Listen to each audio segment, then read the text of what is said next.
Meow meows. Hello, my meow meows. How are you today? Oh, oh. Hello.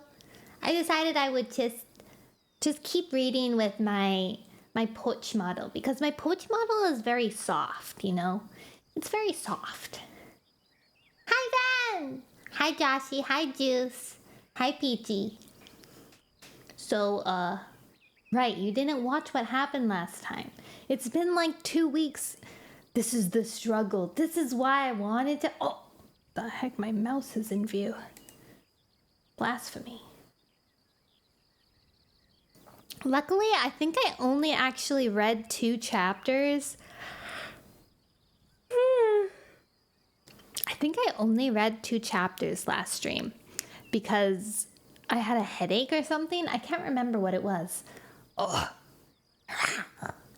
I'm not used to how reactive my eyebrows are on this model.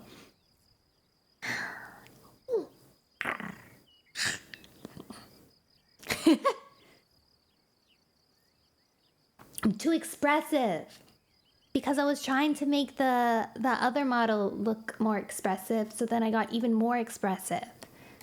All right. Yeah, I only read like 2 chapters and I can't remember where I stopped. I know it seems like, okay, so short things, first things first, summary, last time, or what's been happening up until this point. So, the final frontier is approaching. Eepy! Oh my god, look at the little Eepy baby on the little side. Oh. The forest is at its breaking point. Everything is falling apart. Even River Clan is dying. That sucks. Their Wind Clan came to the doorsteps of Thunder Clan, saying that they had no other option and now they had to go. And then Shadow Clan came and asked them for help.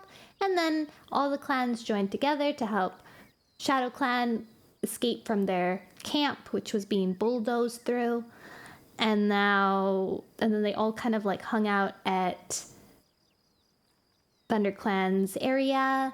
And then they said, all right, let's go.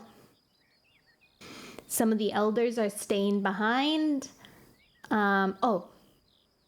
So 2 of the elders in all the elders in ThunderClan are going to stay behind except Longtail, who isn't technically an elder. He just retired early because his vision got bad. He went blind. So he's coming still, but everybody else is staying.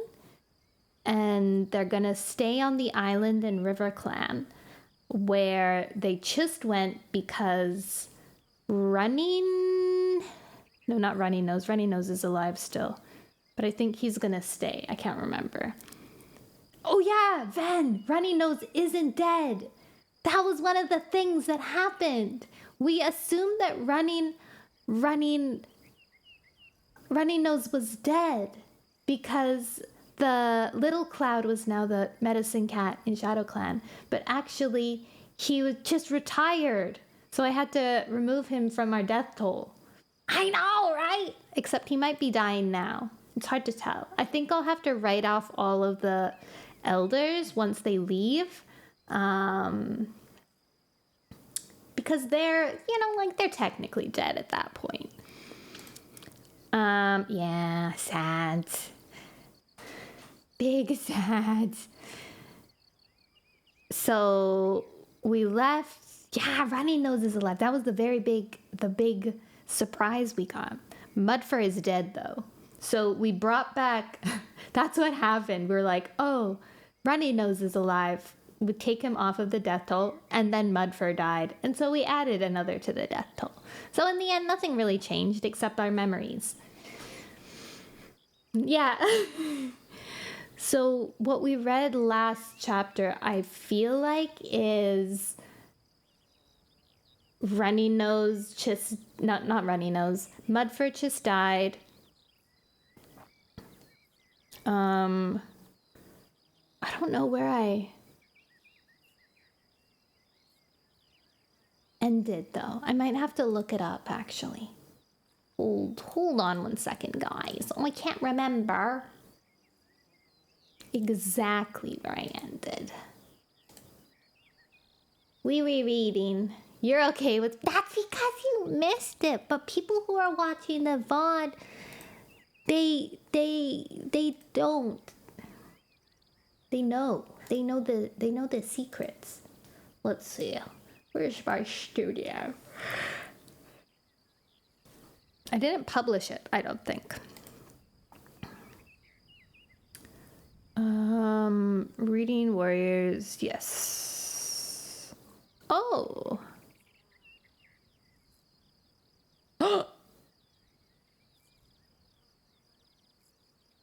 Hold on. Wait, did I not? Oh no. Oh no! Did I not save it? I thought I saved it. The last one is 3 hours. Uh-oh. Whoa. I guess I could reread it, but like... That's a lot to reread. I don't even know where I ended. Wow. That's sad. I think I see what I did. Because I remember thinking this. I thought, oh, it's gonna expire, so I have to make sure that I have it. But I've copied 2 of the, not the last one, but the one before that. So I have 2 copies of that one, but I have 0 copies of the one that we need.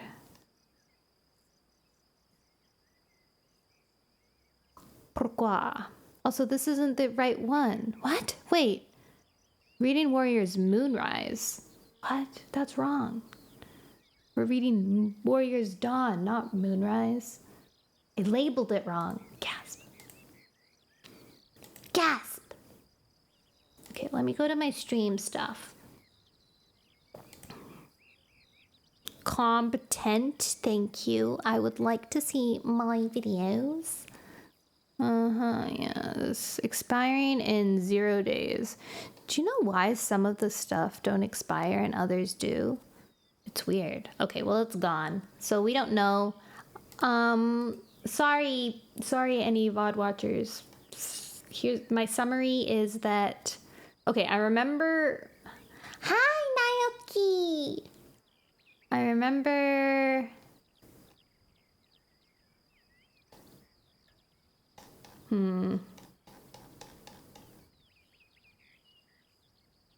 Well, that's gonna annoy me, though. It's gonna feel like I didn't finish it. You know what? Let's just reread it. Who's here to stop me? Nobody. Myself. I am here to stop me. My own hubris. I'm a tiger. Raccoon is a very valid guess, though, considering my tail is humongous and I have little tight ears. Yeah, I am a clown as well. You're right, I am a cloud. Okay, we just have to assume that my death toll has been updated appropriately. Clownger. Sounds sussy. Okay, so content. My last, that's not the correct one. This is the correct one. And this one isn't even... Okay, where did I stop reading?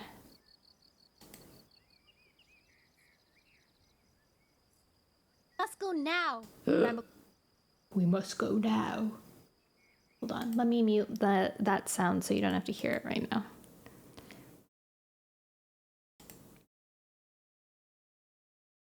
Hi, Pride! Hi,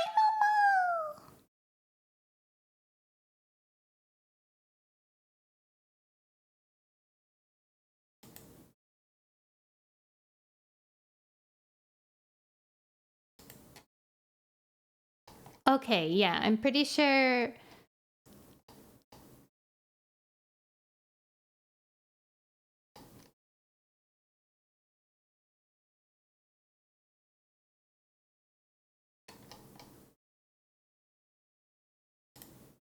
Oh.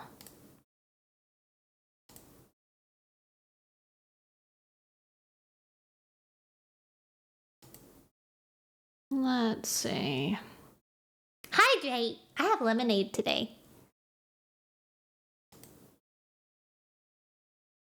Thank you for the biddies!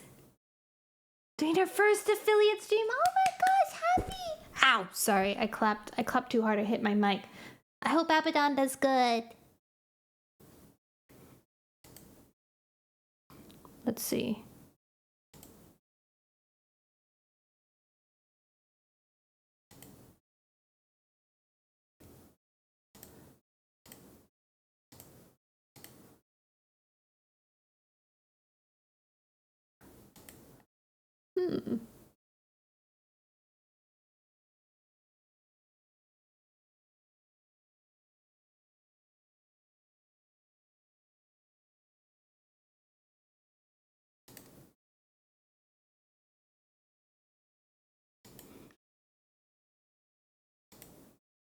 Next week we have to finish it. That's where I'm at.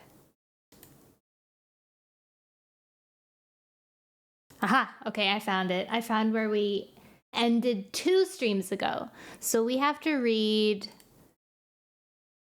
essentially 150?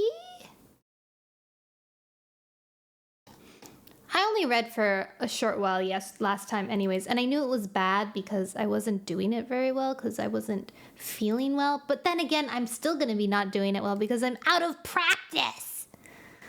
I'm out of practice. Okay, let's go to find the... What the heck? Prime sub for Nono. Thank you for the prime. Thank you. We want to loop that. We want to switch accounts. Thank you. Do you teehee with malice or hilarity? Hilarity. Malice. All right. So, let's begin. So, the summary that I made was spoilers now. So,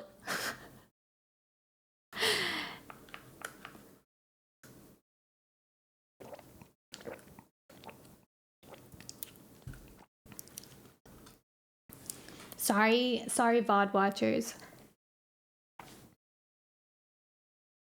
Tee. Hi, Ash. We have to reread what I read last time because I lost that VOD. And luckily it wasn't very much, so we're all good. So it's kind of like re-practice, you know? Like, I have to get back into the groove of things, so it's nice to reread because then I already know kind of what's happening. Maybe if I haven't forgotten it, you know. Except when I was in the middle of a frontier defense match. Nice! Did you win? Let's see if I can remember the voices I did too. Oh, I forgot to turn on the sound. Okay, there. Now we have nice musics. Well, not musics, background tweetings. I've got to go to bed. Okay, good night, Naoki. Have a good day and a good mood. True. You're really good too. Sleep well. Have good dreams. You won. Yay, congrats. All right. We are on chapter 15. Because that's the last thing we have saved. All right. Chapter 15. Leafpaw burst out of the tunnel that led under the thunder path. Brambleclaw and Squirrelpaw followed, with Firestar stumbling between them. For a moment, the light was blinding, and Leafpaw screwed her eyes shut. Then they adjusted to look at the cold daylight after the shadows in the tunnel, and she looked around at the Shadow Clan cats lying exhausted on the narrow strip of grass beside the deserted thunder path. Tall Puppy's kits mewled as they huddled close to their mother. Little Cloud hurried from one cat to another, helpless without any of his supplies, and Blackstar stood staring at his clan as if he couldn't believe what was happening to them. His white pelt was stained with blood, and his black paws were prickled with bark and splinters. Firestar's voice croaked behind her. "Is everyone okay?" "You should lie down," Leafpaw urged him. "There are no monsters here." "We can't stay out in the open," Brambleclaw objected. "We have to rest before we go on," Leafpaw insisted. Tallstar limped towards her. "Is Firestar all right?" he asked hoarsely. "Yes, but he lost a life when the tree fell," Leafpaw explained. Tallstar closed his eyes and shuddered all the way to the tip of his long tail. "I'm taking my warriors home," Mistyfoot called from where the River Clan...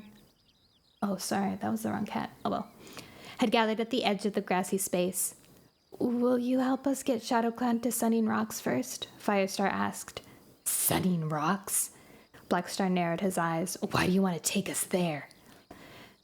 "It's where ThunderClan lives now, and you'll be safe from Two Legs there," Firestar meowed. "Cinderbelt has herbs for your injured cats, and there's room for all of you to rest." And where else can ShadowClan go? Leafpaw thought grimly. There was hardly a place left in the forest that hadn't been taken over by Two Legs. "Okay," Mistyfoot nodded. "We'll go with you as far as Sunning Rocks, but just because you've welcomed ShadowClan into ThunderClan territory doesn't mean they're welcome in ours." We'll be patrolling the border," Hawkfrost warned, his eyes cold as ice. Squirrelpaw glared at him. "How can you worry about borders at a time like this? When will you realize that our journey meant for all the clans?" Brambleclaw silenced her with a glance. "ShadowClan will not cross the border," he promised. "Of course we won't," snapped Blackstar. Brambleclaw turned to Leafpaw. "How long before we can leave?" When Leafpaw hesitated, Firestar lifted his head. "I'm growing stronger," he insisted. "We can go now." "Little Cloud," she called to the Shadow Clan medicine cat, "can everyone make it to Sunning Rocks?" "I think so, if we travel slowly," the small Tabby Tom replied. Leafpaw looked up at the sky. The sun was a fiery ball, sinking towards the treetops. "We should try to get back before it's dark," she told Brambleclaw, "before it's too cold." "Okay," Brambleclaw mewed. "We'll rest long enough for everyone to catch their breath, then we'll move on." Thin clouds drifted in front of the sinking sun as the cats trekked through the woods. "Tall Poppy," Leafpaw matched her pace to the limping ShadowClan queens. "Are your kits all right?" Tall Puppy gazed at her 3 kits, carried now by warriors, and nodded. "Just scratches," she murmured. "We can clean them and treat them with marigold when we get to Sunning Rocks," Leafpaw promised. Mistyfoot padded close beside Tallstar, pressed against the WindClan leader's flank whenever he stumbled. Breakenfur carried one of Tall Poppy's kits, and Tornier followed the ShadowClan apprentices, nudging them gently forward whenever they slowed their step. "It's as if we don't belong to different clans anymore," Leafpaw whispered, catching up to Squirrelpaw. Her sister nodded. "This is what it was like on the journey to the Sundrown place." But as the cats limped onto the sloping surface of Sunning Rocks, the old rifts returned. ShadowClan climbed to the top of the rock, while RiverClan halted beside the trees. Breakenfur placed the kit beside Tall Poppy and rejoined the ThunderClan cats as they padded slowly up the slope. He pressed his golden-brown flank against Sorreltail's, supporting her as her exhausted paws swayed beneath her. Tallstar laid down close to the base of the rock, too tired to climb any further. One Whisker, Tornier, and Crowpaw gathered around him. "How did it go?" Whitepaw rushed over to Brightheart and pressed her nose into her flank. She drew back quickly. "You're bleeding!" "Just some scratches," Brightheart reassured her. "You're alive!" Cody hurried down from the overhang, with Birchkit stumbling after her. She pressed her muzzle against Leafpaw's. Ferncloud appeared at the lip of the nursery and stared in bewilderment at the cats crowding onto the rock. "What happened?" "Everyone's safe." Brambleclaw shouldered his way to the front of the patrol. "That's the main thing." "Thanks, StarClan," the ThunderClan queen sighed. Cinderbelt clambered out of her hollow. Where's Firestar? I'm here, Firestar croaked, weaving his way to the front. Leafpaw followed him closely, aware that he was still shaking. Firestar lost a life, she murmured before Cinderpelt could say anything. What about the ShadowClan camp? Frostfur demanded. Did you save it? We cannot fight the monsters, Firestar mewed bleakly. We could do nothing except help ShadowClan escape before their camp was destroyed. Their camp was destroyed? Frostfur gasped. There's nothing left but fallen trees, Blackstar growled. We have no home. You'll be safe here for now, Firestar told the ShadowClan leader. Blackstar's eyes glimmered with relief for a moment. Then he turned to his medicine cat. Little Cloud, he meowed. Do what you can to help your clanmates. The small tabby Tom began to pace quickly around the ShadowClan cats. He leaned down and sniffed Tall Poppy and began to lick her flank. There are many splinters here, he mewed, lifting his head. Tallstar has a gash on his hind leg, Windwhisker added. Cinderpelt looked at the blood-stained pelts around her. Fetch everything we have, she told Leafpaw. We just have to hope it'll be enough. Leafpaw heard paw steps following her as she hurried to the crevice where they stored their medicine cat supplies. It was Cody. There are so many injuries. The kitty pet's eyes were wide and frightened. But we're still alive, Leafpaw pointed out, reaching down into the gully with her paw. She pulled out the first bundle of herbs she touched. Can you take out splinters? I can do more than that, Cody answered. Come on, Birchkit, she called, and they padded towards a group of ShadowClan kits trembling with fear and cold. Is this kitty pet a medicine cat? Blackstar growled.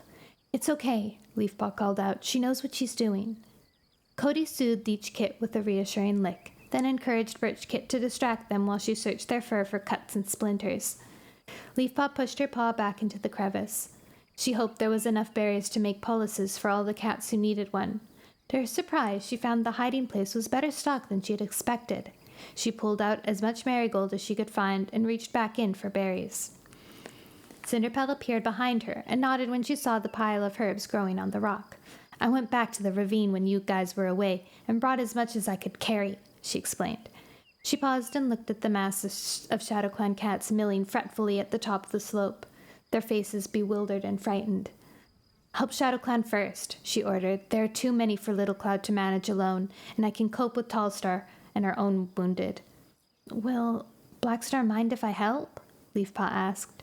The ShadowClan leader sat with his elders, his eyes fixed on Cody as she tackled another kit.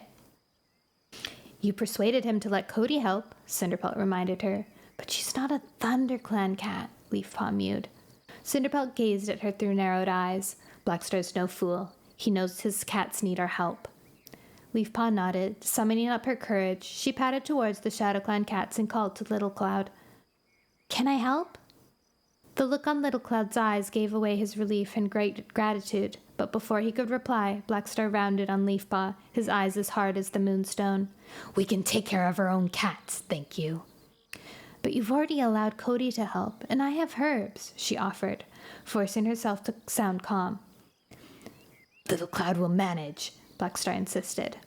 Leafpaw shuffled her paws, torn between her duties as a medicine cat and nervous respect for Blackstar's wishes. Then Little Cloud mewed loudly. Blackstar, we need those herbs. Blackstar flattened his ears, but Little Cloud held his gaze. With Leafpaw, I can help our clanmates twice as fast. Blackstar twitched his ears. Very well, he growled. Can I help too? Mothwing padded across the rock to join them. Mistyfoot said it would be okay. You may as well, Blackstar grunted, turning away. Thanks, Mothwing, Leafpaw whispered. She left the bundle of herbs at Mothwing's paws and hurried back to the crevice to fetch more. Cinderpelt was still there and had begun mixing a slave on a dried oak leaf. This is ready to use, she murmured through a mouthful of half-crushed berries. Come back when you need some more. Leafpaw went back and dropped the salve beside Little Cloud, who was examining Running Nose's pelt. Rub this in after you've pulled out the splinters, she told him. It'll stop any infection. She gazed around at the ShadowClan cats. Where would you like me to start? The elders heal slowly, so they should be treated as soon as possible, Little Cloud advised without looking up. Leafpaw went over to Boulder, who was lying beside Runny Nose, his eyes glazed with shock. She nodded politely at him, and when he did not respond, she leaned down and began to lick his flank. The old cat sighed quietly as she pulled out a splinter with her teeth and rubbed a tiny drop of salve. Leafpaw worked on one cat after another until her paws ached with tiredness. As the moon began to brighten in the sky, she glanced at the slope towards her father.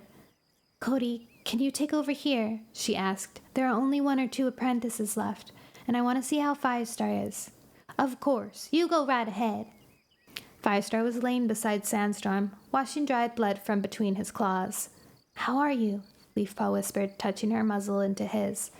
"I'm fine," he purred, his eyes soft and clear. "Are you sure?" She searched his face. For all her connection with StarClan, she would never know what it felt like to lose a life. Did StarClan tell you we should leave the forest now?" "They told me only to go back and do what I must to protect my clan," Firestar told her, "and that's what I'm going to do." Leafpaw heard the RiverClan cats gathering on the slope behind her. "We're returning to our camp," Mistyfoot announced to Firestar, "but we know that the time has come to make a decision about leaving the forest." Leafpaw held her breath. The fate of all 4 clans hung like a cobweb, fragile to the gentlest breath of wind. "I'm sure many of you noticed that the river is drying out," Mistyfoot went on. One whisker padded forward. "The 2 legs have changed the course of the water," he meowed. "Our warriors have seen them digging great holes around the gorge to channel the river away." Mistyfoot just blinked at him, as if the reason for the disappearance of the river no longer mattered. "Leopardstar told me that if ShadowClan camp was destroyed, then we must accept that the 2 legs are coming." She held Firestar's gaze steadily. "RiverClan will leave the forest with the other clans." Leafpaw felt her shoulders sag with relief. At last, Firestar would have his last wish, and all 4 clans would leave together. Firestar hauled himself to his paws, his eyes brightening. "One Whisker, tell your clanmates that ThunderClan and RiverClan will travel with them." He turned to face towards Blackstar. "Will ShadowClan join us?" Blackstar hesitated, but Firestar was in no mood to wait for an answer. "You still plan to live among the 2 legs after you've seen what they're capable of?" he hissed. Blackstar nodded slowly. "ShadowClan will travel with you," he meowed. "After all, we have no home and no territory now." Firestar lifted his head to address all the cats on the rock. "We will leave at dawn." Mews of approval echoed through the air, and Leafpaw felt a tingle of excitement. Whatever their journey held, wherever they were going, nothing could be worse than to stay in this place with 2 legs and their monsters closing in on all sides. She glanced at Cody, still busy among the ShadowClan cats. Would there be time to escort her home first, or had she become such a part of the clan that she'd go with them? "Where will we go?" Tornir was the first to ask, but his question echoed around the gathering. Firestar looked expectantly at Brambleclaw. The tabby warrior looked down at his paws. Squirrelpaw, standing beside him, pressed her flank against his. Leafpaw tipped her head to one side, puzzled. They looked like a pair of unprepared apprentices who had just been asked the best way to catch water voles. "As you know, Midnight's sign never came," Brambleclaw began, dragging the words out as if they stuck in his throat like thorns. "So we don't exactly know where we should go. But we could head towards the Sundrown place. If there's no sign before we get there, we could find Midnight and ask her." Squirrelpaw went in. "How do we get to the Sundrown place?" Blackstar called. "We traveled 2 different routes." Brambleclaw broke off and looked uncertainly at Squirrelpaw. "And you don't know which one to take," Firestar suggested. Brambleclaw faltered. "We should head for the high stones first," he meowed at last, away from the 2 legs. "Very well," Firestar agreed. "We shall meet at the edge of WindClan's territory at dawn." Mistyfoot and Tallstar nodded. "Then it's decided." Firestar turned to Blackstar. "It would be easier for all of us if ShadowClan would sleep at Sunning Rocks tonight." He mewed, choosing his words carefully. "We could make an earlier start if you were here to rest." Blackstar seemed to appreciate Firestar's diplomacy. "Then we will stay," he meowed. "As if they've got any place to go," Sorreltail muttered in Leafpaw's ear. "But we will sleep apart from ThunderClan, and a guard will be posted," Blackstar warned. "These cats have just saved your clan," Mistyfoot exclaimed. Do you think ThunderClan brought you here only to attack you? Let's hear whether Leopardstar agrees with your plans to leave the forest before you start making judgments on my decisions, Blackstar retorted. Leafpaw winced. She glanced at her sister, but Squirrelpaw was no longer listening. She was staring into the forest, her face filled with anxiety. Leafpaw padded quietly to her side. Are you okay? I just hope StarClan sends us a sign soon, Squirrelpaw mewed. I'm sure they will do what they can. Squirrelpaw stared earnestly into her eyes. You're right. Even without a sign, I know StarClan will be protecting us and guiding us wherever we go. Leafpaw blinked. She wished she were that certain. There had been no sign of StarClan when ShadowClan had needed them most. It was only luck and the other clan's courage that had gotten those cats out alive. More and more, it looked as if StarClan was powerless to help, and the cats would have to rely on one another, nothing else, to survive. Yes, there's a death toll! Lots of cats die. This is the death toll of all the cats in the second series.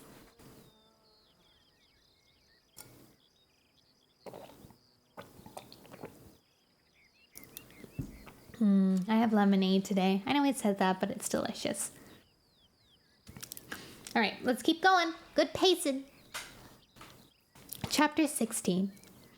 Clouds obscured the light sky as Leafpaw patted down. Oh wait, hi Cordy. Sorry, I saw your hello and I missed to say hi. Lots of dead felines, that's right.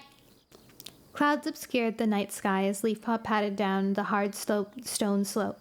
A mild breeze promised that there would be no frost tonight.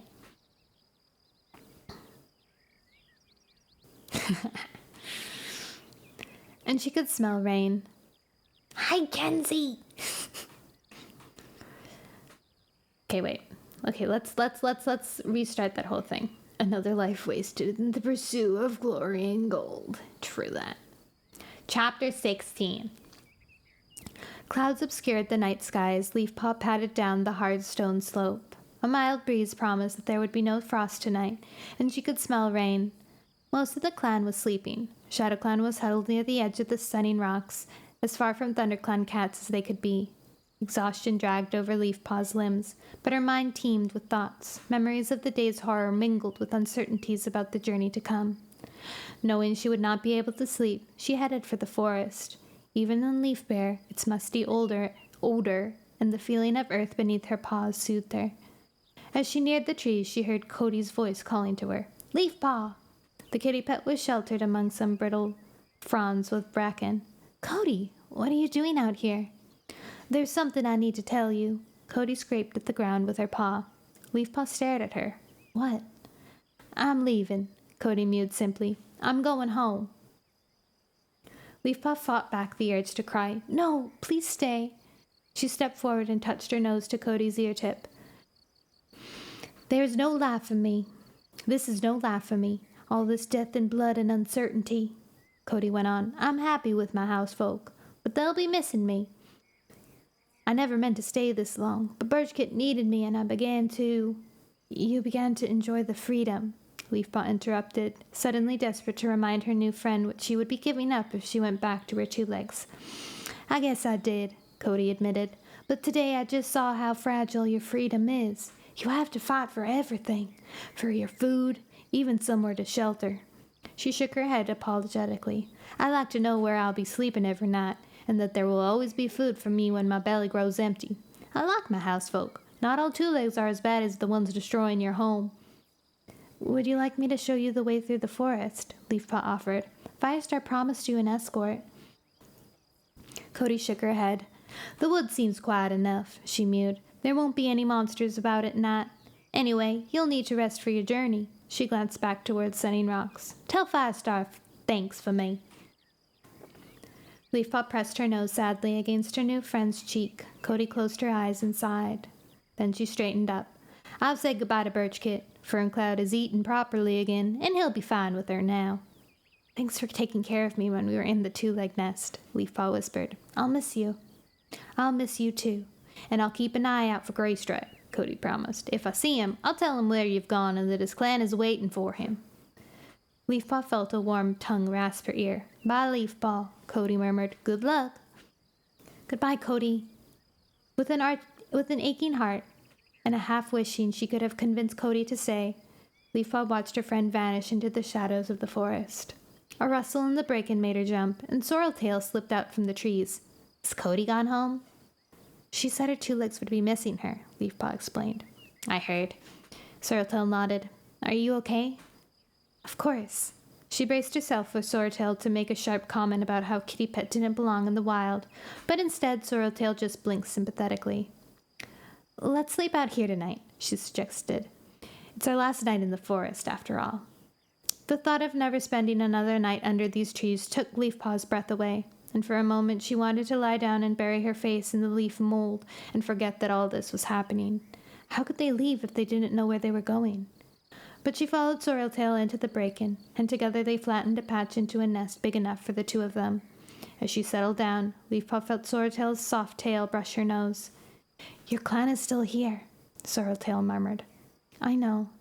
Leafpaw tried not to think of Cody hurrying home through the forest alone.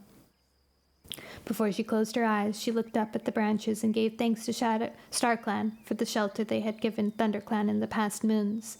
If only she could be sure there was a home as safe as this had once been waiting for them at the end of their journey. Cold rain woke Leafpaw, splattering on her fur, and she opened her eyes to a watery gray dawn. She stretched and shook the raindrops from her pelt. Her movement awoke Sorreltail. Brr, the tortoise shell complained, hauling herself to her paws. What a day for a journey! She didn't suggest that Firestar might delay leaving until the rain stopped. Leafpaw realized bleakly that all the clan knew that they could not stay in the forest a moment longer. They left their sodden nests and padded to the bottom of Sunning Rocks, where the two clans were beginning to gather. Tawnypelt was sharing tongues with the ShadowClan apprentice, stopping now and then to shake the rain from her ears. I wonder what it's like for Tawnypelt being back with ThunderClan, Sorreltail whispered, following Leafpaw's gaze. Strange, I guess. It's gonna be very wet under Paw. Ashfur's worried mews rose from the ThunderClan warriors and apprentices. The other cats looked anxiously at Brambleclaw, and Leafpaw knew it was not just the rain that was making their pelts bristle. The whole clan was nervous about the journey ahead. Mud or no mud, we will leave as soon as RiverClan comes, Firestar insisted. Can't you hear the two-legged monsters? Leafpaw listened, and sure enough, through the drumming of the rain, she heard monsters rumbling behind the trees. She had never heard them this close to Sunning Rocks before, and the thought of them bearing down on their final refuge filled her with alarm. I want all warriors and apprentices to catch whatever they can before the journey, Firestar meowed. We'll share whatever we find with ShadowClan. ShadowClan will organize its own hunting patrols, Blackstar called across the rock. Firestar saw her father's face darken for a moment. Very well. Our warriors will show you the best places to hunt. We can find our own prey, Blackstar growled. Firestar curled his lip but said nothing. Instead, he turned to Brambleclaw. The young warrior's tail was twitching, and he kneaded the ground impatiently. I want you to organize 2 hunting patrols, Brambleclaw. Don't let any cat go near the 2 legs. It sounds as if he's talking to Graystripe, Mousefur hissed in Leafpaw's ear. Why doesn't he just name Brambleclaw deputy and be done with it?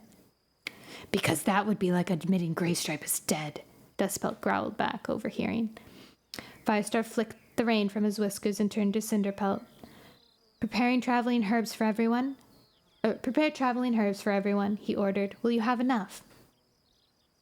Oh, yes, Cinderpelt answered. I just hope that wherever we're going has the plants I need to replenish my stocks. Leafpaw blinked. She hadn't thought of that before.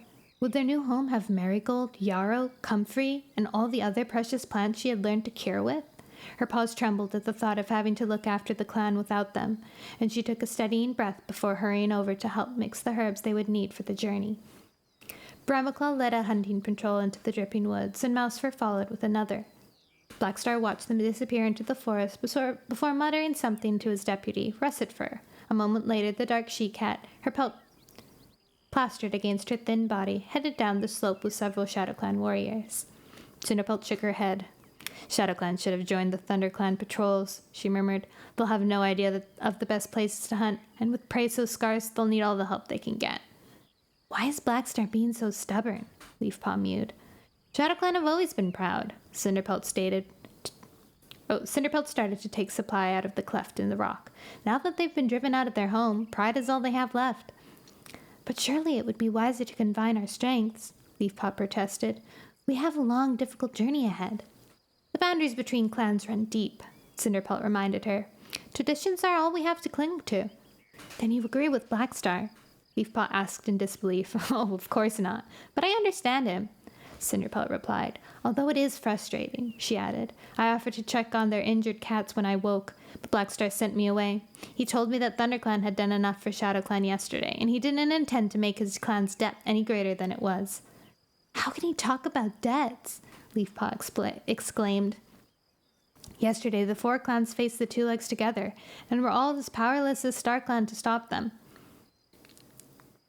I know, the medicine cat mewed, but we're not powerless to find a new home, a new future for ourselves, so let's get on with mixing the traveling herbs. Every journey begins with a single paw step, and this one is up to us. As the rain fell steadily,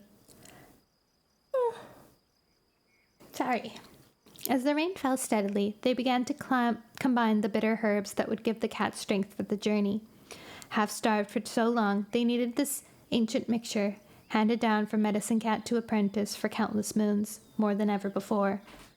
When the pile of herbs was complete, Leafpaw remembered she had not told her father about Cody. Can you spare me for a while? She asked. There's nothing more we can do here, Cinderpelt assured her. I'll check on Ferncloud. She glanced at the nursery hollow. Ferncloud was sitting on the edge of the hollow, washing Birchkit. The kid struggled resentfully, looking as normal as any kid ever had, as his mother rasped his ear with her rough tongue. The sight gave Leafpaw a rush of hope. She imagined Birchkit growing up and training to become a warrior in their new home, and a profound belief that ThunderClan would survive washed over her like sunshine.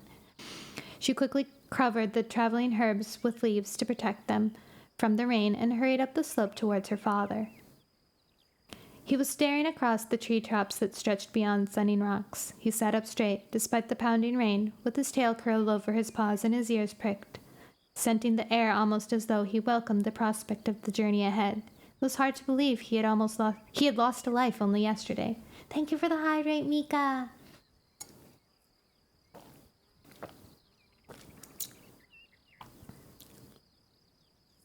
When he heard Leafpaw calling him, he turned his head. Yes? I thought I should let you know Cody went back to her 2 legs last night. Firestar nodded. I had begun to hope she'd stay, Leafpaw confessed. Chips. Now's not the time for a stranger to join the clan, Firestar pointed out gently. But she was great with Birchkit. That doesn't make her a clan cat, he argued. All the time she was with us, the sense of the forest never drew her from the safety of camp. She fled here from the wooden nest because the danger was greater than the thought of living with us. I know what kitty pets think of the cats who live in the forest. She'll be happier with her housefolk. Leafpaw was surprised to hear her father used to be a kitty pet. Leafpaw was surprised to hear her father use the kitty pet word, and wondered if he was thinking of his early days with the 2 legs. Cody had not had time to talk with him about Smudge. Was he thinking of that kitty pet friend now? You'll miss her, won't you? He meowed unexpectedly. Yes, I will, Leafpaw admitted. She was a good friend. But she knows we have to go away. She stared down into the forest. We're leaving so many familiar things behind, she murmured. Her father's eyes clouded with sorrow. Yes, like Graystripe. Leafpaw couldn't think of anything to say that would comfort him. However much he wanted to believe that his deputy was still alive, it was still almost impossible that Graystripe could find his way back to them. I know we must go, Firestar went on. I want to leave as much as any cat, but I can't bear the thought that I might never see him again. You don't know that for sure, Leafpaw mewed hopefully. Cody told me she'd look out for him and tell him where we've gone. A glimmer of hope sparked in Firestar's eyes, then disappeared. How will he escape the 2 legs? He asked bleakly, and then find our new home? Are you gonna name a new deputy? She ventured. No! Her father leaped up, and Leafpaw shrank back. There's no need, he went on quietly. If there is even the smallest chance he's alive, then Graystripe is still the ThunderClan deputy. Before Leafpaw could say anything, mews sounded from behind them. The ThunderClan hunting patrols had returned and were carrying fresh kill up the rock. Birds and mice, not many, but enough to allow each cat a small meal. ShadowClan's hunting patrol returned shortly after. They had only found one thrush between them. Will we share our cats with them?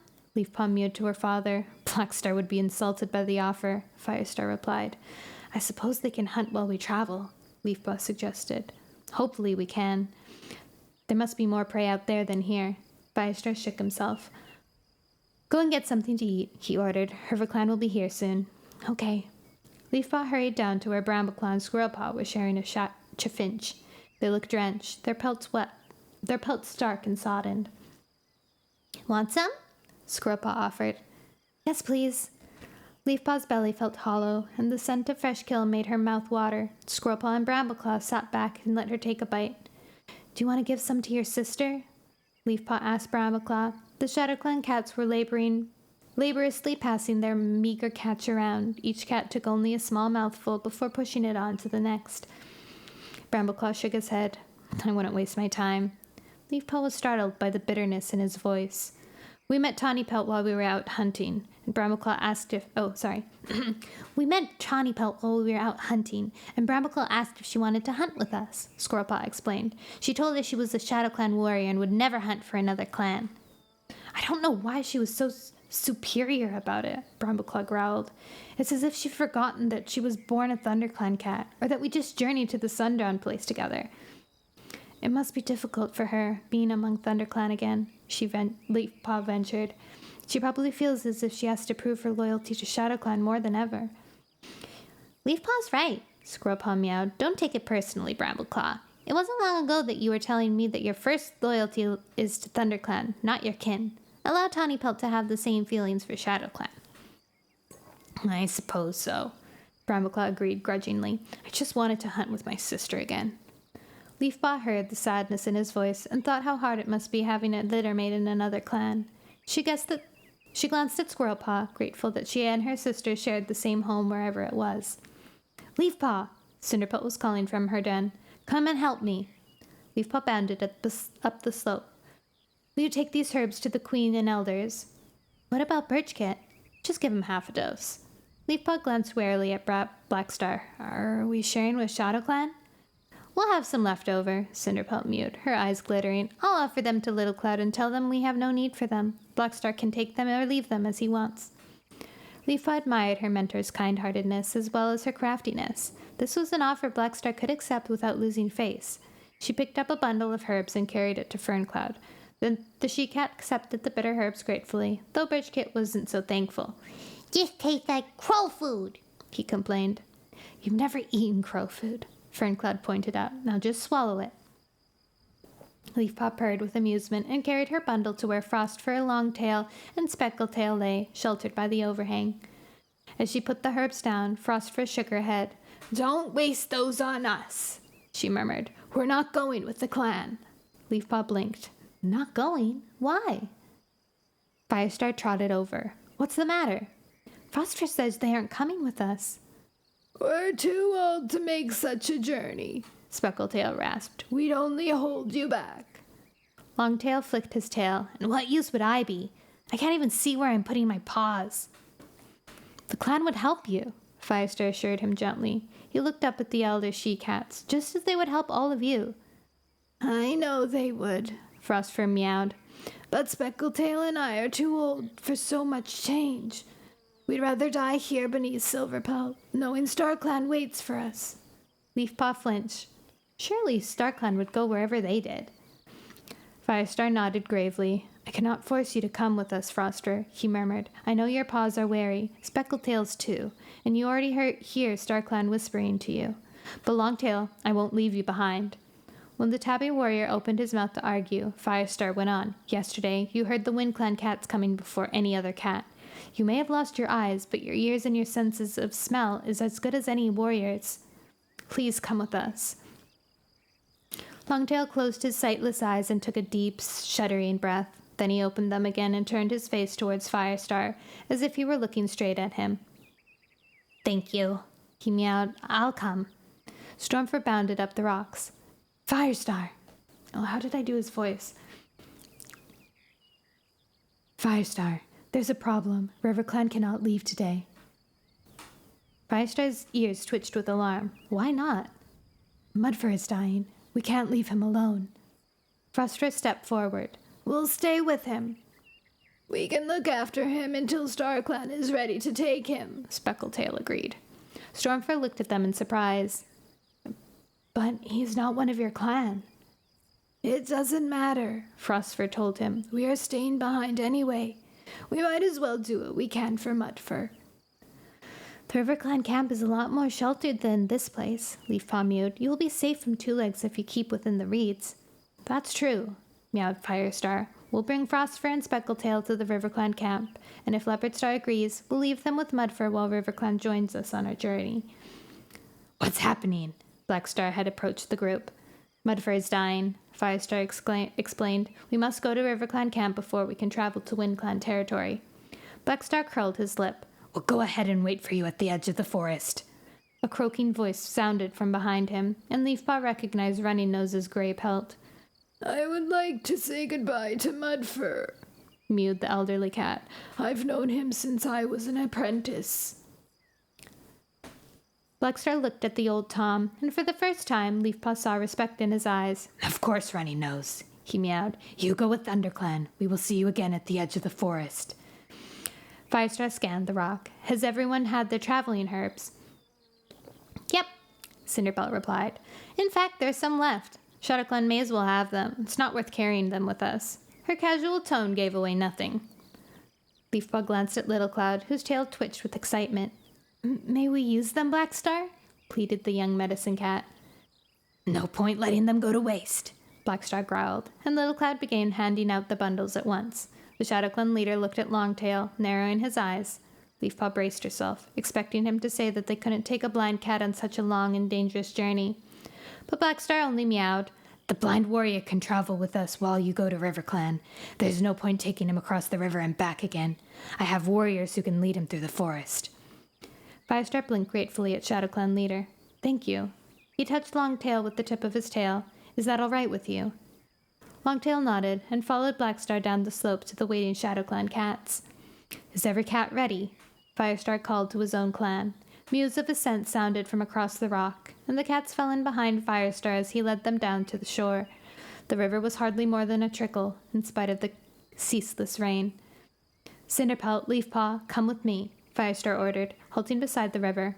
Running Nose, Frostfur, and Speckletail were already clamoring after Stormfur over the stepping stones. "The rest of the clan should wait here until we return." He nodded to Brambleclaw, putting him in charge, and followed the elders across the river. The reeds around the RiverClan camp were brown and brittle, their roots exposed. Leafpaw followed her father into the clearing and flinched as several cats spun around to look at the visitors with hostile surprise. Leopardstar stood at the entrance of the medicine cat's den, her eyes blazing. "What are you doing here? Didn't Stormfur give you my message?" "I did." Stormfur meowed, hurrying into the center of the clearing.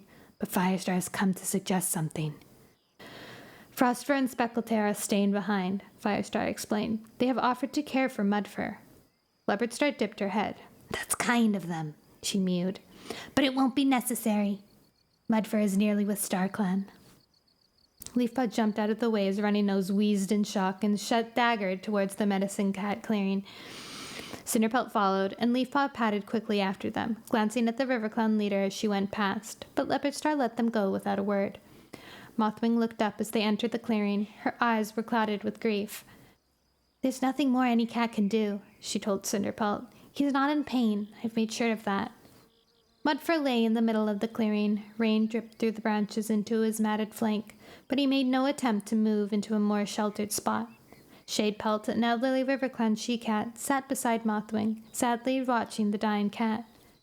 Running Nose padded forward and touched his nose to Mudfur's shoulder. "Go swiftly to StarClan, my friend. We will look after your clanmates." Cinderpelt leaned down and rested her muzzle on Mudfur's pelt. As Leafpaw crouched to bury her nose into his fur, her throat filled with the unmistaken scent of death. Forcing herself not to draw away, she closed her eyes. At least you can be sure StarClan is waiting for you, she thought. With a shuddering gasp, Mudford drew his last desperate breath. His flank heaved once, then fell still forever as his spirit joined his warrior ancestors. He is with StarClan now, Mothwing murmured. Leafpaw blinked sadly at the unmoving heap of fur. This was one cat who would never see their new home, wherever it lay. How many more cats would not make it to the end of their journey? Chapter 17. Okay. We technically already read all that, so all the deaths we have already added to our death toll. So there's no need to add his death to the death toll. Just as a, warning.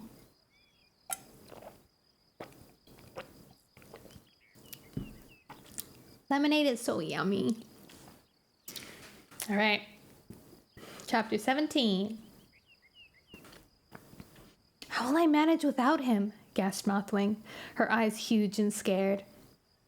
You'll be fine, Cinderpelt assured her, and there will be time to grieve, but not now.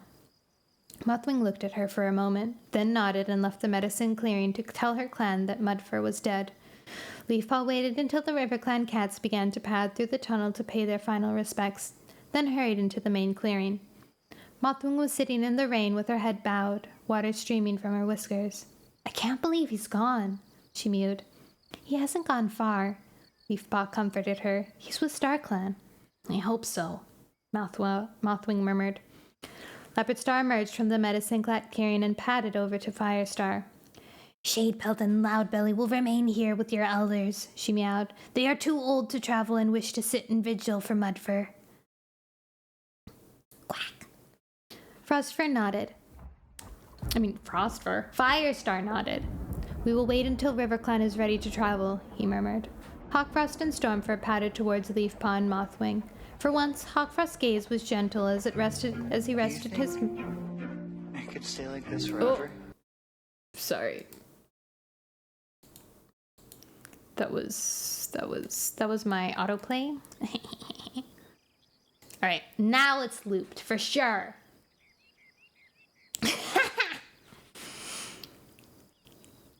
Where was I? Hawkfrost and Stormfur padded towards Leafpaw and Mothwing. For once, Hawkfrost's gaze was gentle as he rested his muzzle against his sister's cheek. I never thought we'd be leaving anyone behind, Stormfur sighed. Neither did I, Leafpaw agreed, gazing at Frostfur and Speckletail. The image of Greystripe staring out from the monster's belly flashed through her mind. Leopardstar padded to the center of the clearing and looked around. Is everyone ready? We haven't hunted today, a RiverClan queen protested, wrapping her tail protectively around her kit. We can hunt on the way, Leopardstar told her. The moment had arrived. Silently, the cats began to head for the camp entrance. Frostfur and Speckletail sat in the clearing watching their clanmates leave. Goodbye, Frostfur, Leafpaw whispered. Goodbye, Speckletail. Good hunting. Good hunting, Frostfur replied. Leafpaw looked up at the gray sky crisscrossed by leaf-bare branches. The rain splattered on her face, and she blinked away at the drops that clung to her eyelashes. It was as if StarClan wept to see their clans leave the forest. Bleakly, Leafpaw wondered if their ancestors will travel with them, or whether this was a final farewell.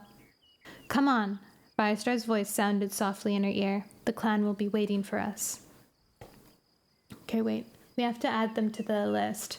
We have Frostfur, Speckletail, and then who did RiverClan say that they were going to leave behind?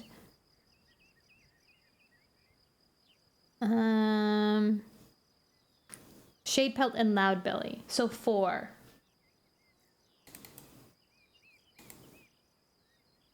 We have 13 plus cats. Dead. Soon, at least. The trek through the forest was hard going, the rain making the leaves slippery under paw. The RiverClan cats stayed together, keeping up with ThunderClan, but traveling separately.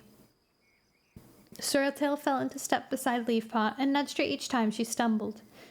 As they neared the edge of the forest, where there was a narrow strip of RiverClan territory before the moorland began, Leafpaw scented ShadowClan cats. She lifted her head and saw them huddled under the trees, wet and shivering.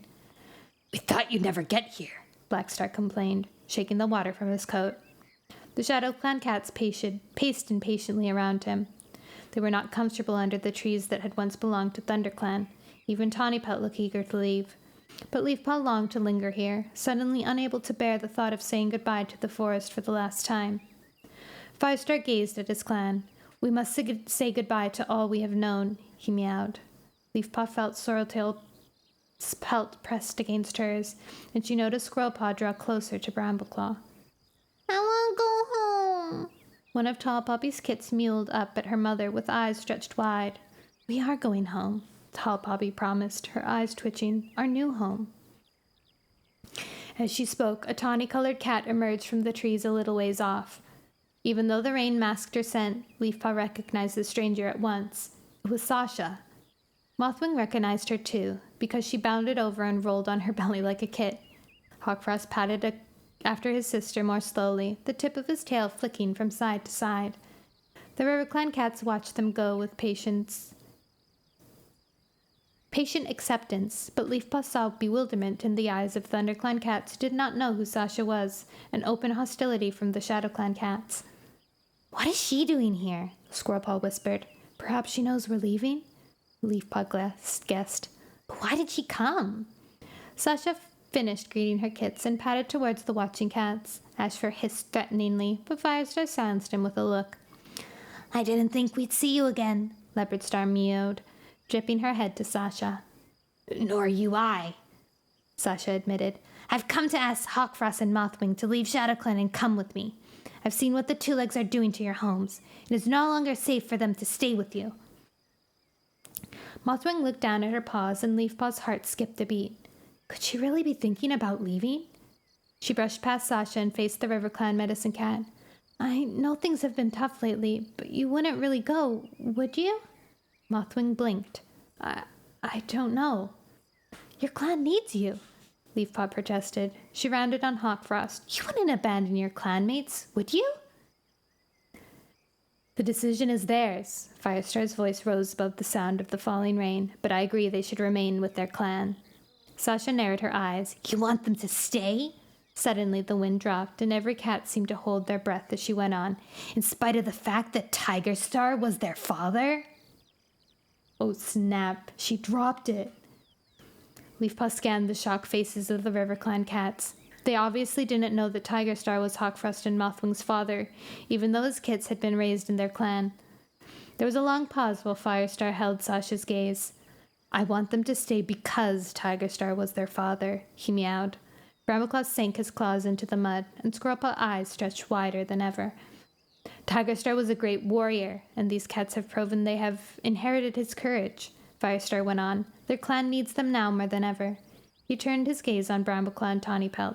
Tigerstar's children have earned their place in their clans many times over. There were no secrets now. Every cat knew that Tigerstar lived on in 4 clans. Oh, snap! Wait. 4 clans? Okay, 4 clans counting Star Clan, not 4 clans counting Wind Clan. Wind Clan's like, woof, lucky us. And that 3 clans nurtured part of his legacy. There we go. Yeah, nobody in Wind Clan, nobody in Wind Clan. It was just the way that they had worded it.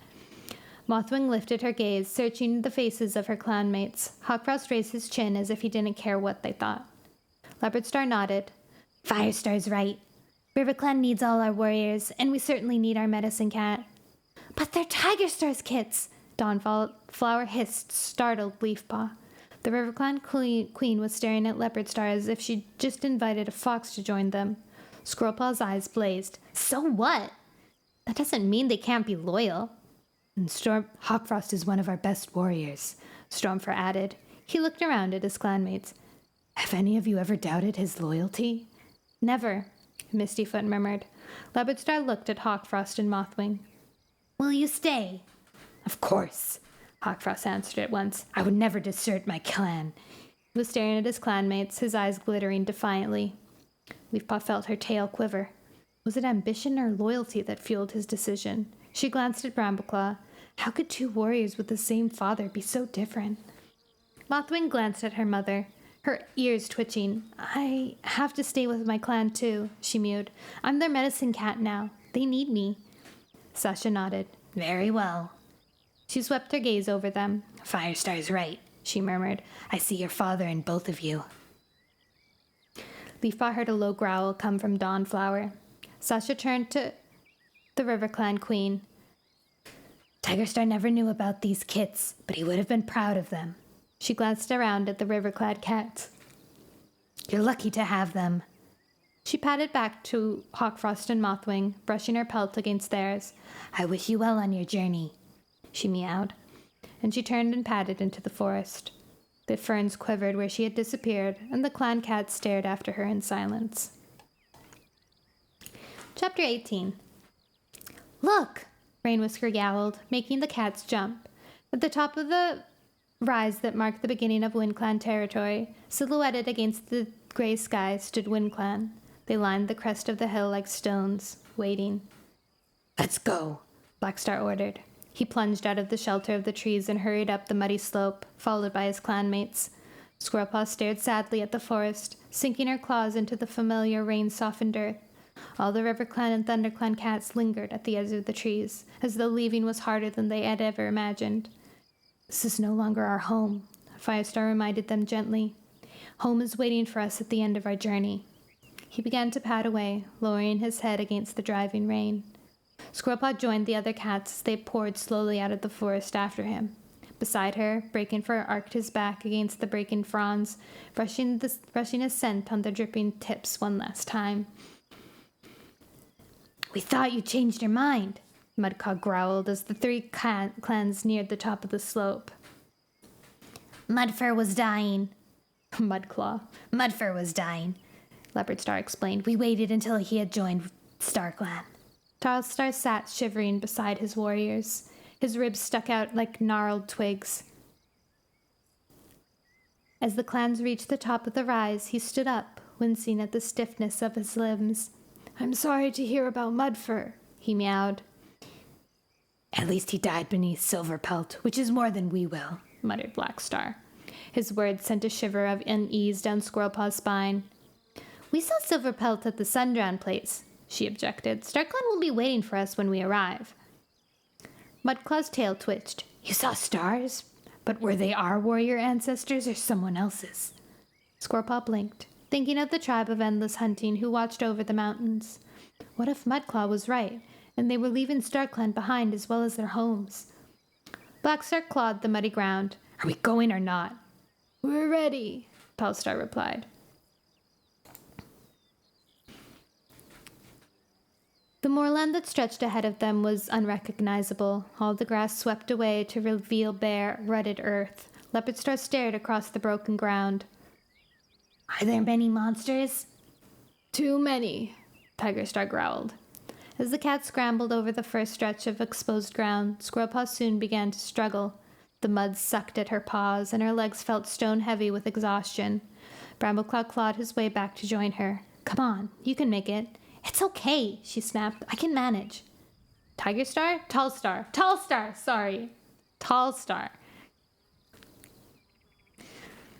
He blinked. I know you can, he meowed, and Squirrelpaw wished she hadn't been so harsh.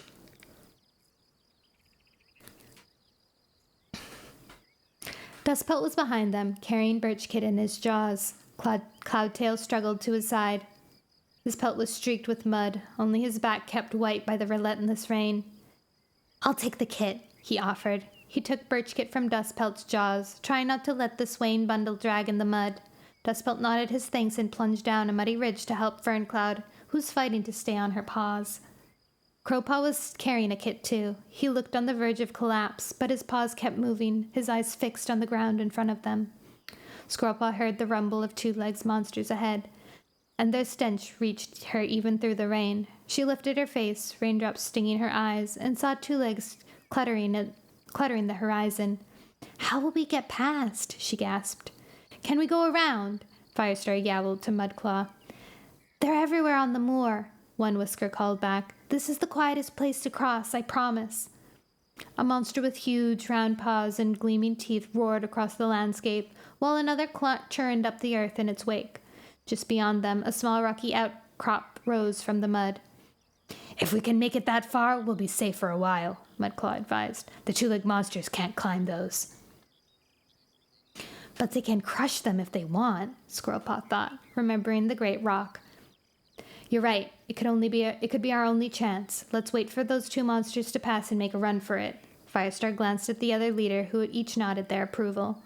Squirrelpaw pressed her belly deeper into the mud, feeling the cold earth seep through her fur and drench her skin. Cinderpelt crouched beside Tallstar, pushing a paw full of herbs towards him. The last of the traveling herbs to give him strength, Squirrelpaw guessed. As soon as the monsters rumbled past, Firestar gave the command to run. The ThunderClan cats rushed forward. Squirrelpaw staggered blindly through the mud, keeping her eyes fixed on Brambleclaw's tabby pelt. As long as he was in sight, she felt she would be safe. By the time she reached the rocks, she was panting with fear and exhaustion.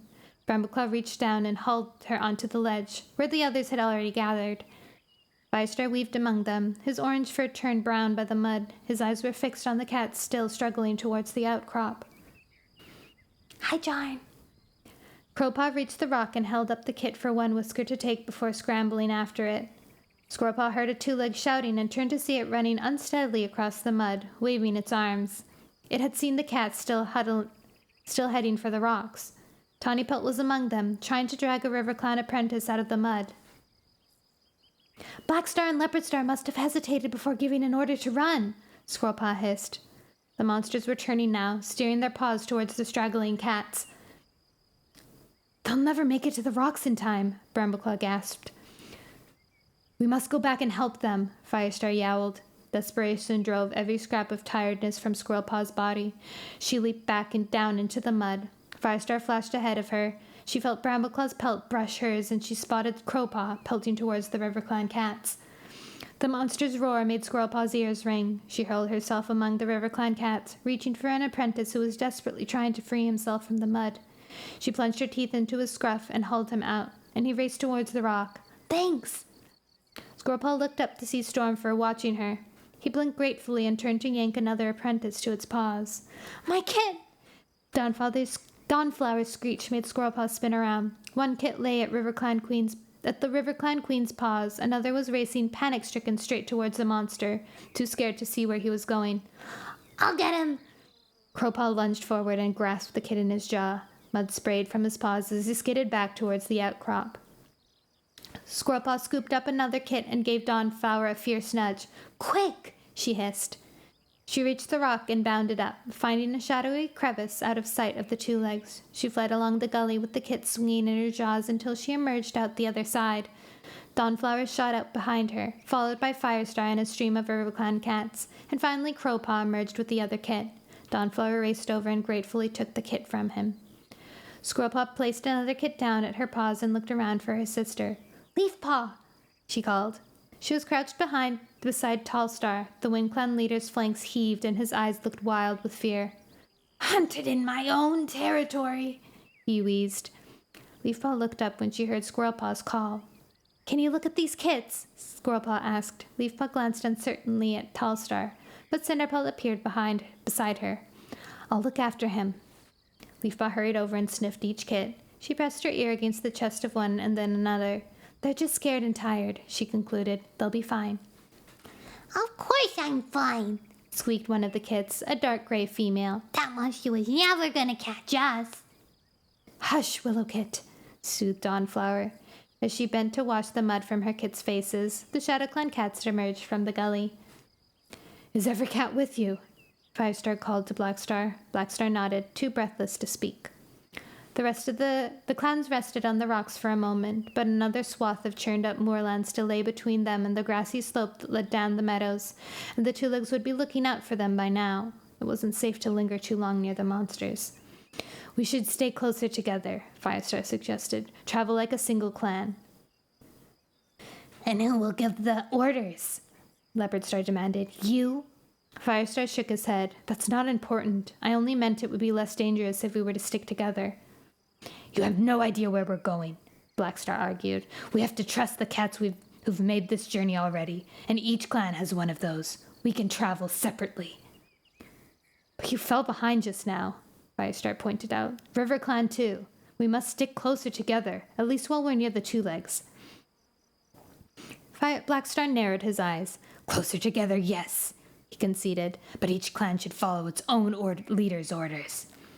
Squirrelpaw's paws pricked with frustration. Fighting a bone weariness that made her head spin, she gazed across the stretch of land between the rocky outcrop and the edge of the moor. There were yet more monsters in the distance, lumbering up and down like terrifying border patrols. Brambleclaw padded up to her. I've spoken to the others. His voice was low, and Squirrelpaw understood that by others he meant Tawnypelt, Crowpaw, and Stormfur. We've agreed to keep on the outside, he explained. That's the way we can look out for trouble and help any cat who falls behind. Crowpaw and I will stay at the back. Stormfur will lead. You take one side, and Tawnypelt will take the other. Squirrelpaw nodded. We've brought them this far. We have a responsibility to protect him, he added. His eyes darkened with worry. Squirrelpaw twined her tail with his. We've done the right thing, she whispered, and I'm sure of that. Are we ready? Firestar yowled. Slowly the cats gathered on the brink of the rocks, huddling close to their clanmates. Only Brambleclaw, Crowpaw, Squirrelpaw, and Stormfur and Tawnypelt slipped away from their clans to take up positions at the edge of the group.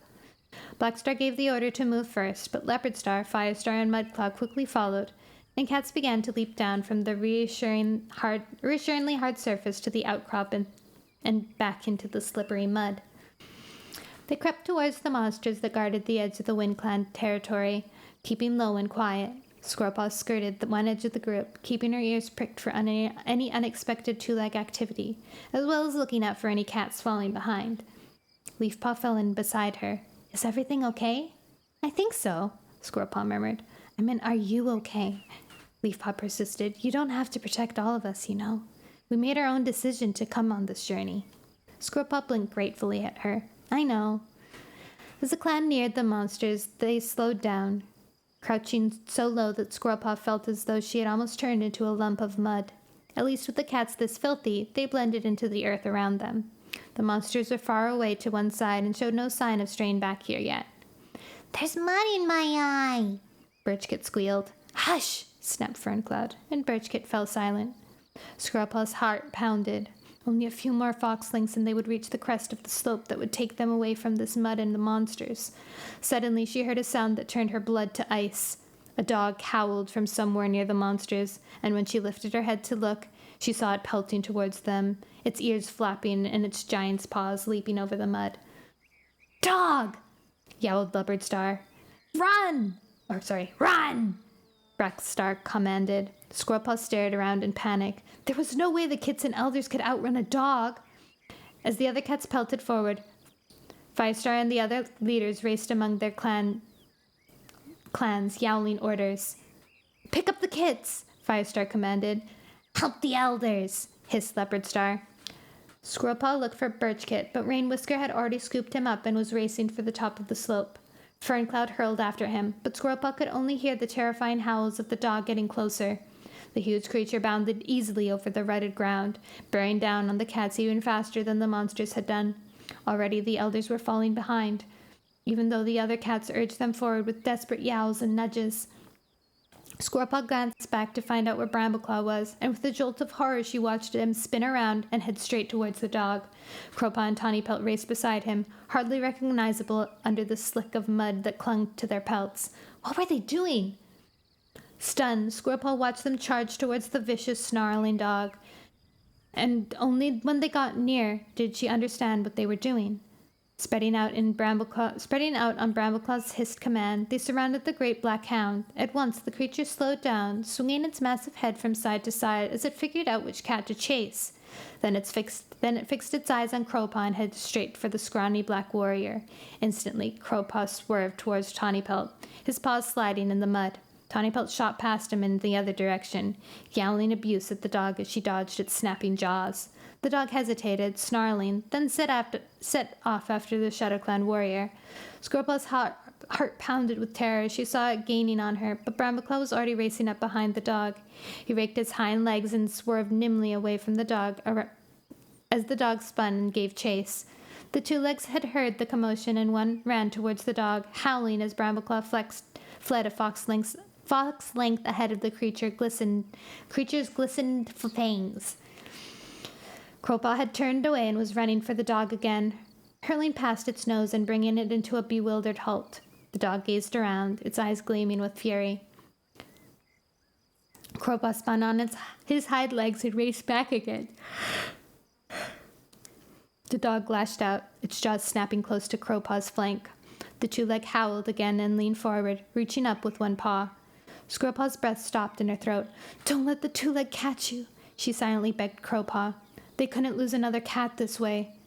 Then the two-leg's paw closed around the dog's collar and dragged it away. Crowpaw felt dizzy with relief. Crowpaw tore away from the two-leg with Tawny Pelt and Brambleclaw on his tail. "Run!" he screeched as he streaked towards Squirrelpaw. She spun around and raced after her clanmates. Most of them had reached the top of the rise and were pelting down to the other side. Squirrelpaw followed them as they stumbled over the crest of the hill and fled down the slope. Not until was she halfway down did she realize that she had crossed the Wing Clan border and left clan territory for the very last time. The scent markers had been washed away by the mud and the rain and the stench of the monsters. Squirrelpaw first forced herself not to look back. They had left their homes. The journey had truly begun. Bam, bam, ba-dam, ba-da-ba-da-ba. Chapter 19.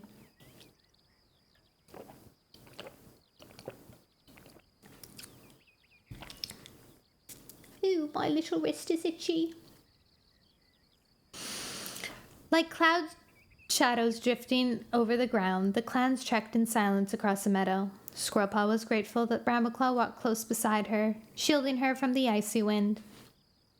The rain was easy now, but the clouds had been raked into tatters by a thorn-sharp breeze that promised colder weather. Shivering, she looked up and saw a two-legged nest looming ahead, even bigger than the great rock. Her paws were sore from the prickly stubble that seemed to cover all the fields they had passed through, and she longed for the softness of leaves under paw. The air was filled with unfamiliar scents, two-legs, the monsters that prowled the crisscrossing thunderpads, the fresh scent of dog drifting from that two-legged nest, and the recent scent of rogues. Squirrelpaw felt the instinctive tension of any cat that strayed from its territory, even though she was surrounded by more clan cats than she had ever seen before in her life. She scanned the hedgerow, and her heart seemed to stop beating altogether when she saw the brown beech leaves rustle madly, shaken by more than just wind. Ravenpaw stepped out from his hiding place like a shadow coming to life, and he stared at the clans in surprise. A second cat slipped out from the hedge behind him. Squirrelpaw recognized a black and white pelt of Barley, the cat who had allowed Ravenpaw to share his home in a two-leg barn for many moons. "Firestar, is that you?" Ravenpaw's ears twitched as he called out for his old friend. The clan cats halted and stared at him. Every cat knew about the black-pelted ThunderClan apprentice who had been driven out by his mentor, Tigerstar. Even if they hadn't known him during his short time in the forest, many had met him on their journey to Highstones. "Hello, Ravenpaw." Tallstar dipped his head in greeting. "Ravenpaw!" Firestar pushed through the other cats to greet his old friend. "Firestar!" Ravenpaw touched noses with the ThunderClan leader. He looked around. "Where's Graystripe?" Firestar blinked. "Graystripe's not with us." "Is he dead?" Ravenpaw's pelt bristled in shock. Firestar shook his head. Two Legs captured him. "Two Legs?" Ravenpaw echoed. "Why?" "They started trapping us." Firestar's mew was raw with grief. "We've been forced to leave the forest." "What?" Ravenpaw lifted his nose to scent the air. "Is that WindClan and RiverClan with you? And ShadowClan?" "The Two Legs are destroying all our homes," Firestar explained. "We would have been crushed by their monsters if we stayed. If we didn't starve first." "You already look half-starved," Barley remarked, coming forward. "Hello, Barley," Firestar greeted him. "How's the hunting?" "Better for me than for you, by the looks of it," came the blunt reply. "Where are you headed?" Ravenpaw asked. "Highstones first, and then—" Firestar turned to look questioningly at Brambleclaw, but Brambleclaw just gazed back in silence. "You'll stay with us tonight, won't you?" Ravenpaw asked. "The hunting is good this moon. The barn is full of rats, sheltering from the cold." "Wait, Ravenpaw," warned Barley. "This many cats will never fit in the barn. The Two Legs would have a fit when they came and get straws for the cows." "That's true," Ravenpaw said. "But there must be a way to help." "I suppose they could stay at the broken nest," Barley suggested. "Of course!" Ravenpaw turned to Firestar. You know the place where you sheltered with Bluestar after the rat attack? Firestar glanced up at the reddening clouds. I was hoping to make it to Highstones by tonight. We can't turn down the offer of food, Blackstar argued. Firestar dipped his head. You're right. He turned back to Ravenpaw. Thank you. Let's get you settled. Then we can show the warriors the best place to hunt. Ravenpaw mewed. There'll be plenty for every cat. Squirrelpaw heard murmurs of excitement ripple through the clans, and the kids began to mewl their hunger out loud, now that it seemed there was a chance they would be fed. We need rest and a meal more than you can imagine, Firestar meowed. Ravenpaw gazed at his friend's mud-stained pelt. Oh, Firestar, he murmured. I think I can imagine. The broken two-leg place had no roof, but now the rain had stopped. Its stone walls were enough to shelter the cats from the wind. I recognize this, whispered Ashfoot, a Wind Clan queen. We slept here when Firestar led us back home, when Brokenstar drove us out. I didn't think we'd ever see this place again, Webfoot growled. The kids and elders streamed gratefully into the nest, glad of the chance to lie down. Ravenpaw and Barley led the warriors away to hunt, while the apprentices, Squirrelpaw and Crowpaw among them, stayed to guard the others. Cinderpelt and Leafpaw padded among the cats to check that none of them had been hurt in the desperate scramble across the moor. Squirrelpaw, Leafpaw called, can you fetch some of the rain-soaked moss from outside? Some of the queens and elders are too tired to walk that far. Squirrelpaw nodded and hurried away to pull pawfuls of sodden moss from the ancient stones that formed the walls of the shelter. The cats took it from her eagerly, lapping up the water that they squeezed out with their forepaws. When the last Wind Clan elder had drunk their fill, Squirrelpaw decided she could settle down and rest her aching paws. As she made herself comfortable in a corner, the warriors returned, carrying fresh kill. Warm, delicious scents filled the shelter, and Squirrelpaw felt a quiver of joy as Brambleclaw dropped a plump rat in front of her. Do you want to share? She offered. No, Brambleclaw mewed. It's all yours. Squirrelpaw's belly ached by the time she had finished, because she was unused to such a huge meal, but this sort of discomfort was far less frightening than hunger, and for the first time since returning to the forest, she felt warm and well fed. This is a good place to rest, Tall Poppy purred. I don't think my kids could take another night in the open. They nearly froze in last night's rain. They'll be warm enough tonight, Ferncloud agreed. It was dark when Brambleclaw returned. He settled down beside Squirrelpaw with a piece of fresh kill as big as the one he'd given her. Firestar was laying next to Sandstorm, their tails, pale ginger and dark red, curled together.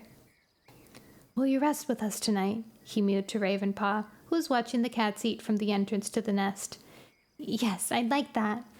He padded over to the corner where ThunderClan had gathered. ShadowClan huddled opposite, while RiverClan and WindClan settled in separate corners. I thought I'd never sleep among the clan again, Ravenpaw murmured. I just wish it weren't under these circumstances, Firestar sighed. Ravenpaw's eyes darkened. How will you find your new home? StarClan will tell us, Squirrelpaw mewed. She glanced at Brambleclaw, but he didn't look up. Won't they? She looked at Leafpaw, uncertainty prickling at her paws. Leafpaw dipped her head, but said nothing. When Squirrelpaw awoke, cold sunlight streamed into the nest. She flexed her claws, wondering how late it was. She had slept soundly. Looking up, she saw her father standing on a fallen stone that made a natural platform in the center of the broken nest. All around him, cats were drowsily lifting up their heads and blinking in the daylight. We've slept too long, Firestar mewed. It's sun high. We have to push on to Highstones. Wherever we're going, we have a long journey ahead of us.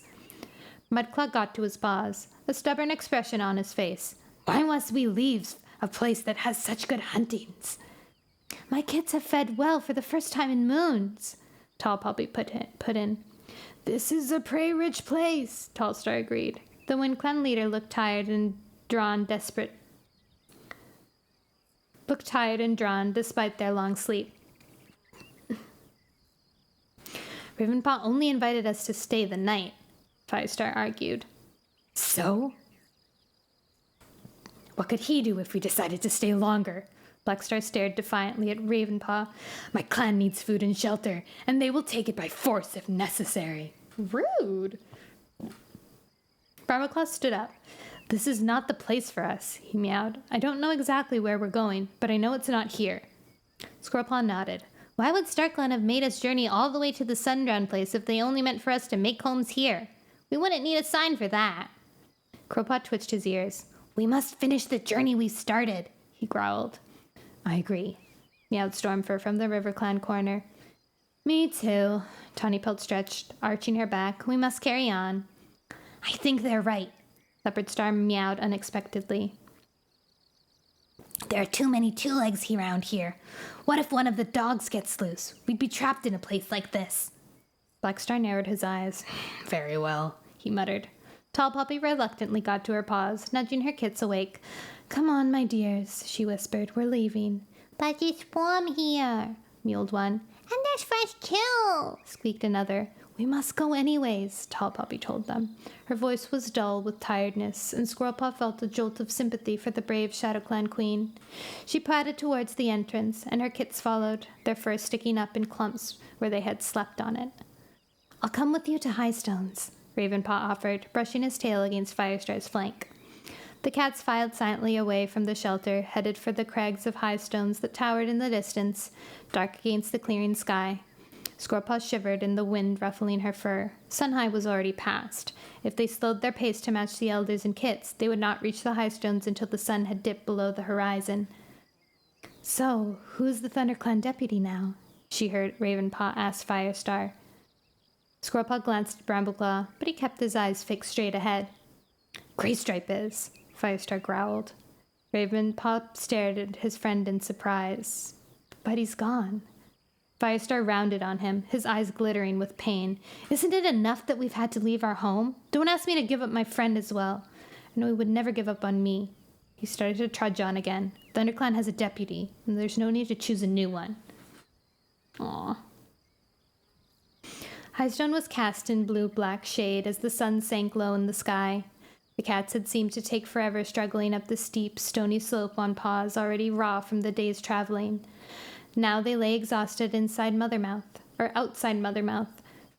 Squirrelpaw stared into the great black tunnel that led to the Moonstone. The clan leaders and their medicine cats had disappeared into it as soon as they had arrived. I wish you'd gone with them, Squirrelpaw muttered to her sister. You could have told me what StarClan said.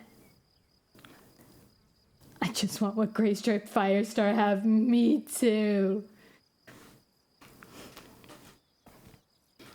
I need like a badge or like some sort of like quote thing that said get you as a friend like Graystripe had, like Graystripe was to Firestar, or like Graystripe and Firestar are, you know.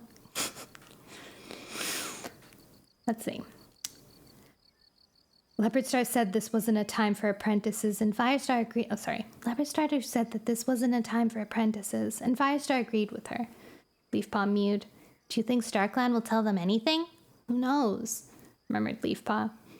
There was the sound of loose stones crunching beneath paws, and Firestar padded out of the tunnel, followed by Tallstar, Leopardstar, and Blackstar. Their faces gave nothing away as they separated to join their clans.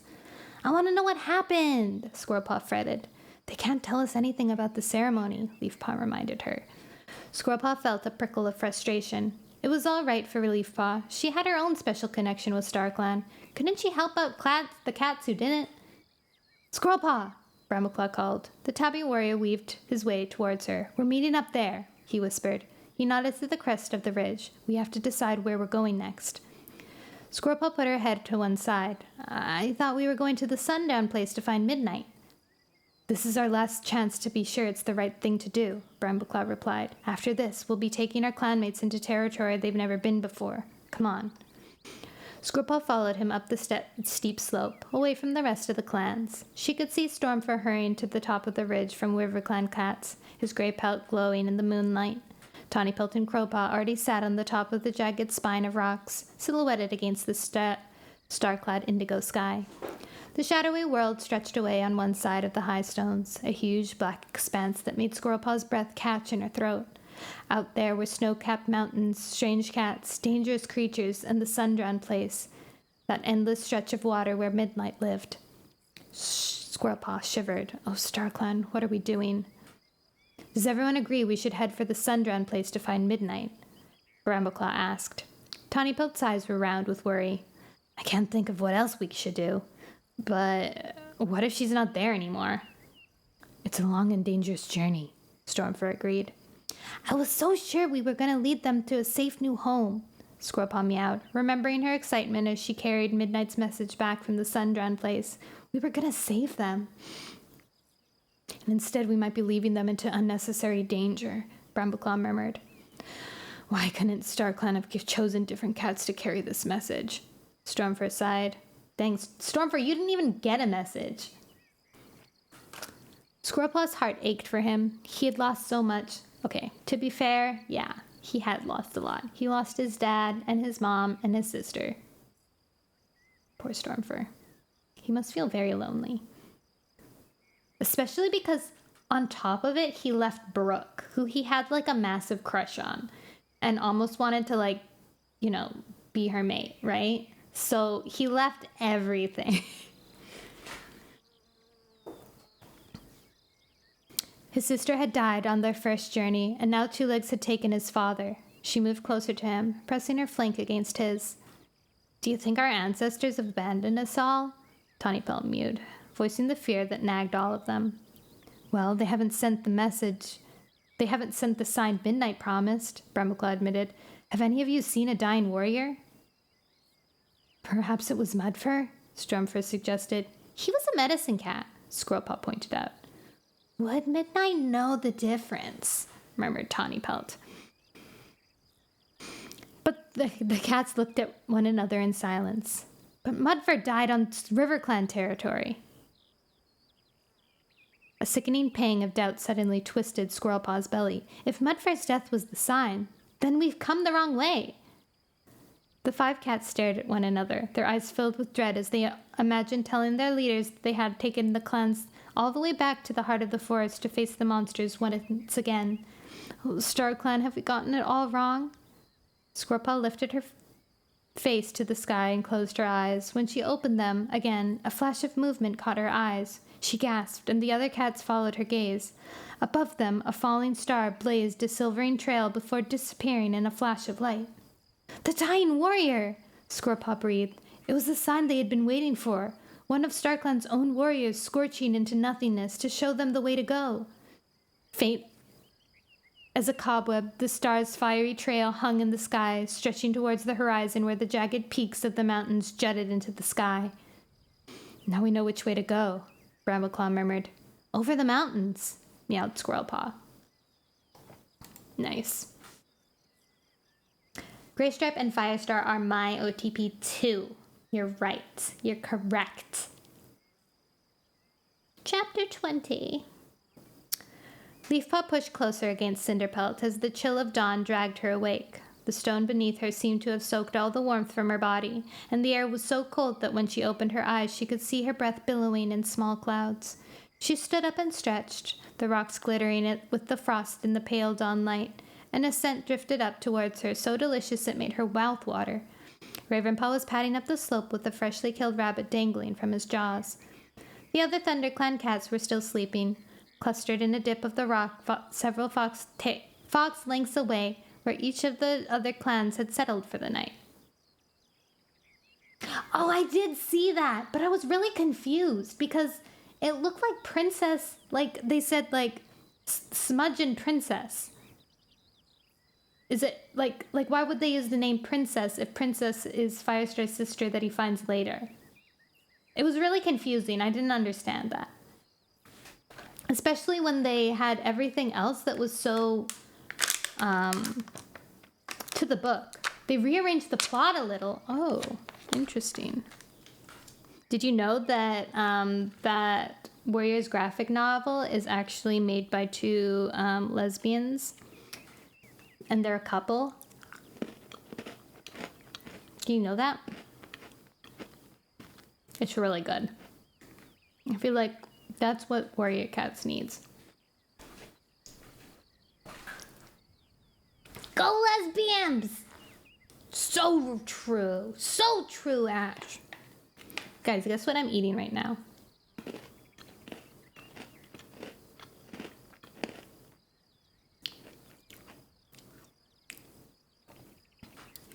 It starts with a D. and ends with a roo.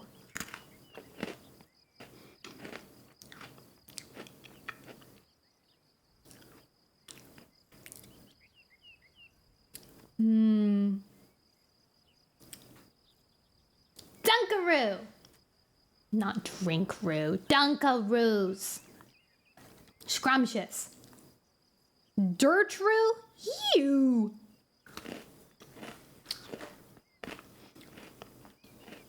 Imagine eating dirt, but not on a carrot.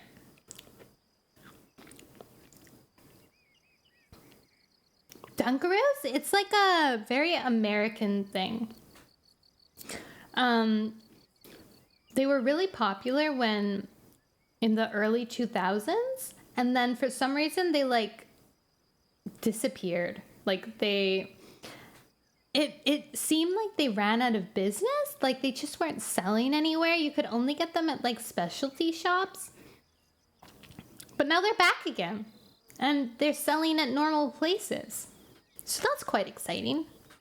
Basically, it's like little cookies and then icing, and then you can dip the little cookies into the icing. And they kind of look like Scooby snacks. Or at least I always thought they looked like Scooby snacks. Even though there is such a, like, they made Scooby snacks a real thing.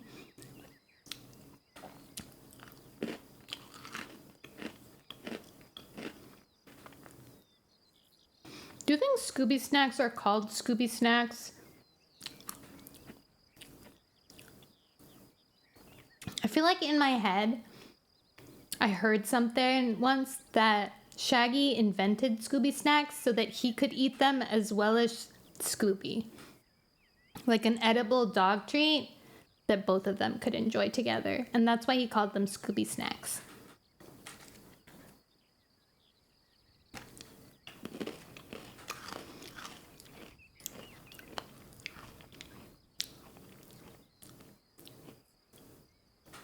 Milk bones are. They are? What? I want to eat a milk bone. Are the chewy ones edible? The texture for those looks so good.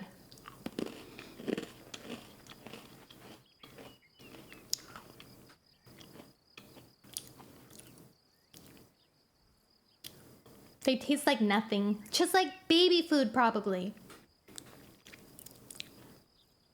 New goal, 150. Nono eats pet food.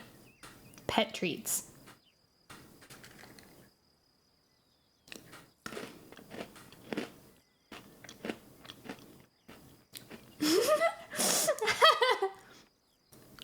Really? Why wouldn't I? That's exciting, isn't it? I would love to. Let's make it official. It's official. Okay. I slammed my table. It's official now. Oops.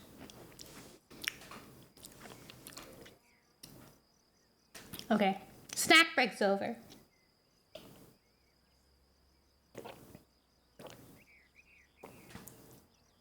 Listen to my chug my drink. Joel! Love you, Joel.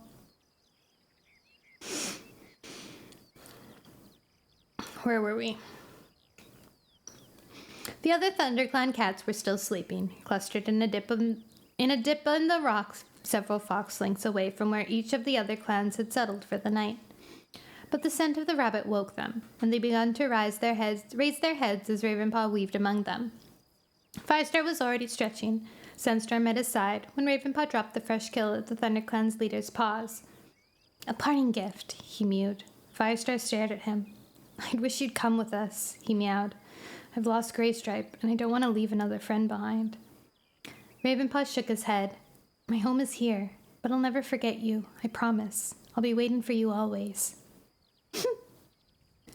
Leafpaw wondered with a pang if they would ever come back. She knew that they were going to be traveling a long way, but she had no idea how far.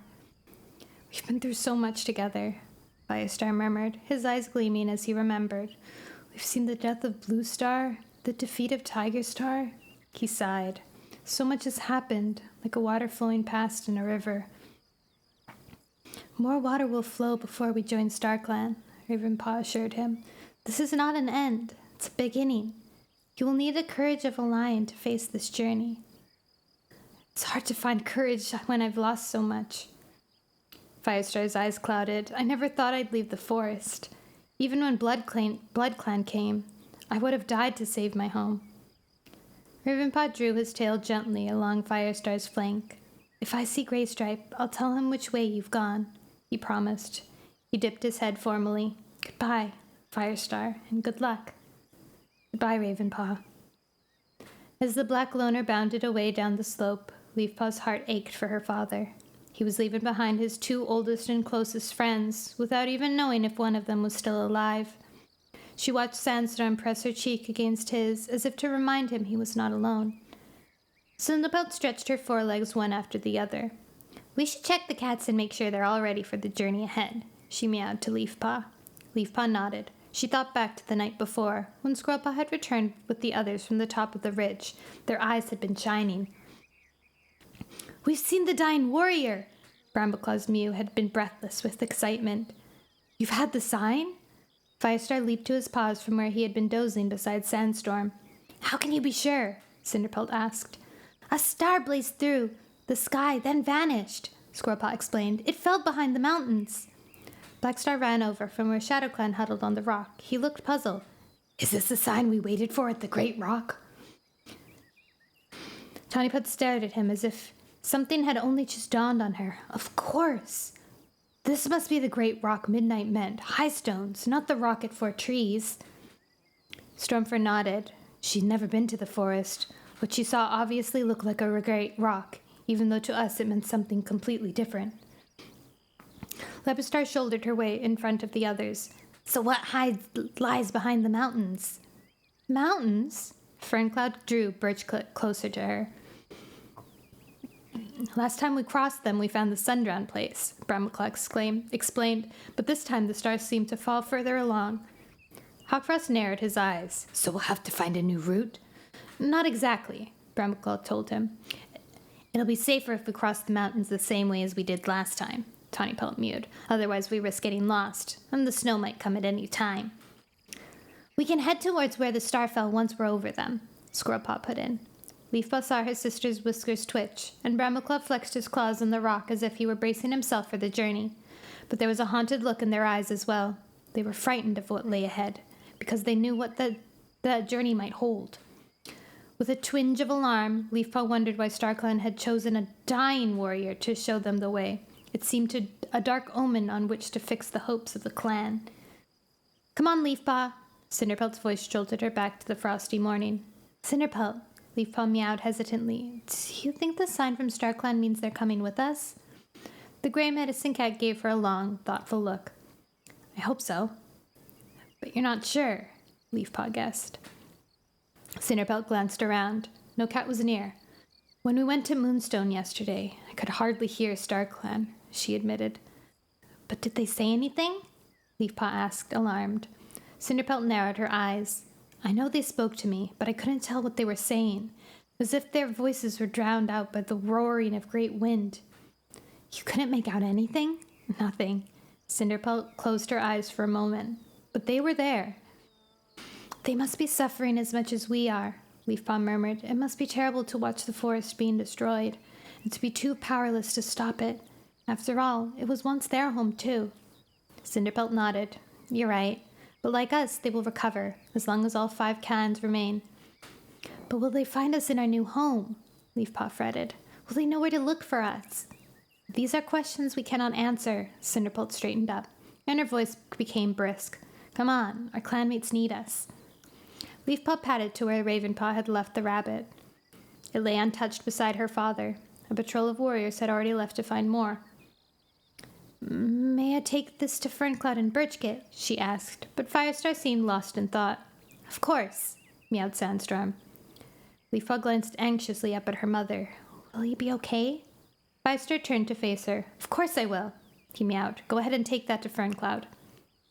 Leafpaw picked up the rabbit and hurried to where Ferncloud was curled around Birchkit. The tabby kit was shivering with cold, and Ferncloud was licking him fiercely to warm him up. It's too cold to be sleeping outside, Ferncloud complained when Leafpaw appeared. I hardly got a moment's rest. She gazed at Birchkit, her eyes glittering with fear, and Leafpaw guessed she dreaded closing her eyes in case she woke to find one of her last kits dead. Here, she dropped the rabbit on the ground. This should help. Ferncloud's eyes lit up. Yeah, we're finishing today. Where is this? Leafpaw's belly growled, and she hoped the hunting patrol would return to... Oh, wait, I skipped a whole paragraph, sorry. Ferncloud's eyes lit up. Flashing a grateful glance at Leafpaw, she tore off a hind leg and placed it in front of Birchkit.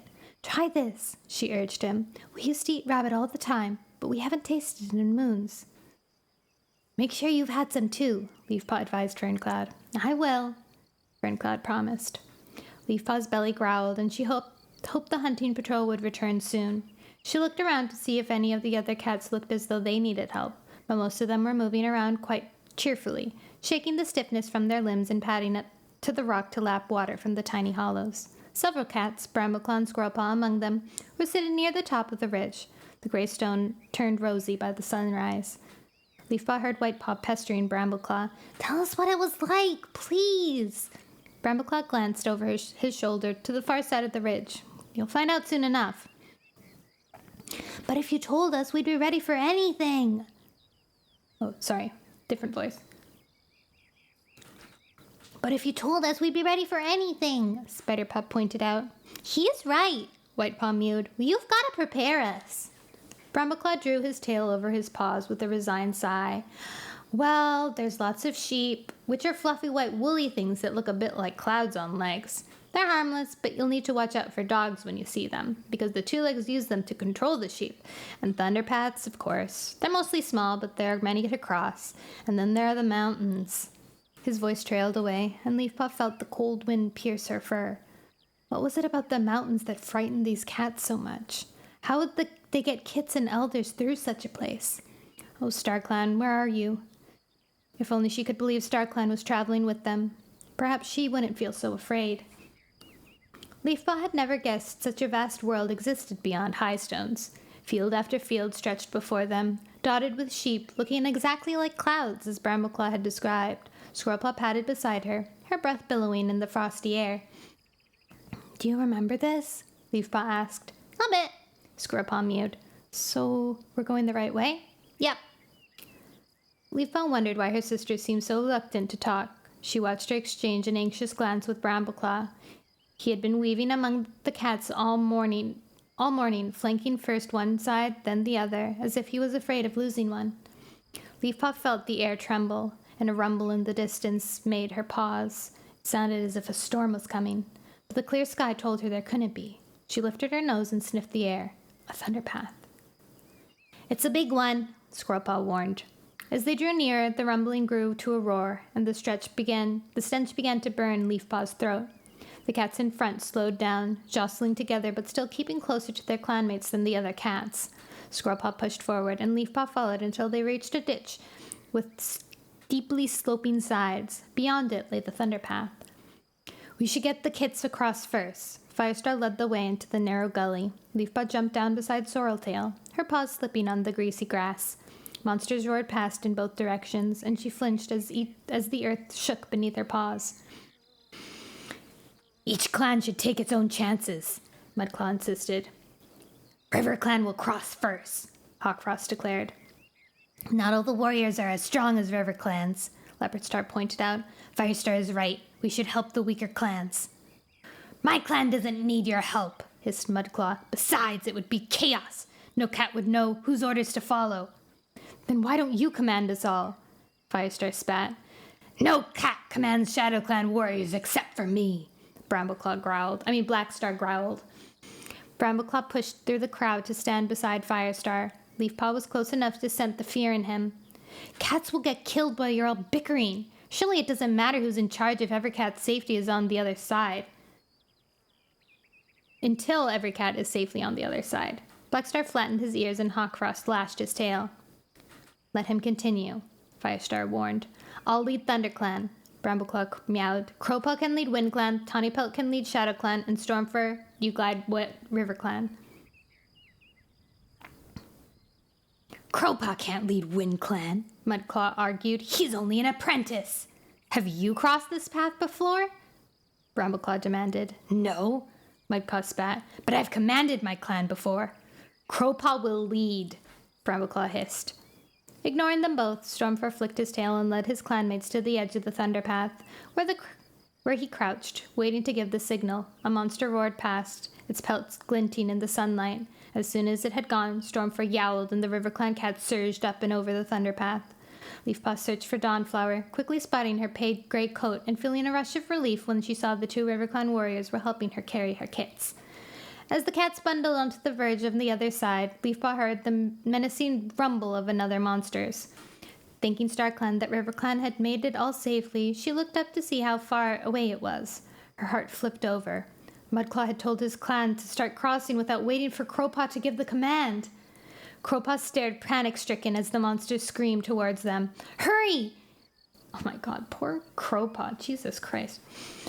He bolted forward, scooping up a kit, and raced to the other side. Hurling the kit into the verge, he raced back to grab another. Carry the kits! He ordered. Scrambling to get a grip of the slippery surface, he grasped another kit by its scruff and raced to the far side once more.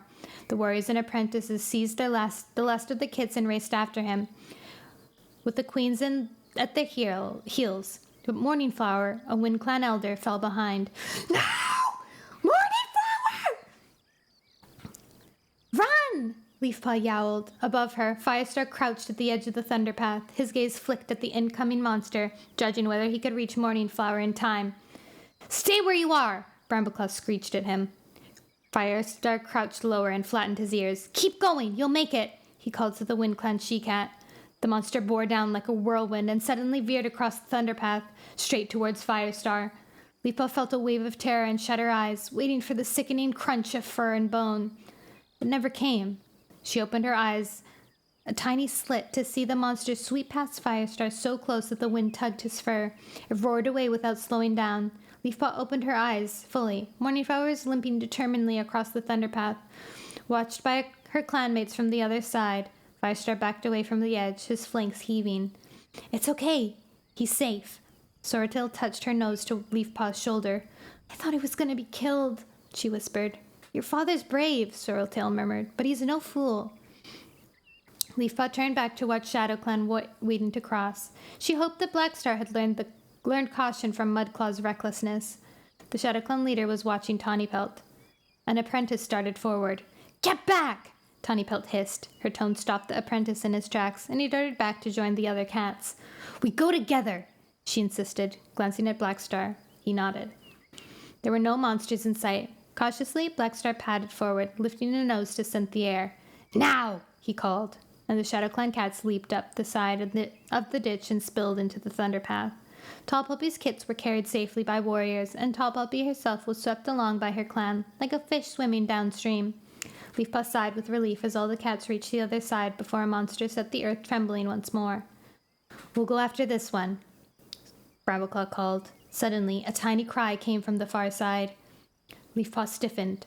One of Tall Poppy's kits had wandered back onto the thunder path. Dazed, it wandered in a circle on the hard path, mewling for its mother. Dustpelt and Mousefur flattened their bellies to the ground, ready to make a dash for the kit. Wait! Brambleclaw ordered. It's too dangerous. The clan held in position. Tall Poppy began to struggle through the mass of ShadowClan cats to reach her kit, but one of the RiverClan queens was closer. Dawnflower leaped onto the thunder path and scooped the kit out of the way of the monster. She carried it to the verge, dropped it on the grass, and began licking it roughly. Suddenly she stopped, then swiped her tongue around her lips in confusion as she realized the kit was not her own. She glanced self-consciously at her clanmates as Tall Poppy bounded over and snatched up her kit. Leafpaw tensed, hoping Tall Poppy wasn't offended by the RiverClan queen's intervention, but her eyes were brimming with gratitude, and she dipped her head to Dawnflower before carrying her kit away. Aww! She got self-conscious. She's like, "Oops, sorry, I didn't mean to save her. I thought it was my baby."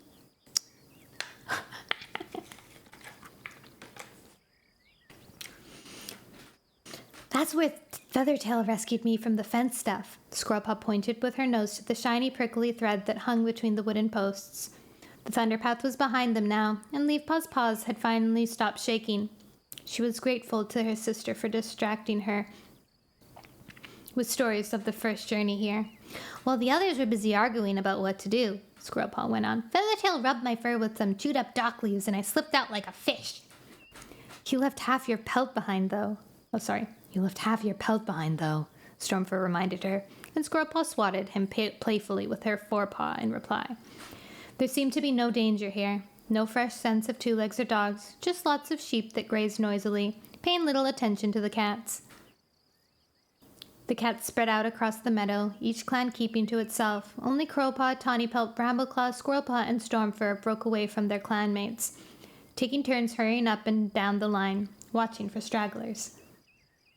Tallstar trekked wearily along. One Whisker had not left his side all day, and the other leaders glanced at the elderly WindClan cat from time to time, clearly worried. We should find a place to rest, Barkface advised as the sky darkened and a chill breeze ruffled the cat's fur. There's a copse up ahead, Firestar meowed. We could find shelter there. The other leaders nodded, and the cats climbed to the top of the sloping field and padded into the wood. Leafpaw sank gratefully into a pile of moss. I smell fox, Blackstar warned. The scent is stale, Leopardstar observed, scenting the air. It might come back while we're sleeping, Mudclaw meowed. The clan should all sleep together, called Dawnflower, reaching out with her tail to stop her tomcat, a plump, round-faced tabby, from wandering after a wood loose? Lie down, Tumblecit, she scolded. The kits and queens should sleep in the center, One Whisker suggested. They'll be safer there. He glanced at Tallstar. The oldest cats should join them. Very well, Blackstar agreed. Each clan will post 2 guards to keep watch. Leafpaw padded over to Sorreltail, grateful for the shelter of the break-in. Ferncloud could sleep soundly tonight, she decided, with 4 clans in thick undergrowth to keep Birchkit warm. The woods were very quiet, the frosty silence broken only by the hooting of an owl. It wasn't home, and the jumbling scents of 4 different clans made Leafpaw's nose twitch, but she felt safe enough to curl up beside Cinderpelt and go to sleep. Leafpaw slowly grew used to dealing with thunderpaths as they trekked towards the setting sun. The clans still crossed separately, but the queens watched out for each other's kits now, having seen how easily the youngest cats were confused by the noise and stench of the monsters. Like cobwebs in the rain, the clan boundaries were beginning to dissolve. We should reach the mountains this evening, Brambleclaw announced as Leafpaw did her morning rounds of the clan, checking for injuries or signs of infection. Are we that close? She stared up at the peaks, which had grown from a tiny line on the horizon to a foreboding mass of stone. She shivered at the sight of the snow that caped the highest crags. Some of the cats had already begun coughing, awakening Leafpaw's fear of green cough, the illness that could wipe out an entire clan in Leaf Bear. Leafpaw, Firestar called. Are you up for a little hunting? Yes, please, she replied eagerly.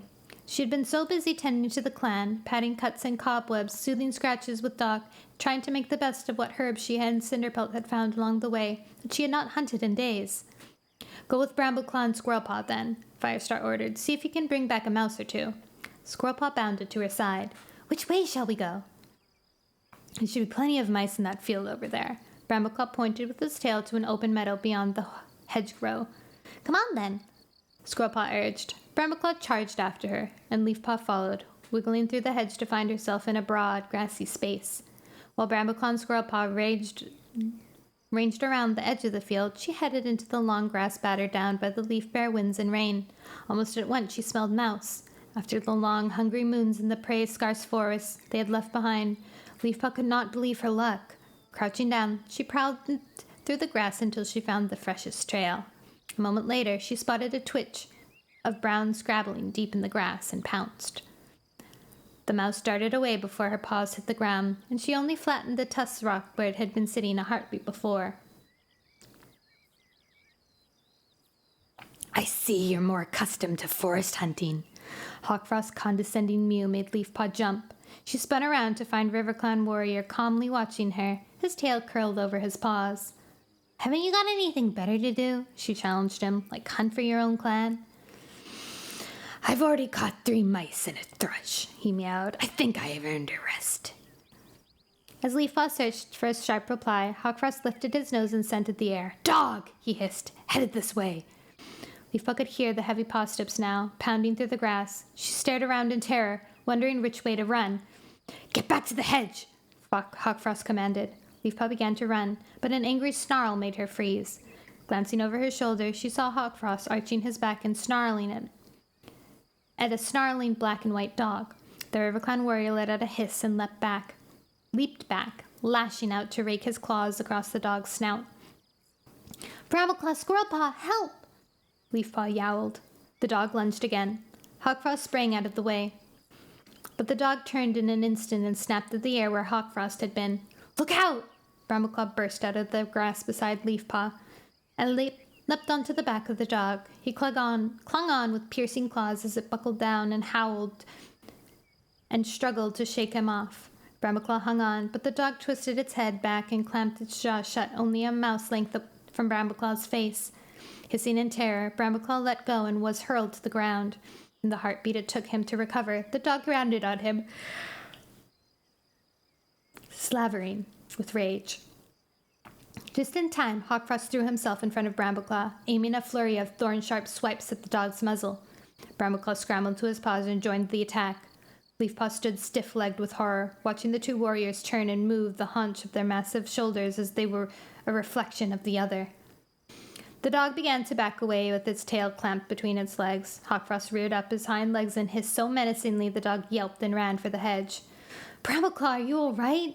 Leafpaw gasped. Yes, I'm fine. Good job, I was here to save you, Hawkfrost sneered. I saved you, in case you've forgotten, Brambleclaw retorted. Hawkfrost shrugged. I suppose you did, he admitted ungraciously.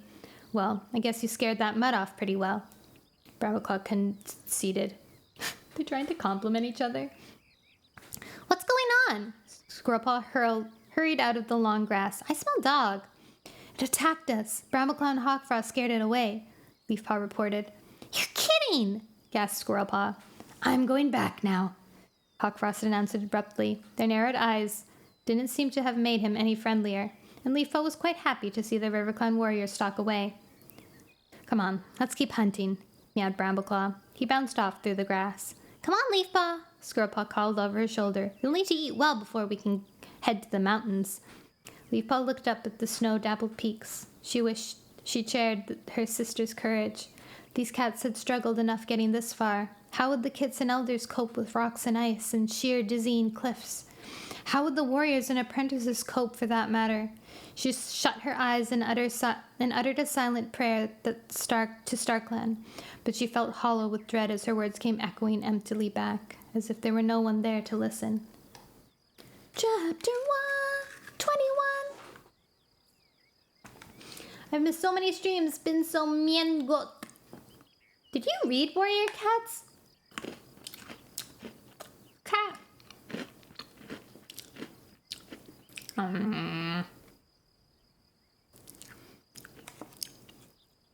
Nothing like Dunkaroos.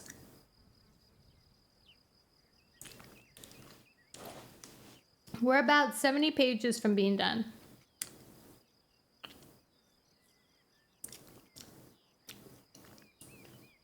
Which is actually kind of wild.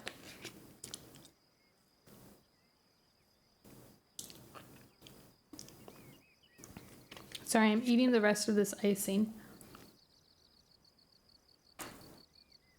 Before we go on, for some reason, like, this icing in this Dunkaroo package didn't have any sprinkles in it. Or if it did, it only had like 1 or 2. I got like the bottom of the barrel of Dunkaroo icing. Which, speaking of, I saw there's this store near this new condo that sells like hard to get candies and candies from the States and stuff. They have this big tub of Dunkaroo icing. And I didn't buy it then, but I think I'm going to sneak and buy it.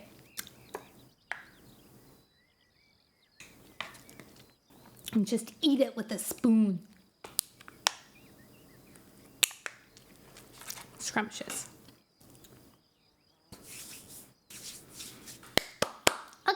Let me get some more. Should I get lemonade or iced tea, guys? I had lemonade already, but maybe iced tea should be good. I'll be right back.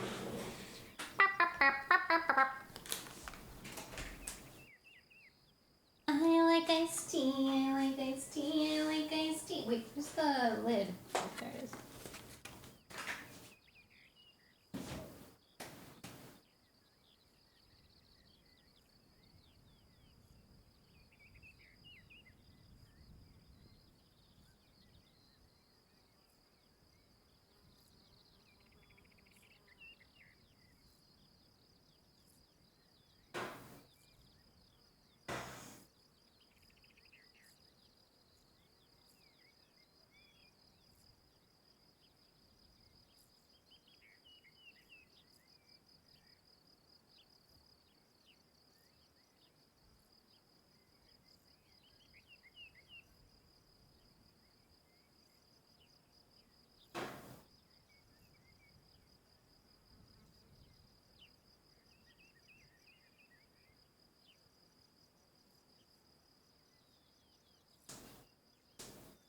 Beep boop hop, beep boop.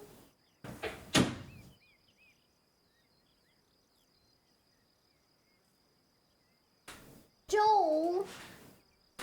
Joel. Okay, I'm back. Let me have a nice sippy.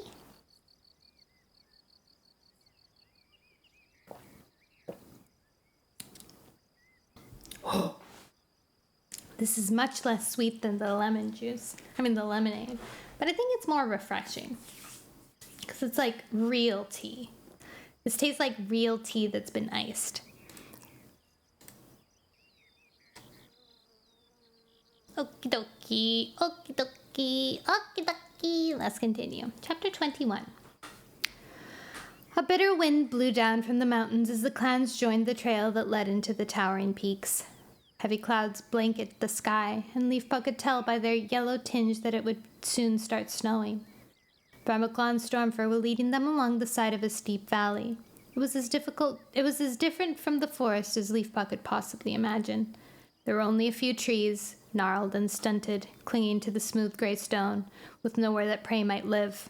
Moons of desperate hunger had left the WindClan cats fur thin and useless against the chill, but they plodded grimly on with their heads down.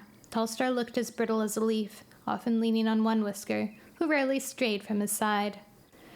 ShadowClan looked little better, their eyes weary and their pace slow, and RiverClan appeared shabby, their gleaming coats nothing but a memory, half forgotten, like the days when every cat had enough to eat.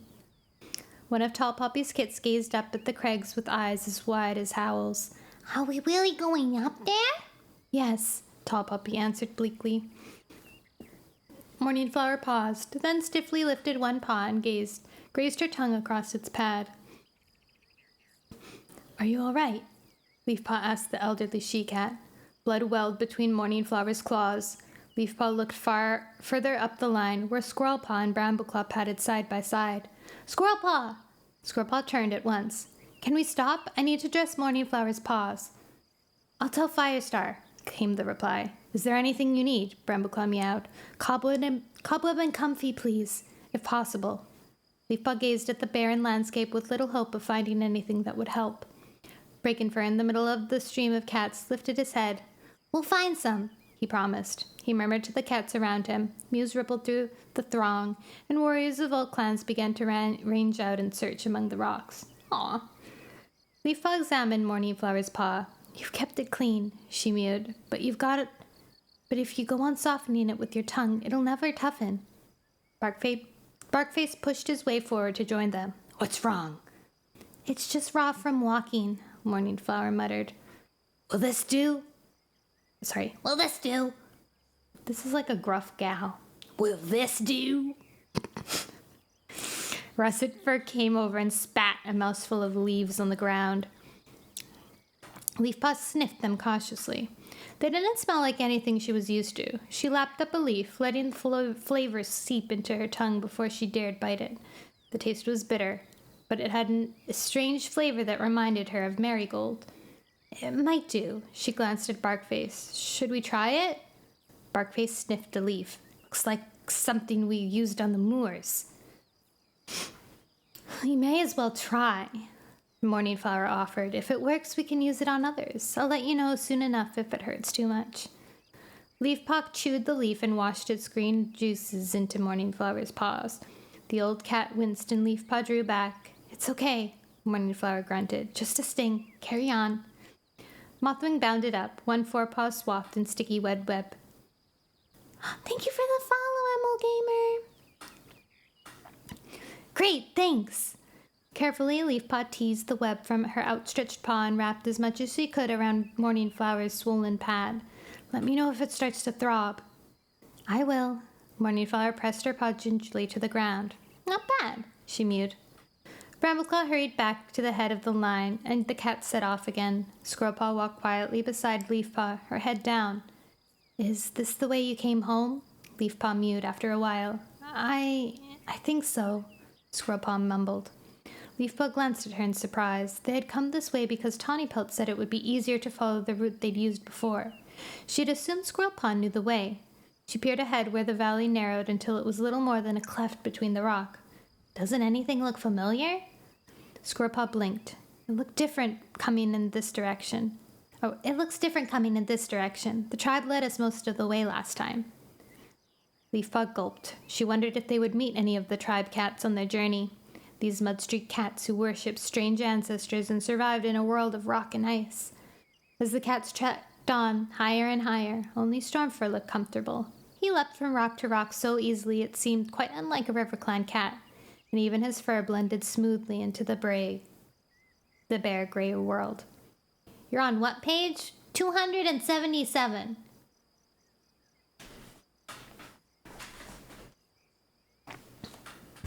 Oh, my neck.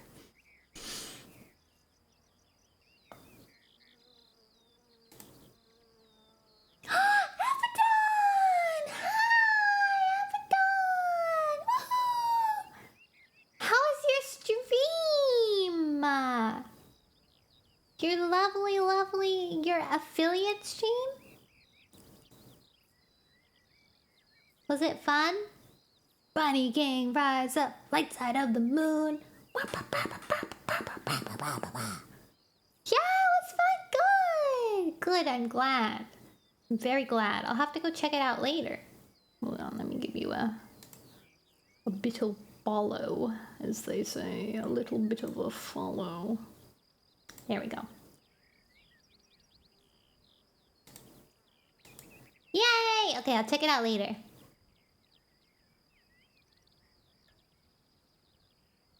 Emolga. Isn't that a Pokemon?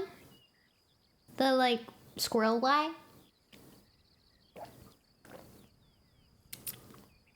Okay, I'm gonna carry on reading for now. A little bit of a follow, right? Exactly. Okay. There seemed to be no end to the climbing, neither that day or the next. The terrain grew steeper and rockier, but still the peaks towered over them. Morningflower's paw had improved, and Leafpaw kept an eye out for more stalks of herbs she'd use to heal it. Are you sure we're going the right way? Sorreltail whispered. This path is getting really narrow. She was right. The trail was leading them onto a ledge that spiraled around in a dizzying gorge. The mountain fell away on one side of the path and rose up vertically on the other. The wind funneled through the gap like water through a ditch, tugging at Leafpaw's fur. She narrowed her eyes against the icy blast and kept her gaze fixed firmly ahead. The cats fell into single file to pick their way along the ledge. Carry the kits! Blackstar called down the line, and his yowl echoed eerily off the walls of the gorge. The ledge followed the curve of the mountains, sloping up towards the narrow pass between two peaks. The mountainside echoed with the rattle of stones as the edge of the path crumbled beneath the cat's paws and sent grit showering down into the shadows below. Thank you for the birdie! Leafpaw walked as close as she could to the rock face, her heart hammering. She could feel Sorreltail's warm breath behind her. Suddenly, a wail rang out from up ahead, and a large chunk of rock clattered endlessly down into the abyss. A hole yawned in the narrow path, sending Smokepaw, a Shadow Clan apprentice, pummeling down into nothingness. For a moment he clutched desperately at the ledge, his claws scratching against the stone. Russet Fur, the Shadow Clan deputy, lunged to grab him, but her extra weight only dislodged more stones, and the edge where Smokepaw clung suddenly dropped away. Russet Fur leaped backwards, only just managing to save herself. The apprentice fell, twisting violently in the air, and disappeared into the darkness.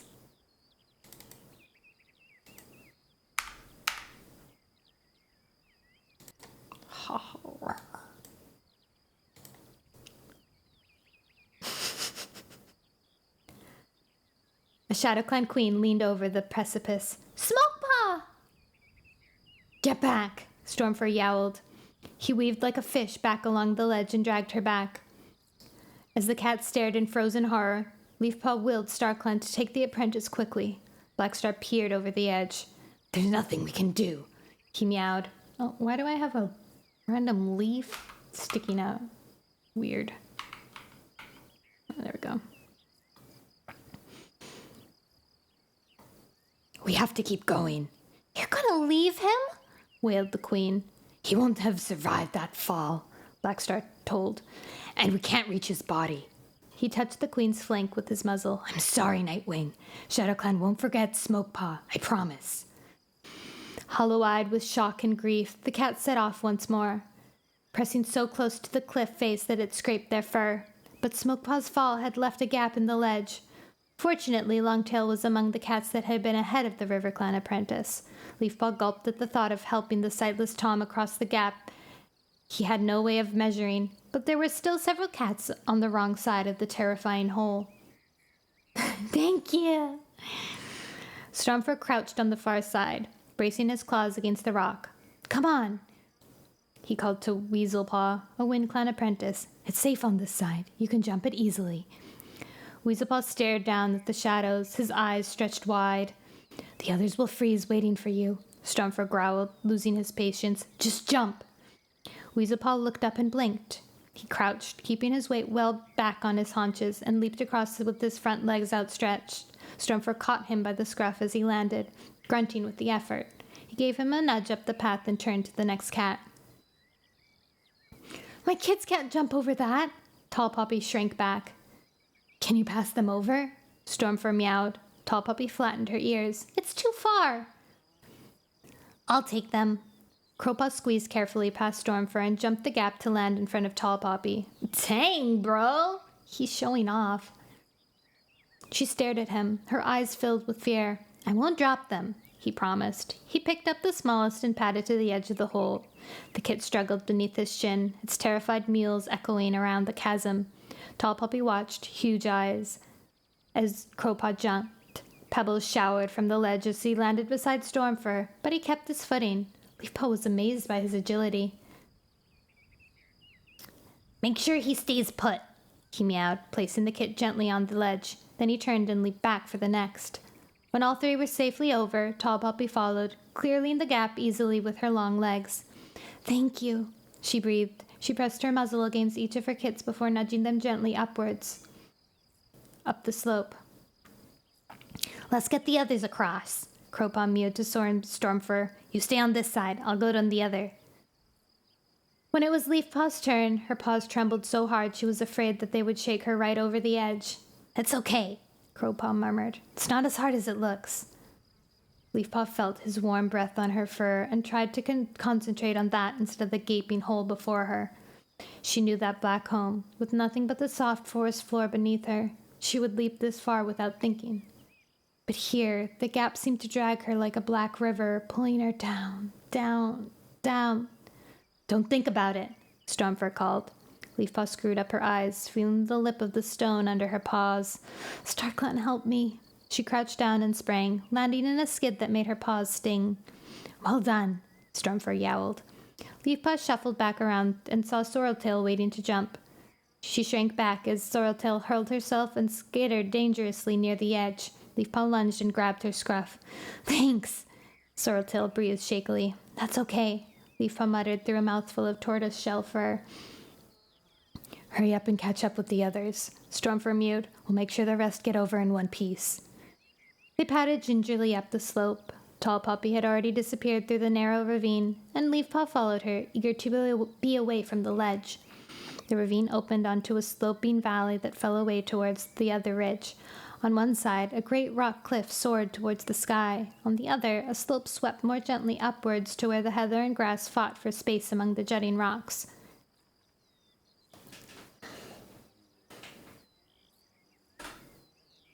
Yeah, I think it is a pronunciation thing. Against. Yeah. I say against. Weird. I never actually thought about that. That's a good catch.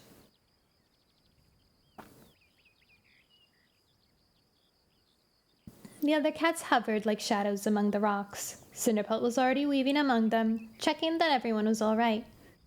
Leafpaw's stomach growled. She hoped the hollows and crevices would conceal some small prey. The cats had hardly eaten since they had entered the mountains. The prey-rich fields of Two-Leg Place seemed a distant memory, and there didn't seem to be enough food here to feed one clan, let alone 4.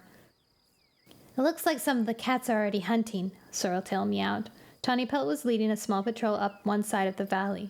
Blackstar was headed for a rocky outcrop a little further down, flanked by a pair of Shadow Clan warriors.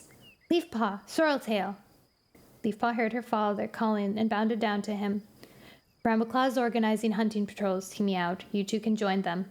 Shouldn't I help Cinderpelt? Leafpaw asked. Firestar glanced over to the gray medicine cat. No cat is hurt, though a few are in shock. Cinderpelt told me she could manage. Okay, Leafpaw mewed. She hurried to join Brambleclaw and Sorreltail, with Sorreltail beside her. Is Birchkit okay? Leafpaw paused as they passed Ferncloud. He's fine, Ferncloud assured her. She looked at the clouds, but once the snow starts... Birchkit narrowed his eyes when he saw Leafpaw. Why couldn't Cody come with us? He whined. Did you tell her to go away? Leafpaw shook her head. She has a home of her own, she told him gently. But he was fine. There'll be plenty of time for fun when we get to our new home, Ferncloud promised. If we ever get there, Sorreltail muttered as they padded away. Of course we'll get there, Leafpaw told her, hoping she sounded as if she believed it. Squirrelpaw looked up as they approached. Squirrelpaw looked up as they approached. Brambleclaw's explaining how the tribe hunts, she whispered. We thought it might help. Up here, you need to rely on stillness rather than stealth when you're hunting. Brambleclaw was meowing. But we're not tribe cats, we're clan cats, argued Rainwhisker. Why should we be expected to hunt like them? This isn't the forest, Brambleclaw snapped. Without the cover of undergrowth, prey will spot you in an instant. Here, you have to wait, and keep so still that you blend into the mountain. Then the prey will come to you. What prey's gonna be that stupid? Snorted Weaselpaw. That's what the tribe taught me. Brambleclaw's eyes flashed. If you don't want to starve, you're gonna have to learn to hunt like them. He flicked his tail. Spiderpaw, come with me. Squirrelpaw, you go with Rainwhisker. And you two, he looked at Leafpaw and Sorreltail. You two stick together. Where shall we hunt? Leafpaw looked around the valley and its perilous ledges of shadowy crevices, and thought with a shudder of the giant cat that had killed Feathertail. Will we be safe? If you're sensible, yes. Brambleclaw pointed his tail to a ledge jutting out above them. Try up there first, he suggested. Sorreltail nodded and scrambled up the slope, sending a shower of dust and stones down onto the cats below. Leafpaw shook the grit from her fur and followed. Her tired legs ached, but she kept going till she reached the ledge. Sorreltail flicked her tail, signaling her to be quiet. Leafpaw smelled the once familiar scent of a mouse. She crouched beside Sorreltail to stare at a patch of coarse grass that sprang from a crack in the ledge. Stay still, she recalled Brambleclaw's advice, but it was hard to wait patiently when she was this hungry. When the grass began to tremble, Sorreltail pushed herself slowly forward. Suddenly, the grass shivered and the mouse darted out, heading for a crack in the rock. With a jolt of horror, Leafpaw watched Sorreltail leap after it and tumble straight over the edge. Leafpaw's mind filled with the memory of Smokepaw vanishing into the gorge, and she had to force herself to look down the side of the valley. To her relief, Sorreltail was very much still alive, wailing in terror as she half fell, half skidded down the steep slope.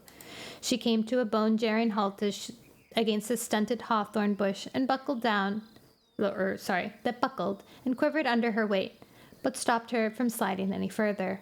"Sorreltail," she called. "Are you okay?" The ThunderClan warrior looked up at her, eyes huge with shock. I'm okay," she mewed. "Just grazed my paws." She began to claw her way back up the slope. Brambleclaw came dashing across the slope, alarmed by the shower of stones Sorreltail had dislodged. "Oui, je parle français." "What happened?" "I slipped, that's all," Sorreltail told him, though her eyes still glittered with fear. "You have to be careful," Brambleclaw hissed. He stopped abruptly to stare past them. "What is it?" Leafpaw spun around, her heart thudding. With a flood of relief, she realized he had just spotted the mouse creeping out of the crack in the rock. "Stay still," Brambleclaw ordered in a whisper. "But I could get it in 1 pound," Sorreltail breathed back. "Wait," Brambleclaw growled. Leafpaw heard the faint beat of wings above her head. Looking up, she saw a huge bracken-colored bird circling overhead. She gulped, wondering exactly what it had spotted as prey, the mouse or them. "If we're lucky," Brambleclaw murmured as the eagle folded its wings and swooped down towards them as a swift and silent as a StarClan warrior. "It'll go for that mouse, and we'll be able to take the clan something big enough to share." "And if we're not lucky?" muttered Sorreltail. Brambleclaw didn't answer.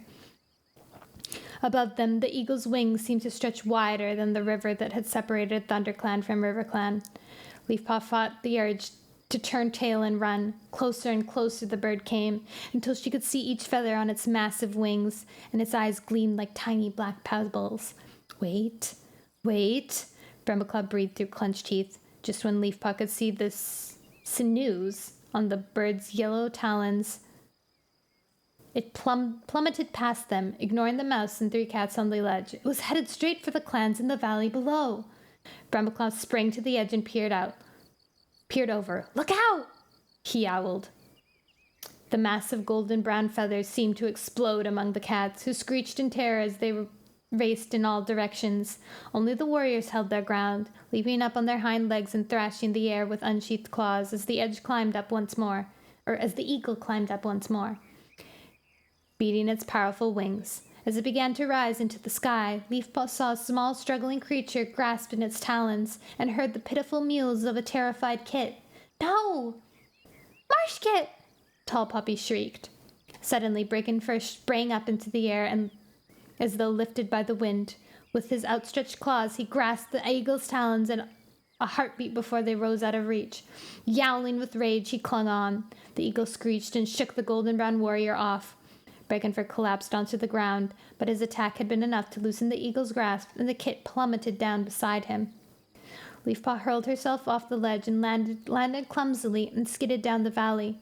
Stones tore at her claws as she slithered down. Brambleclaw and Sorreltail were scrambling behind her, zigzagging across the steep slope to stop themselves from falling headlong. But Leafpaw kept tumbling over and over. A bush broke her fall before she reached the bottom, its thin branches whipping her fur. It was enough to slow her down, and she managed to scrabble to her paws and dash across the valley floor. "I'll check that Brackenfur's okay," Leafpaw ordered Sorreltail. "I'll see to Marsh Kit." Tall Puppy was crouching over the scrap of fur that lay on the stony ground. Ferncloud pressed her flank against the ShadowClan queen, trying to soothe her but understanding her terror. Leafpaw leaned over the kit and licked his chest. She could feel his flanks heaving and his tiny heart hammering in his chest. Blood welled on his shoulder, but the cut was not deep. "He'll be all right," Leafpaw promised. "As long as we keep him warm, he'll survive the shock." She looked up and was relieved to see Cinderpelt limping towards her. "Lick the wound as clean as you can," Cinderpelt ordered. "We have few precious herbs to cure him if he gets infected." Leafpaw obeyed immediately, tasting the salty tang of the kit's blood on her tongue. Tall Puppy pulled her remaining kits close to her, shaking with fear. "Where have you brought us?" she yowled, looking around to find the cats who had led them into the mountains. "I didn't think an eagle would attack so many," Squirrelpaw gasped. "Privet! Gasped as she bounded across the valley floor. "Did you know this might happen?" Blackstar demanded furiously. "We knew eagles preyed on the tribe, but they always fought them off," Squirrelpaw mewed wretchedly.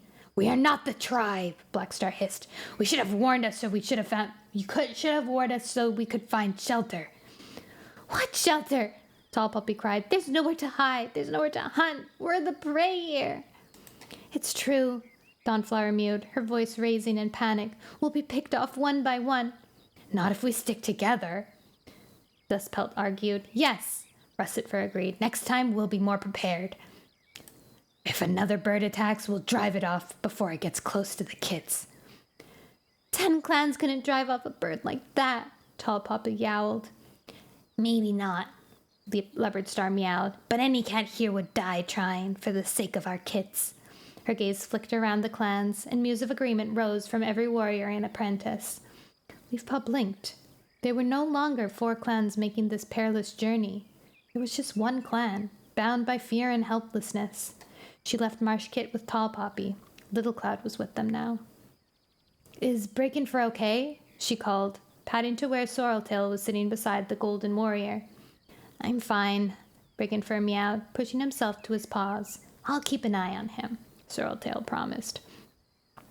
Leafpaw patted over and touched her sister's flank with her nose. Surely it can't get any worse, she murmured. Squirrelpaw stared back wordlessly, her eyes clouded with doubt. In desperation, Leafpaw turned her gaze towards the sky, praying for the protection of StarClan, wondering if her prayer would reach their ancestors through the snow-laden clouds. As if in reply, the first freezing flakes began to fall. I'll read this, because Canada has some pronunciation quirks, like being a boat. I don't do the about. It depends on where you're from, too. A boot. Going a boot. Well, out to the boat. Remember American English, at least. Sorry if that seemed No, don't worry. I mean, it's all English.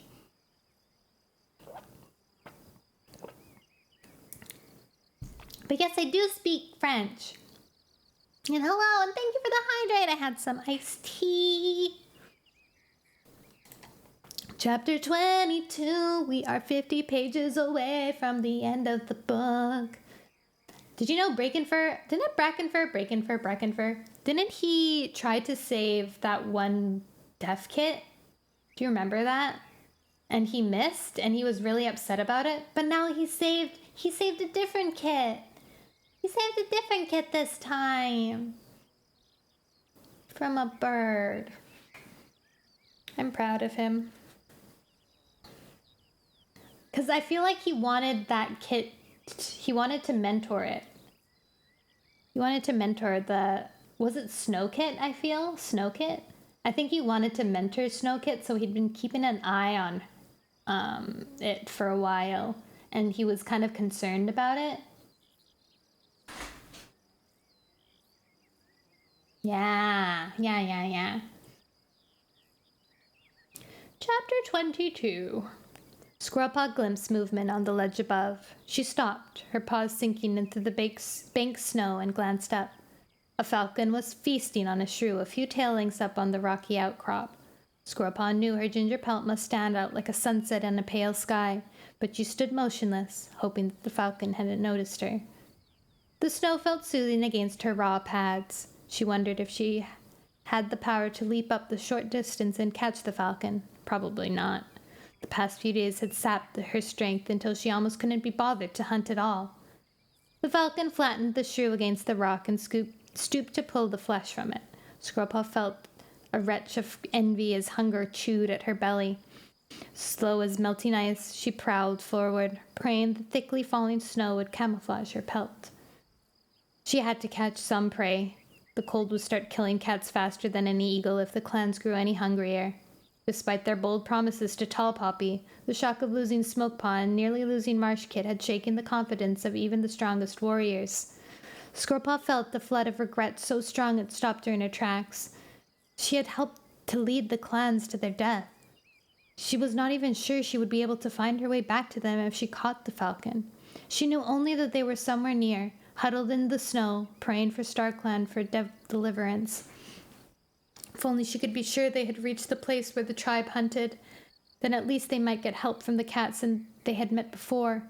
Stormfur had taken to ranging out All night, among the snowy crags, he alone seemed comfortable in this barren territory. She knew he was searching for Brooke or any sign of the tribe, but he had found nothing so far. The tribe had no need for borders or scent markers. No other cat wanted their unforgiving hunting grounds. Also, hold on 1 second. I just randomly remembered something and I need to double check. Okay. All's good. The falcon ruffled its feathers, shaking off some snow, and brought Squirrelpaw's wandering thoughts back to the hunt. She tensed her tired muscles and prepared to leap. Suddenly, a flash of fur above her made her draw back. 3 lean, mud-streaked cats hurled themselves from the rocks above the falcon. One snared the falcon in its long claws, while the other 2 bundled Squirrelpaw backwards, knocking the breath from her. She felt strong paws pinning her under the snow and struggled, but they were too strong for her, and after a few terrified moments she lay still, her breath hoarse and ragged. Squirrelpaw? She heard a familiar voice growl her name and felt paws tug her out of the snow. She blinked cold flakes of ice from her eyes and saw Talon staring at her in undisguised surprise. 2 more cave guards stood behind them, wide-eyed with astonishment. "What are you doing here?" he demanded. As Squirrelpaw tried to gather her confused thoughts, she recognized one of the cave guards. It was Jag, one of the outcasts who had returned to save their tribe mates from Sharptooth. Knowing 2 of the cats who stood in front of her made her feel a little better. "We've left the forest," she explained. "We're traveling over the mountains." Talon narrowed his eyes. "Again?" "We're all going this time." "All?" "The 4 clans." Squirrelpaw mewed. "We couldn't stay in the forest any longer. There was too much destruction, but we never thought the journey would be this hard. Smokepaw fell into a ravine, and then an eagle tried to carry off Marshkit." She trailed off breathlessly. "Kits?" Talon demanded. "Out here? Are you mad? You must bring all these cats to the Cave of Rushing Water and rest. Where did you leave them?" "We sheltered under some rocks. There was a tree jutting out like some giant claw." Talon glanced at the cave guards. "Tree rock," he meowed. "Go there." Tree rock. So straightforward. The cave guards bounded away across the snowdrift, their ears flattened against the falling snow. "Let's find these clans of yours before they freeze to death," Talon meowed, picking up the still warm falcon in his jaws. Squirrelpaw struggled to keep up with the tom as he raged after the guards. They'll be safe once we get them to the Cave of Rushing Water," Talon called over his shoulder. Hope gave Squirrelpaw new strength, and she scrambled on until she was clear of the drift and pounding after him along the rock ledge that had been shielded from the snow by a sharp overhang. Her paws sent stones showering down the steep slope, but she kept running. "Eagle!" The cave guard skidded to a halt where the ledge came to an abrupt end. Looking along the side of the valley, Squirrelpaw saw the rocky outcrop where she had left the clans. Their pelts looked like dark smudges through the driving snow. Above them, Squirrelpaw recognized the predatory circling motion of the eagle and felt her body twist in dread. The cave guards sank back onto their hunches, then sprang over the deep cleft that lay between them and the clan cats. Talon followed, leaping easily over the gap even though he was carrying a dead falcon. Squirrelpaw looked across the divide, then down at the long drop beneath her. Rock's sharpest teeth pierced the snow that pooled into the chasm beneath. Summoning up every last bit of her strength, she leaped towards the rocky ledge where Talon waited. Reaching out desperately with her forepaws, she grasped the ledge, her hind legs churning empty air. Talon lunged forward, and she felt his teeth sink into her scruff as he pulled her to safety. The moment she felt solid ground beneath her paws, Squirrelpaw raced after the tribe cats. Above them, the eagle folded its wings and started to drop down towards the ground. "Birch Kit!" Braincloud's shriek tore through the air. Russet Fur leaped forward to scoop up the kit and thrust him and his mother into the shadows of the rock. Brambleclaw herded Dawnflower and her kits after them. Hawkfrost leaped to One Whisker's side, and together they shielded Tallstar from the attack. As the eagle swooped down, its talons raking the air, the cave guards plunged among the clans. Jag swiped at the bird's wings, and another cave guard lunged at it, clawing a feather from its tail. The air thrummed with the beating of the great bird's wings as it swooped upwards, screeching into the blizzard. The clans crept out from the shelter of the rock and stared in amazement at the rescuers. They looked scrawny and miserable and bedraggled, and Squirrelpaw was suddenly afraid the tribe cats would tell them to give up trying to cross the mountain and go back to wait for warmer weather before restarting their journey. Brambleclaw bounded over, flicking lumps of snow up from his paws. "Talon! Jag!" He touched noses happily with each cave guard. Crowpaw padded up and flicked his tail against Talon's flank. "Great timing," he mewed. "This is Talon," Squirrelpaw announced to the clans. "And Jag, and..." I'm Knight of No Stars," the third cave guard meowed. Her voice carried the strange accent Squirrelpaw had forgotten, and it was good to hear again. Talon looked around. "Where is Stormfur?" "He went hunting," Tawny Pelt explained. Firestar shouldered his way to the front. "Are you able to help us? The kits are freezing," he mewed. "One is close to death." "Let me see," ordered Talon. "Here!" Leafpaw called from beneath the overhang while Tall Poppy was licking her limp kit. Instantly, Night picked up the kit in her jaws and placed it in Tall Poppy's flank. "Keep off ground," the tribe she-cat growled. "The rock will suck the warmth from him. And don't lick. The wet will make him colder." She began to rub the kit roughly with her forepaws, ruffling its damp fur, and the kit began to stir. "Keep rubbing," she told Leafpaw. "Remember, don't lick." The Shadow Clan queen stared at Night with eyes brimming with emotion, but the tribe cat only nodded curtly and directed a question at Firestar. "How long have you been here?" she asked. "Too long," Squirrelpaw murmured. She felt the weakness of hunger returning now that the danger had passed. The cold was making her sleepy. "We'll take you all back to cave," Talon offered. "You can get warm and eat there." "We have to keep going," Blackstar's eyes glittered. We should leave the mountain before the snow gets any worse. You will die if you do not come with us." Nice, Talon. Talon meowed. Blackstar flattened his ears. Firestar turned his gaze on the Shadow Clan leader. "The kits and elders will never make it," he mewed quietly. "And Tallstar needs to rest," One Whisker called out. The Wind Clan leader looked as tired and worn as any of the other elders. "We all need rest," Leopardstar put in.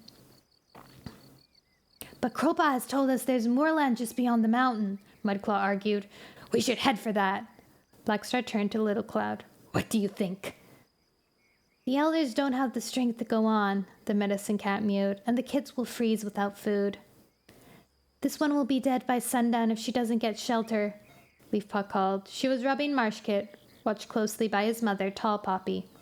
"Very well." Blackstar stared at Talon. "We'll come with you."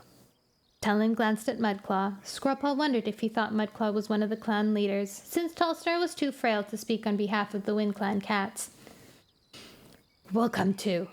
Talon dipped his head respectfully. "Good." Tall Poppy picked up her kits by the scruff of her neck. Marshkit squirmed and gave a squeak of protest. "It's all right, little one," his mother murmured. "You'll be safe soon." The others began to stir, hauling themselves to their paws as they prepared to follow the tribe cats to the cave. Suddenly, a dark shape raced from the shadowy gully near the overhang. Brambleclaw, I've scented the tribe." It was Stormfur. He paused, staring around the surprised faces. Then he recognized Talon. "You're here!" "We found Squirrelpaw," Talon explained.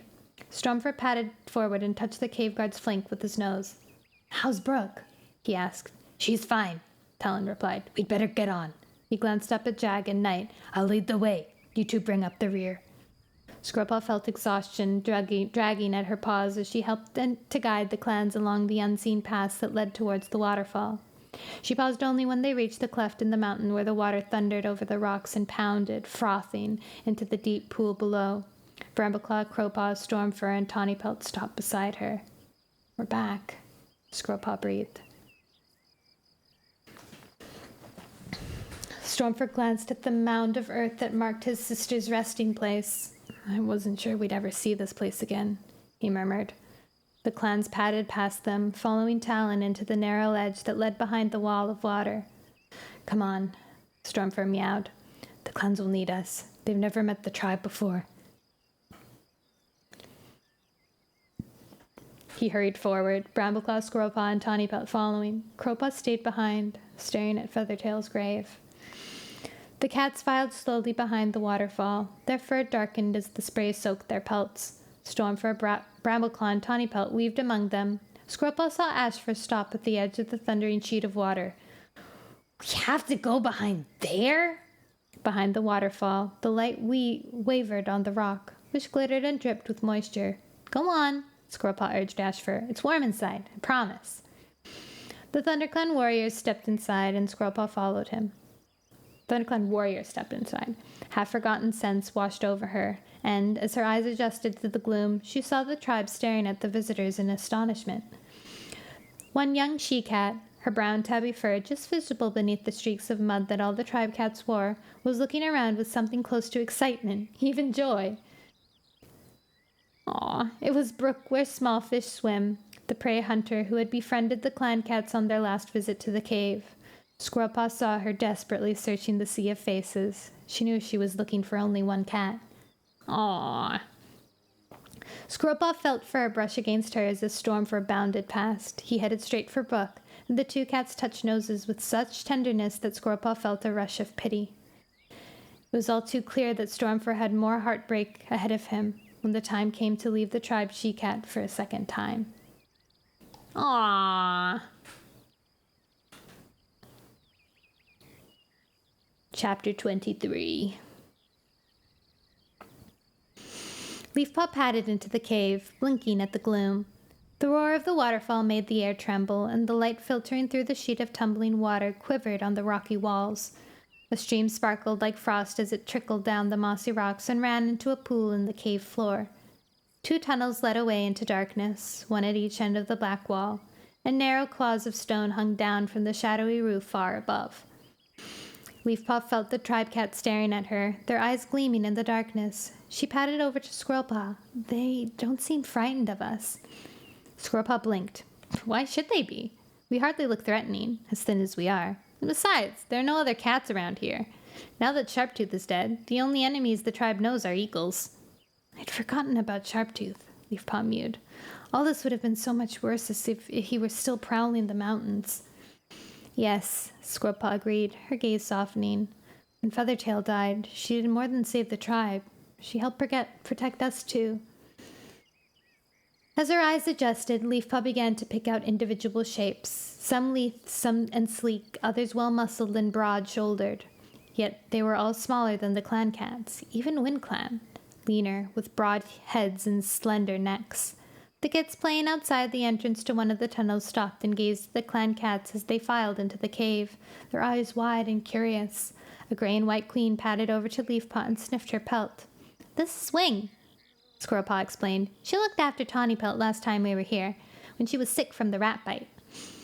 The tribe queen dipped her head. Stoneteller says you were coming. Oh, Stoneteller said you were coming. Nice. She meowed. The tribe of Endless Hunting told him that friends would return to bring new friends with them. Despite her tiredness and hunger, Leafpaw's fur prickled with curiosity. How did he know? She whispered to Squirrelpaw. Stoneteller shares with the tribe's ancestors, like you do with StarClan, Squirrelpaw replied quietly. Talon padded over. There's caught prey ahead here, he offered, flicking his tail towards pile of fresh kill. Leafpaw blinked. Surely there can't be enough to share with all of us. Eat!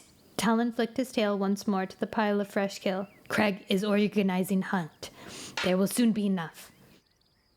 The smell of rabbit rising from the fresh kill pile made Leafpaw's stomach growl, but she couldn't eat until she knew the rest of the clan was all right. Dipping her head respectfully, she left Squirrelpaw with her mountain friends and found Cinderpelt among the other medicine cats gathered at the entrance. A cat called Craig said we can use the nests over here. Cinderpelt gestured to a cluster of shallow scoops in the earth floor, lined with moss and feathers. Will there be enough room? Little Cloud wondered. The coldest and weakest can use the nests, Barkface suggested. The rest must sleep where they can find space. At least we're safe from the snow and wind in here. And there's food. Leafpaw nodded towards the pile of fresh kill. Some of the tribe cats were already taking pieces of prey and bringing them over to the clans. Talon dropped the rabbit at Mudclaw's paws. The WindClan deputy looked at it with hungry eyes and nodded a curt thanks to the cave guard before taking the rabbit to his queens and apprentices. We should get the kids into nests to warm up, Lothwing mewed. Leafpaw joined the other medicine cats as they began to usher the youngest cats and their mothers towards the soft hollows in the cave floor. As she helped to settle Tall Poppy and her kits into a nest, a long-bodied tribe Tom padded towards her. His fur was so streaked with mud she could not make out the color of his pelt. Only the white whiskers around his muzzle betrayed his age. "Who among you is healer?" he asked. Who among you is healer? She asked. Startled, Leafpaw looked back at him. Scorpa had told her that the same cat who was both healer and leader among the tribe. Which did he wish to meet? She glanced towards Cinderpelt, but she was busy examining Dawnflower's kits. "I'll take you to meet Firestar," she decided. She led him to where her father stood in quiet discussion with the other clan leaders. "We must not stay long," Blackstar was muttering. "The snow only will get worse." He looked around as Leafpaw approached. "Oh, it was Stoneteller." This is Stoneteller." Leafpaw dipped her head and backed away.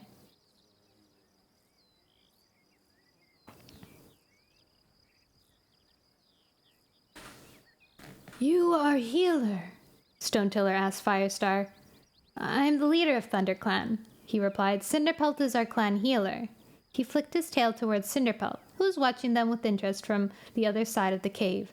"This is Blackstar, Leopardstar, and Tallstar." Firestar nodded to the three leaders in turn.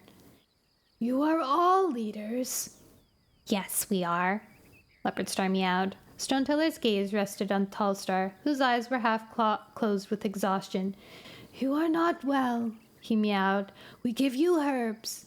He glanced over his shoulder, catching the eye of a gray tabby she-cat. "Bird, bring back some strengthening herbs." The tabby slipped away down one of the tunnels. "The tribe is grateful to your friends for killing Sharptooth, to Feathertail most of all. Her spirit will always be remembered by us." "She had her father's courage," Firestar agreed, and Leafpaw winced to hear the grief still raw in his voice when he thought of Graystripe. "You must eat and rest," Stoneteller went on. "But after that we must continue our journey," Blackstar meowed. Stoneteller dipped his head. "We would not delay you." Bird returned with a mouthful of herbs and laid them in front of Tallstar. Leafpaw felt her whiskers twitch with curiosity. "What herbs are these?" Stoneteller's amber eyes gleamed in the hat light. "I'm learning to be a healer," Leafpaw explained quickly. "I know the herbs of the forest, but in the mountains," she paused, "everything's so different here." "I hope she isn't bothering you," Cinderpelt's soft mew sounded beside them. "She's very inquisitive." "Inquisitive is good in a healer," Stoneteller rasped. "She will learn much." He blinked kindly at Leafpaw. "The herbs are ragwort and lamb's ears, good for strength." "May I see some later, so I can recognize them if I find them?" "Of course." Leafpaw felt warmth in this old, wise cat's voice, and she longed to learn from him, to understand the differences between tribe and clan. Wing said you knew we were coming," she meowed. "Is that true?" Stoneteller nodded. "The tribe of Endless Hunting showed me." "Do you share dreams with your ancestors?" Cinderpelt asked. "Share dreams?" he echoed. "No. I interpret the signs of rock and leaf and water, and I know that this is the voice of the tribe of Endless Hunting." "Cinderpelt interprets signs for our clan," Leafpaw mewed eagerly. "Signs sent by StarClan. She's teaching me how to read them, too." "She's a natural talent for it," Cinderpelt added. "Then perhaps she would like to see the Cave of Pointed Stones," Stoneteller suggested. "Cave of Pointed Stones?" Leafpaw echoed. "Is that like our moonstone?" "I do not know your moonstone," murmured Stoneteller, as he turned towards one of the dark tunnels that led from the cave. "If it is a place where the voices of your ancestors speak loudest, then yes, it is like your moonstones." Her tail twitched with excitement. Leafpaw patted after Cinderpelt and Stoneteller down the narrow passage. She wondered if they would have to travel as far into the darkness of the earth as they did to reach the moonstone, but within a few tail lengths the passage opened out into another cave, sealed by walls of slippery rock. Blinking as her eyes adjusted to the gloom, Leafpaw peered around. It was much smaller than the main cave, but many more stone claws reached down from the roof, and some stretched up from the ground. A few had joined together, like paws meeting, and the pale light that seeped from the gap in the roof, Leafpaw saw that they glistened with water, which trickled down into pools on the hard stone floor. Stonetiller touched one of the pools with his paws and sent ripples flashing across it. "The snow will melt and these pools will grow. And when starlight shines, I will see in them what the tribe of Endless Hunting wishes me to know." "How often do you share with the tribe of Endless Hunting?" Cinderpelt asked. "When the pools form," Stonetiller replied. "We meet at the half moon to share with StarClan." Leafpaw found her gaze drifting around the cave. She padded away from where Cinderpelt and Stonetiller were exchanging experiences and weaved among the stone claws until they were hidden from sight. Her paws felt heavy and tiredness weighed on her pelt like water. She lay down on the damp stone floor and rested her nose upon her paws, mesmerized by the glittering of water dripping from the stone. She closed her eyes. "StarClan, are you here?" Her mind swirled with the sound of rushing water, and at the very edge of her thoughts she heard the roaring of a lion and saw the rippling of shadowy pelts she did not recognize. "Who are you?" she asked desperately. Voices breathed back to her, speaking words she did not understand. Panic flooded Leafpaw, and she blinked open her eyes. StarClan was not here. She could only hear the voices of the tribe's ancestors. Leafpaw had never felt so alone in her life. Though Leafpaw begged her father to let another cat take her place, Firestar insisted she sleep beside Cinderpelt in one of the feather-lined nests in the cave floor. "The clan needs its medicine cats now more than ever," he told her. "You must rest well." How could she rest? It was all she could do to lick her ruffled, dirty fur. She just hoped Cinderpelt had not noticed the alarm in her eyes after visiting the pointed stone. What will we do without StarClan? Thought raced in her mind like a mouse trapped in its hole. Scrubpaw and Bramaclaw were already asleep, curled up together near the back of the cave. As Leafpaw kneaded the soft feathers beside Cinderpelt, she saw Brook slip out of the cave, followed by Crowpaw and Stormfur. "Where are they going?" she whispered to Cinderpelt. "They're going to sit vigil for Feathertail," Cinderpelt murmured, closing her eyes. Leafpaw settled down beside her mentor and tucked her tail over her nose. She wondered what ancestors Feathertail hunted with now. She pressed close to Cinderpelt, seeking comfort from her warm gray fur. How could she sleep knowing that StarClan had not come with them on this journey? But she was exhausted, and as soon as she closed her eyes, she felt sleep draw her in. A shining expanse of water spread before her, its indigo surface glittering with stars. Nothing stirred. Even the wind was still. Leafpaw watched the water, too scared to look up in case the stars she saw reflected on the water were just an illusion. What if the sky was empty? It would be yet another sign that StarClan wasn't here. Suddenly, a breath of wind ruffled her fur. Leafpaw stared into the darkness, her fur quivering. A cat was speaking to her, so soft she could barely hear it. She lifted her nose. The wind carried a familiar scent, too faint for her to be sure which cat it belonged to. "Who's there?" she cried. The wind blew harder, swelling the sound of the whispering voice until Leafpaw could just make out what it was saying. "Wherever you go, we will search for you." Leafpaw turned to see the gentle face of Spotted Leaf beside her. The tortoiseshell medicine cat's eyes glimmered, reflecting the starry waters, but her body shivered like a heat haze, no more solid than the stars in the water. "You haven't left us," Leafpaw breathed, but Spotted Leaf didn't answer. The wind dropped and she faded into shadow. "You're cheerful today," Cinderpelt mewed. She looked up at Leafpaw, who was sitting beside her, washing in the early morning light that shone in the waterfall. Leafpaw stopped washing. "I had a dream," she confessed. Cinderpelt sat up. "Did StarClan speak with you?" Leafpaw blinked. Would Cinderpelt be offended that StarClan had chosen an apprentice for their message and not a ThunderClan medicine cat? "I'm sorry," she began. "Perhaps they came when I was sleeping and you were awake, and that's why they chose me." Cinderpelt cut her off with the gentlest touch of her tail on Leafpaw's shoulder. "It's okay, Leafpaw," she meowed. "I've always known that you have a bond with StarClan that is stronger than anything I've seen before. It's a great responsibility, but I'm proud of how you've coped with it." Leafpaw gazed at her, searching for words to express her relief and gratitude. "What was the dream?" Cinderpelt prompted. "It was very faint," Leafpaw warned her, but I know for certain that StarClan is watching us, and I believe they will be with us wherever we are going. Firestar padded over, his fiery coat glowing almost white in the watery light. Are we leaving? Firestar shook his head. It snowed all night, and Stoneteller says there's more on the way. The tribe is organizing a hunt, so we'll have enough fresh kill to last the bad weather. Does that mean we're stuck here? Leafpaw mewed in alarm. For now. Firestar watched Blackstar pacing back and forth in front of the cave entrance. We'll leave as soon as we can. Leafpaw! Sorreltail bounded over. Do you want to come hunting with some of the tribe? She glanced at Firestar. If that's okay? Firestar turned to Cinderpelt. Can you spare her? Yes, of course, Cinderpelt answered. Thanks, Leafpaw mewed.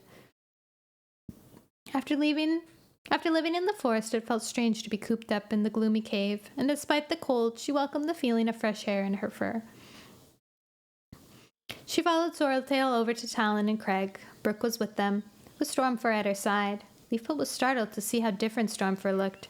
His fur was streaked with mud, just like the tribe cat's, and there was a toughness in his muscles that made him look more like a member of the tribe than the skinny clan cats.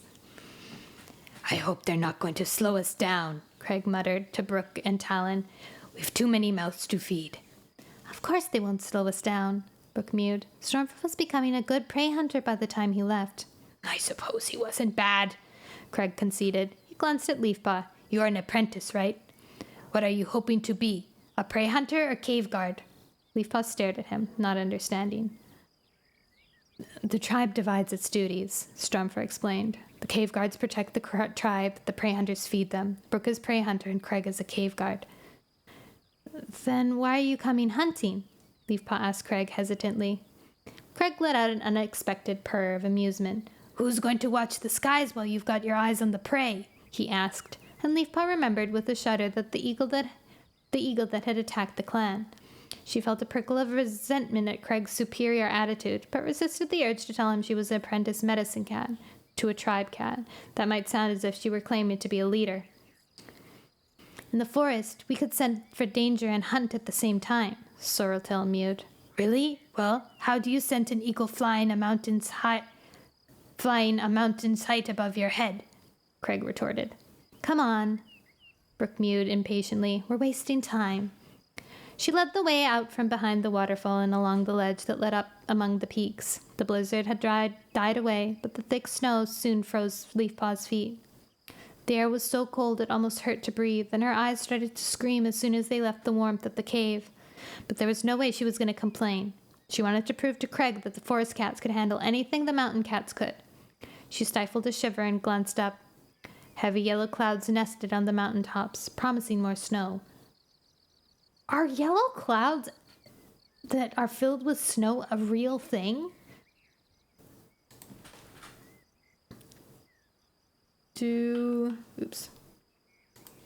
Are snow-carrying clouds yellow in color?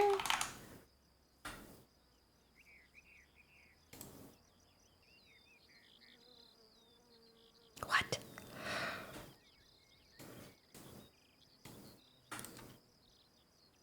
Clouds with hail are green? Clouds with snow. Rain clouds versus snow clouds. I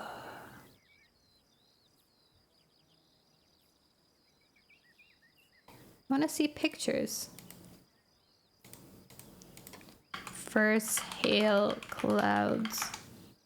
Pictures. Oh.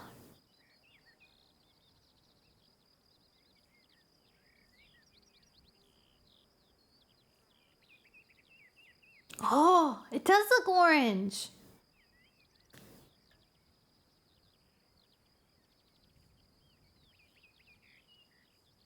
Whoa.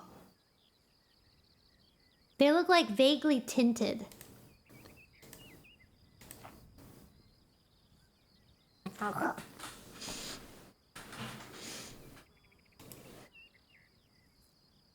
Okay, let's see.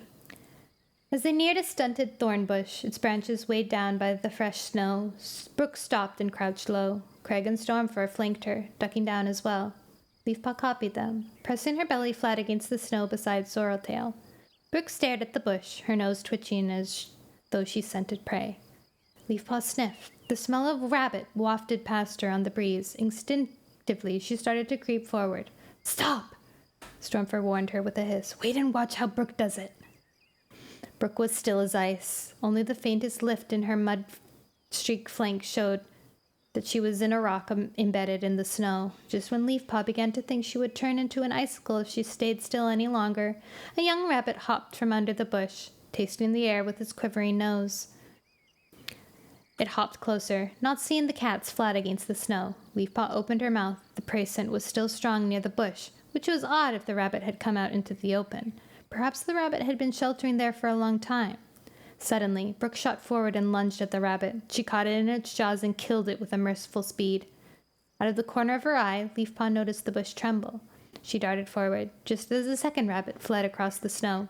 It raced towards a rocky outcrop, but Leafpaw was fast and hungry, and caught it before it could escape. "Well spotted," Brooke congratulated her with a warm purr. "I could smell 2 scents," Leafpaw panted. Craig stared at her in surprise. "You smelled both rabbits at the same time?" "We're used to the forest with all its plants and prey," she mewed, trying to explain. "The air up here is clearer. The scents are not so cluttered. It's easy to spot the different smells." Sorreltail blinked proudly at her, and Stormfur gave a small nod. Crab dipped his head in respect, and picking up the rabbit, and led the way back to the waterfall. Leafpaw sat near the entrance of the cave, warmed by the soft breathing of the cats around her. Dustbelt lay beside One Whisker and Tallstar. Spiderpaw stretched out beside Crowpaw. Tall Poppy and Ferncloud shared tongues while their kits played together. Even Hawkfrost looked relaxed as he watched Mothwing grooming Morningflower's pelt for fleas. In spite of the peaceful scene, Leafpaw felt a tremor of concern. She had never seen the clans so comfortable around each other before, not even in a gathering. StarClan may be waiting for them, but would there still be 4 clans by the time they reached their new home? She stared through the sheet of thundering water and saw the full moon trembling above the peaks. None of the clan cats had mentioned that it was the full moon, and time for a gathering. There was no need. Suddenly she heard a rasping breath by her ear. She turned to see Stoneteller looking down at her. "You are watching Moon for signs," he meowed. "I was thinking of the gatherings," Leafpaw mewed. "Gatherings?" Stoneteller looked puzzled. "In the time before we left, the 4 clans would meet in peace only at the full moons." "Clans did not live in harmony?" "Not always," Leafpaw admitted. "Unlike you, we had a clear boundaries between our hunting grounds." Stoneteller glanced around. "Trouble has brought you together," he observed. "But there will always be boundaries between us," Leafpaw insisted. "Why? Together you found food easier."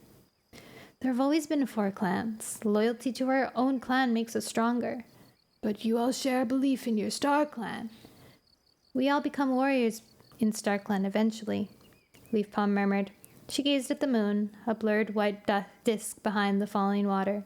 Stoneteller's eyes glowed. "You are still a 2B, yet you are wise." Feeling her ears grow hot with embarrassment, Leafpaw looked away. "We will have gathering of our own tonight," Stoneteller went on. He raised his voice. "Cats of the clan and of the tribe, we have not celebrated our deliverance of Sharptooth," he meowed. "Instead, we grieved for Feathertail, who died saving us. But tonight we shall honor the cats who came from far away and killed the terrible creature." Mews of agreement rose among the tribe cats. The kits mewed with excitement, and the boldest of them padded over to where Tall Poppy's kits played with Birchkit. "Come and share with us," the tribe kit offered. Birchkit glanced at his mother, who nodded, her eyes shining with warmth. Tall Poppy and Dawnflower quickly gave their approval, and the clan kits wasted no time in following the tribe kit. The clan kits wasted no time following the tribe kit across the cave. One by one, the tribe cats got to their paws and took a piece of fresh kill from the pile. They placed each piece solemnly at the paws of a clan cat until every cat had been served. The clan cats watched and waited, unsure what to do. Leafpaw's eyes widened in surprise as Craig dropped a rabbit at her paws. "Oh, snap, he's flirting with her." "May I share with you?" he asked. She nodded shyly. Stoneteller padded to the center of the cave. "We feast in honor of Feathertail," he declared. Her spirit will live forever in the tribe of endless hunting. We honor too the cats who refused to desert us and returned to fulfill the prophecy of our ancestors. He dipped his head and turned to Brambleclaw, Squirrelpaw, Tawnypelt, Crowpaw, and Stormfur, who each straightened proudly. Now let us eat, Stonetiller called, his mew echoing around the cave. She did you hi! Thank you for the repops up! Craig took a bite from the rabbit he had laid in the ground and then pushed it over to Leafpaw. Guessing this was a custom of the tribe, she took a bite and passed it back to him. Back in the forest, the cats had shared food too, but there was usually enough fresh kill for each cat to have a whole piece each. She wondered if the tribe's formal sharing ritual arose from a scarcity of prey in the mountains. After the meal, the cats lay, full-bellied, and quietly shared tongues. Tallstar limped to the center of the caves and gazed around the cats until they fell silent. One Whisker crept to his side, supporting the WindClan leader's frail body with his own. Who's this giddy old raven? mewed a tribe kit. Hush! His mother cuffed him sharply. That's a very noble clan leader. But though he had to lean on the younger warrior, Tallstar's eyes shone with as much strength and determination as the leader of his first life, rather than his last. Crowpaw! The WindClan apprentice looked up, bewildered. Crowpaw has served his clan with bravery and loyalty. Tallstar's voice cracked as he stifled a cough. He should have received his warrior code, his warrior name long ago, he rasped. But the tragedies of the past moons have prevented this. Tonight, Stoneteller will do me the kindness of letting clan ceremony into his tribe's home. I wish to honor Crowpaw's great skill and courage by giving him his warrior name. Got too excited. Murmurs of agreement rose from the WindClan cats, but they turned to the mews of surprise as Crowpaw stepped forward. This wasn't part of the warrior naming ceremony. May I ask something, Tallstar?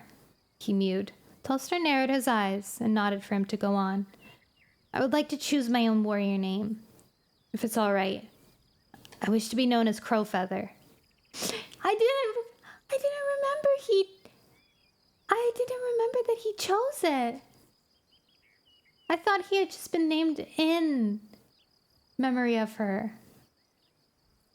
Crowpaw spoke so quietly. His voice was almost lost in the pounding water. I wish to keep the memory alive of the cat who did not return from the first journey. Stormfur's ears flicked, but he stared down at his paws. There was a very long pause. Then Tallstar announced, A noble request. Very well. I name you Crowfeather. May StarClan protect you and accept you as a WindClan warrior in life as well as after. The WindClan cats jumped up and went on congratulating their clanmate. That was a brilliant idea! Squirrelpaw bounded over to Crowfeather's side. Brambleclaw, Tawnypelt, and Stormfur joined her. It's a great name, Tawnypelt agreed, as Brambleclaw wound to lean his body around Crowfeather, purring. Aww. Stormfur touched his muzzle to Crowfeather's flank, as if he were too moved to speak. Thank you, Crowfeather murmured. He gazed past them at the waterfall, turned silver by the light of the moon. I will sit my vigil tonight beside Feathertail's grave. Leafpaw watched as he slipped away from his friends and clanmates and padded out of the cave. So, he is a warrior now, yes? Craig asked her, his eyes shining with curiosity. Yes. Leafpaw got to her paws. Thank you for sharing with me, she murmured. The lonely moon called her from the crowded den. She longed to search the clear sky for Silverpelt. Padding out from behind the waterfall, she scrambled up the rocks and sat high above the pool where the tumbling water foamed and surged. The stars glittered overhead as Leafpaw gazed down to where Crowfeather set vigil. He was sitting with his head bowed beside the low mound of rocks that marked Feathertail's grave. Was she really with the tribe of Endless Hunting rather than StarClan? Make her welcome, whoever you are, Leafpaw begged silently. She watched Crowfeather for a moment, her heart aching for his loss. Then she lifted her head and stared around the peaks, wondering if StarClan watched him too. There was a tranquility in this high place she had not felt since she lay beneath the trees in the forest. In the bright moonlight, something caught her eye. On a small ledge opposite of the cave entrance, and Leafpaw thought she saw 2 silver pelts glowing beneath the stars. She was almost certain that 2 cats stood there, looking down at Crowfeather. One was slightly taller than the other, but their pelts were marked by the same molted shadows, as if they were kin. Feathertail and Silverstream? Leafpaw blinked, but when she opened her eyes, the silver cats had vanished.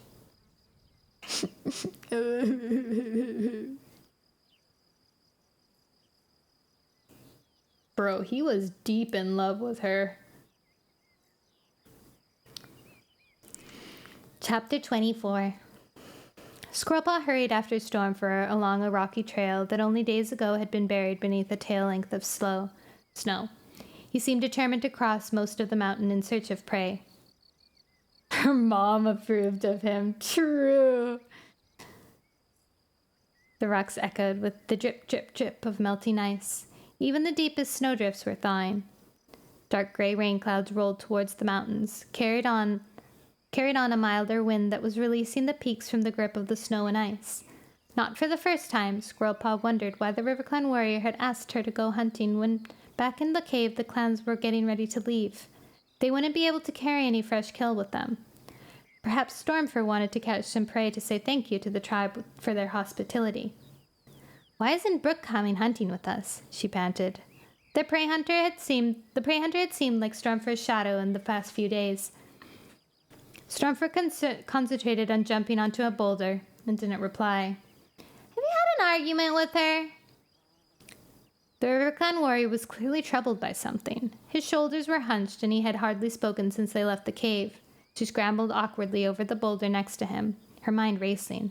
Had Stormfur asked Brooke to join the clans and travel with them to their new home? The thought made Squirrelpaw's tail quiver. It wouldn't be the first time an outsider had joined the clans. Her own father had been raised as a kitty pet, but at least Firestar had been born near the forest. Brooke was a mountain cat, and Squirrelpaw knew that wherever the clans settled, it would be nothing like this barren place. She spotted a mouse on the ridge ahead, tiptoeing out from a crevice to find food. She hissed a warning to Stormfur, who stopped and crouched down, waiting until the mouse had wandered further onto the trail. Though she longed to make the catch, Squirrelpaw knew Stormfur's coat would be much easier camouflaged here, and she pressed her orange belly as close to the ground as she could, hoping that stillness would keep her hidden.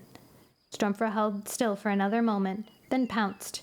He snapped the mouse's spine and turned back to face Squirrelpaw, the fresh kill hanging in his jaws. "Is that a parting gift for Brooke?" Squirrelpaw prompted gently. Stormfur blinked. "Look, what's wrong?" Squirrelpaw asked, unable to bear seeing her friend so troubled. Stormfur dropped the mouse, suddenly looking exhausted. When he lifted his head, his eyes were shadowed with uncertainty. I've decided to stay with the tribe." "What?" "I've lost Feathertail and Graystripe, and I never knew Silverstream. I have no kin left in the clans. Even my mentor, Stonefur, is dead. Apart from Feathertail, he was the closest thing to kin that I ever had in RiverClan. I don't even have a home anymore. It feels as though everything has been stolen from me, one thing after another." "But what about your clan?" Squirrelpaw protested. "RiverClan needs you." "RiverClan has good, strong warriors." He looked into Squirrelpaw's eyes and must have seen the wary look there. "Even Hawkfrost," he mewed, as if he could read her mind. "RiverClan will be safe without me." "But this is such a different place," Squirrelpaw argued. "Once we found our new home, you can start again." "Oh, Squirrelpaw, can't you understand? I love Brooke, and I want to stay with her." "I thought you might ask her to join the clans," Squirrelpaw blurted out. Stormfur shook his head. "She would have been lost without the mountains. But I know that I can live here. There's water here, noisier than the river, but it's still water. There's plenty of fresh kill, now that I know how to hunt like the tribe. My sister's spirit is here." He let out a long sigh. "All the clans have lost their homes, but I felt like I have lost more than any other cat. This is the first time in many moons that I feel as if I have finally found something." "There's no need to say any more," Squirrelpaw whispered sadly. "I understand." As they walked back to the cave, her mind whirled. Once again, everything had changed. Just when she thought there was nothing left to lose, they slipped behind the waterfall, and Stormfur carried the mouse to the fresh kill pile, while Squirrelpaw stood at the cave entrance, feeling dazed. Squirrelpaw! Leafpaw rushed up to her. Stoneteller has given us strengthening herbs to share with the clans. Squirrelpaw stared at her. That's great, she mewed. Are you okay? Leafpaw! Cinderpelt was calling to her across the cave. I have to go. Leafpaw breathed, turning away. WindClan are waiting for the herbs. Squirrelpaw watched her go, her eyes slowly adjusting to the gloom. Another shade loomed forward towards her from the shadows, and her heart sank as she recognized the massive tabby shoulders. What did Hawkfrost want with her? Squirrelpaw? She blinked. It was Brambleclaw. He was looking at her quizzically. Are you coming in? He meowed. We have to make sure everyone's eaten. Squirrelpaw felt dizzy. Is something wrong? Brambleclaw stared at her. Squirrelpaw shook her head helplessly. Across the cave, she could see Stormfur murmuring something to Brook. Brambleclaw followed her gaze. Stormfur's staying, isn't he? He wants to stay with Brook, Squirrelpaw whispered. There was a long pause. You'll miss him, won't you?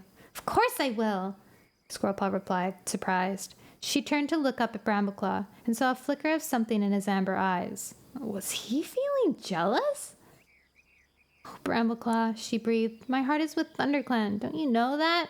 She lightly brushed her tail along his flank. My heart is with you. Yo! What the?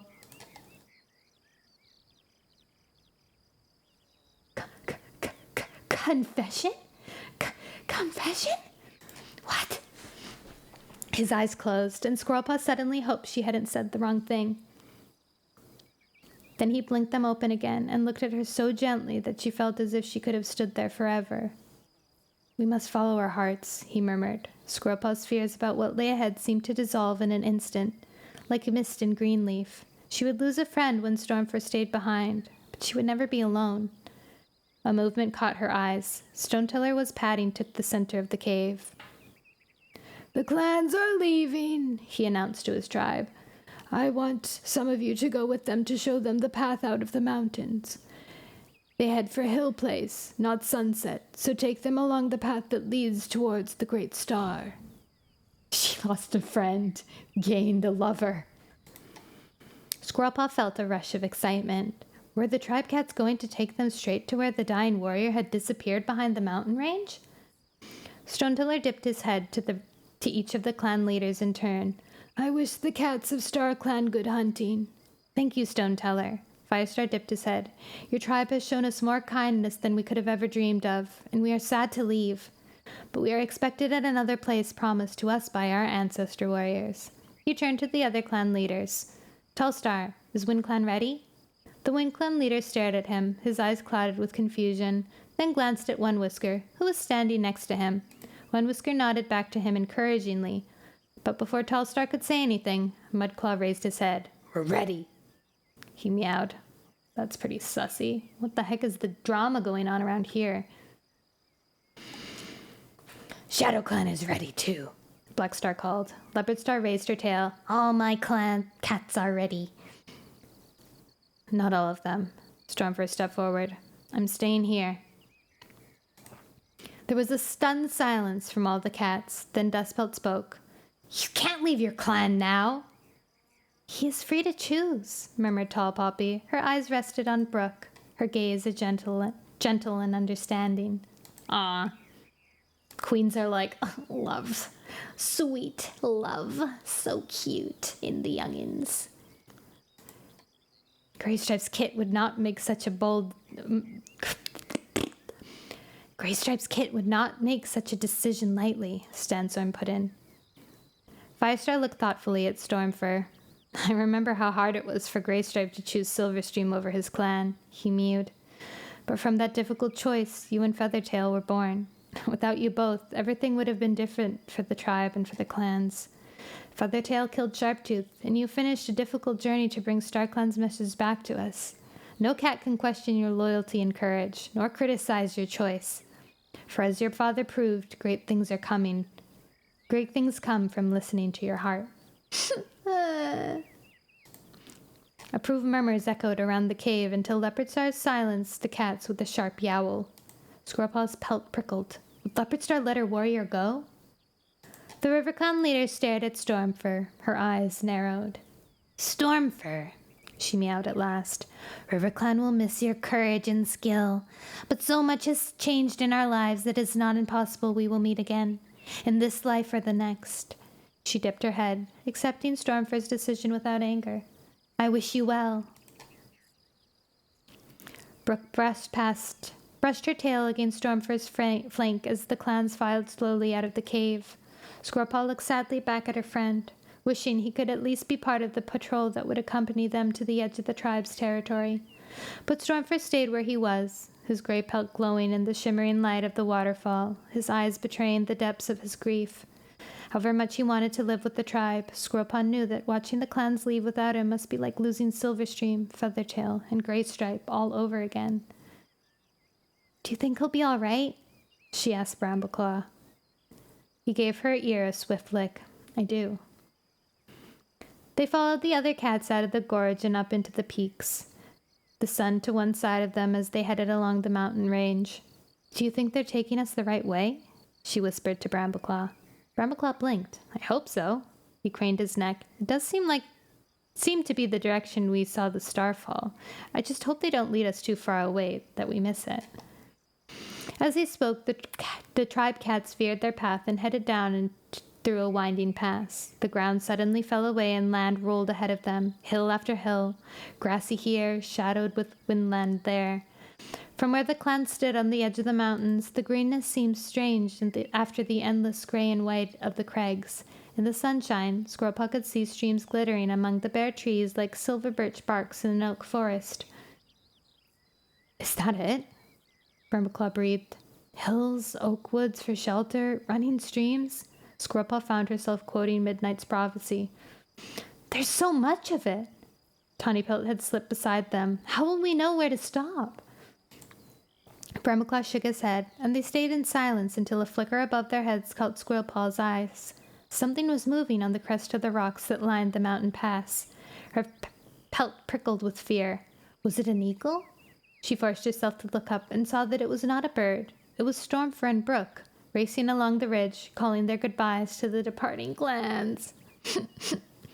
As Stormfur bounded nimbly from rock to rock, Brooke matched him step for step, so that their pelts brushed each other's with every leap. Stormfur's mud-slicked fur was visible only when he crossed a patch of snow, and Squirrelpaw could not help thinking that the RiverClan cat looked almost tribe-born.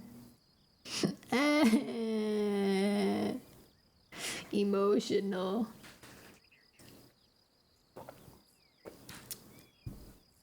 I think this is the last chapter.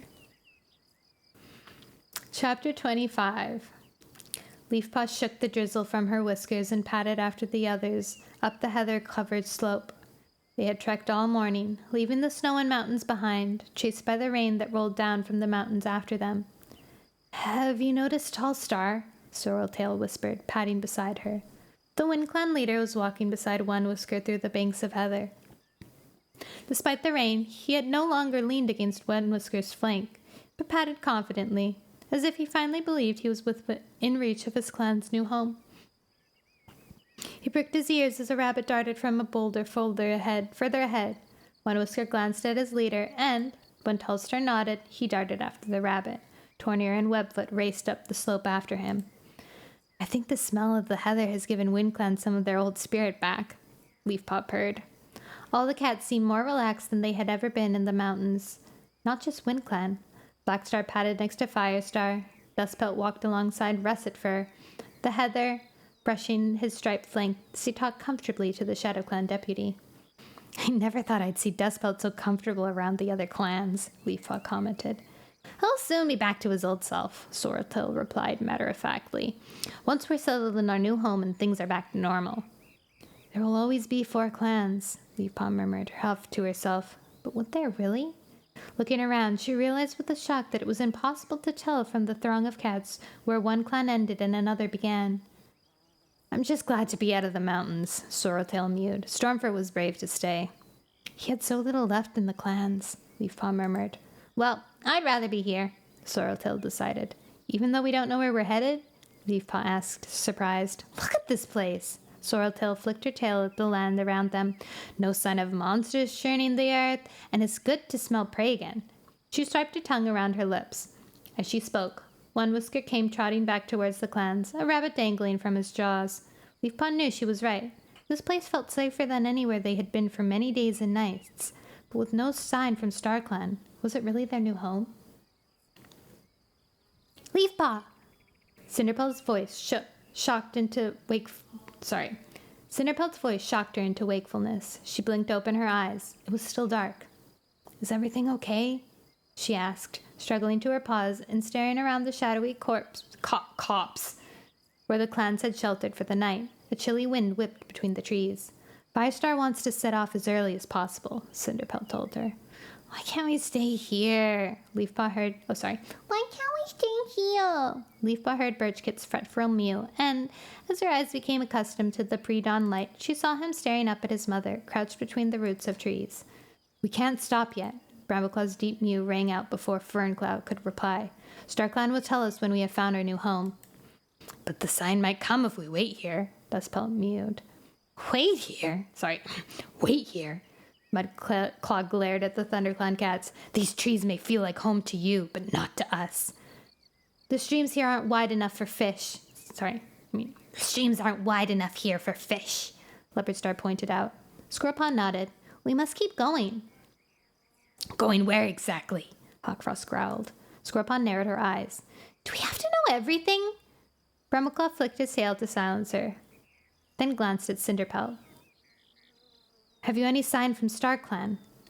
Cinderpelt shook her head. Not me, but Leafpaw had a dream, she meowed. Leafpaw's heart lurched as eyes of all the clan cats turned to her, gleaming in the half-light. I don't know if it was a sign, she mewed quickly. I dreamed I sat before a great stretch of shining water. Shining water? Shining water? Leopardstar interrupted. You mean a river? Leafpaw shook her head. No, not a river. These waters were smooth, not churning. I could see Silverpelt reflected, all the stars shining as clearly as if they were swimming in the sky. Is that all? Blackstar demanded. Spotted Leaf was there too. She told me StarClan would find us. Leafpaw forced herself to meet ShadowClan's leader's gaze, even though her legs were shaking. Where should we head for water? Tallstar mewed hopefully. Oh, so we should head for water. Thank you for the follow, Jorn. Leafpaw's ears twitched. I think it was just a dream, she whispered. I've had no sign from StarClan since. She looked unhappily at her paws. I'm beginning to think I just dreamed what I wanted to. Then we have nothing, Blackstar muttered, turning away. Are you sure it was just a dream? Brambleclaw asked Leafpaw. She searched her heart for the truth. I don't know. She had never been wrong about her dreams before, but if the dream had really carried a message from their warrior ancestors, wouldn't some sign, a falling star, another dream, have told her by now that StarClan was with them in this strange place? We'll just have to keep going. Brambleclaw padded out from the trees. A grassy bank sloped down in front of him into a narrow valley. Beyond, a ridge rose into the indigo sky, its curving sides shadowed by forest. As the cats began to pad out of the copse, still blinking and stretching, Leafpaw glanced up to the sky. Clouds obscured the stars. Don't worry about the sign. Her father's voice surprised her, and she turned to find him standing beside her. You're still an apprentice medicine cat, he murmured. You shouldn't feel responsible if StarClan wishes to remain silent. She gazed gratefully into his emerald eyes as he went on. I'm proud of you. And Squirrelpaw too, even though Cinderpelt's prophecy frightened me for a while. Cinderpelt's prophecy? Leafpaw echoed. StarClan signed that Fire and Tiger would destroy the clan?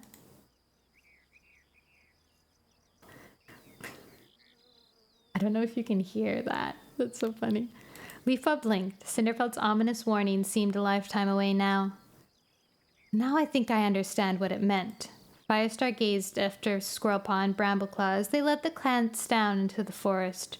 Their fur glowed like the moon and its shadows in the gloom. One of the bully Nono regimes is still one? What the? The daughter of Firestar and the son of Tigerstar did destroy the clan, he meowed. but not as I feared they would. Thank you, meow meow. RJ, meow meow, meow meow, meow meow. Thank you for the follow.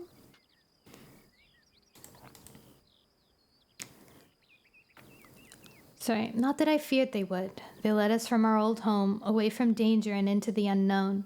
Many would have been put off by difficulties that faced them, but they held on to their faith and brought us all to safety.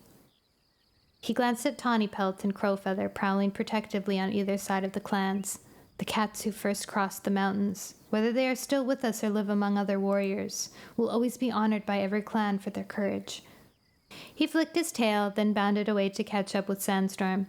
Leafpaw felt a surge of pride in his sister, and gratitude to her father for being willing to trust Brambleclaw and Squirrelpaw to lead them to a place of safety. She waved her way to Sorreltail's side as they reached the foot of the slope and began to climb upward again to the other side of the valley. "I'm hungry," Sorreltail complained. "It's nearly dawn," Leafpaw answered her. "I'm sure we can hunt then." At least it looks like good hunting territory here," Sorreltail commented, looking around at the young beech trees that crowded the slope. Leafpaw recognized her sister's voice drifting from up ahead.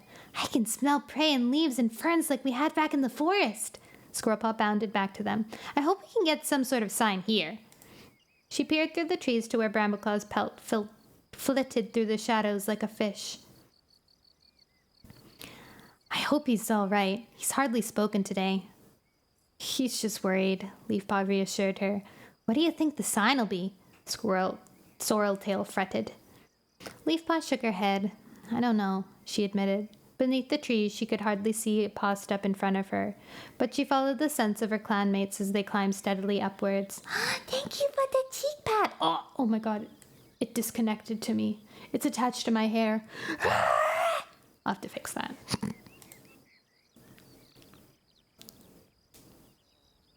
Let Spotted Leaf's words be true. Wait, sorry. As if every cat were waiting for something, tension rippled through the clans, stiffening muscles and making pelts bristle. Thank you so much, meow meow. I like RJ, but I like meow meow. And thank you, Emolga. You are cute. As if every cat were waiting for something, tension rippled through the clans, stiffening muscles and making pelts bristle. No cat spoke as they reached the top of the ridge. They filed along its treeless crest in a single line, silhouetted against the murky sky. A cold wind breathed over them, and Leafpaw felt it ruffle her fur. She closed her eyes for a moment and sent a desperate prayer to StarClan. Let Spotted Leaf's words be true. Show me you are waiting for us, she begged. The breeze grew stronger, tugging at her fur, and far above them the clouds shifted to reveal the moon, shining round and bright onto the cats below. Leafpaw opened her eyes, and her breath caught in her throat. On the far side of the ridge, the ground sloped steeply away into a vast, smooth expanse of water. All the stars of Silverpelt were reflected in the lake, glittering silver against the indigo black, as if they were swimming in the night sky. Leafpaw's heart flooded with joy. She knew with all her heart that they had reached the end of their journey. Her faith had been enough, and their warrior ancestors had been waiting for them all along. She lifted her gaze. The distant horizon was reddening as dawn began to push away the night, gradually revealing more of the clan's new home. This is a place we were meant to find, and StarClan is here. The end.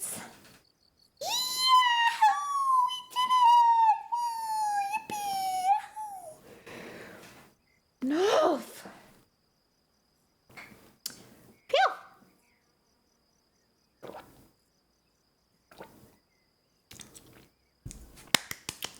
Oh my god, for some reason I thought that was the fourth book, but we have 3 more books after this. The next one is Starlight.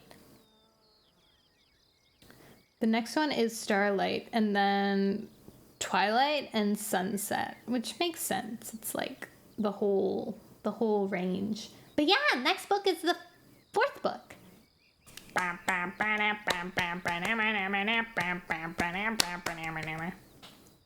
Actually, actually don't remember much of what happens after this book. Like, you only know vague plotline? Yeah, like, I don't know. Why do they need 3 books to get settled into their clans? Is that, like, what? What's gonna happen? What's the climax? Oh, wait, I remember one thing that happens, but I don't remember much. There's a lot of tragedy left in this part. I don't remember. I only remember tiny little bits. Ugh. Okay. I guess I'll find out. I can't wait. I can't wait to read. I can't wait to read The Power of 3. I miss J-Paw. J-Paw, I love you. J-Paw's my Oshi, guys. It breaks your heart thinking about it. That scares me. How would I forget such an important thing? How would I forget something that breaks your heart thinking about it? Maybe I blurted it out because it was so horrible.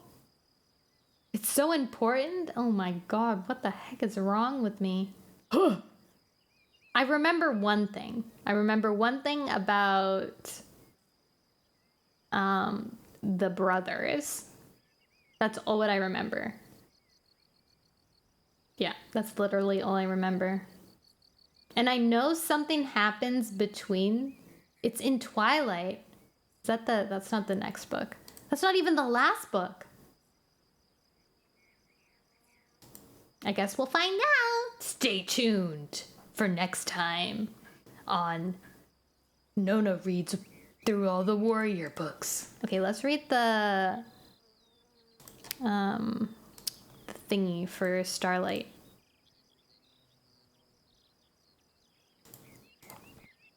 Warrior Cats Starlight.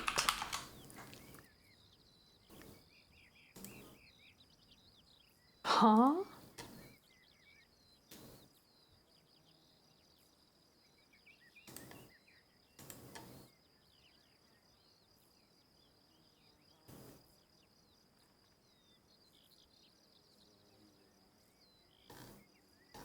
Wait, I'm reading the blurb. Okay.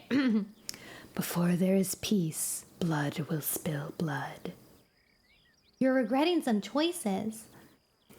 The clans have finally arrived in their new home, and now they must establish territories and learn the hidden dangers of this unfamiliar world. More importantly, they must find a replacement for the Moonstones, a place to communicate with StarClan. But more than one cat harbors ominous plans, and as the warriors wait for a sign, some of them begin to realize that the threats they face in the forest may not be as perilous as the threats they face from within. Dun dun dun!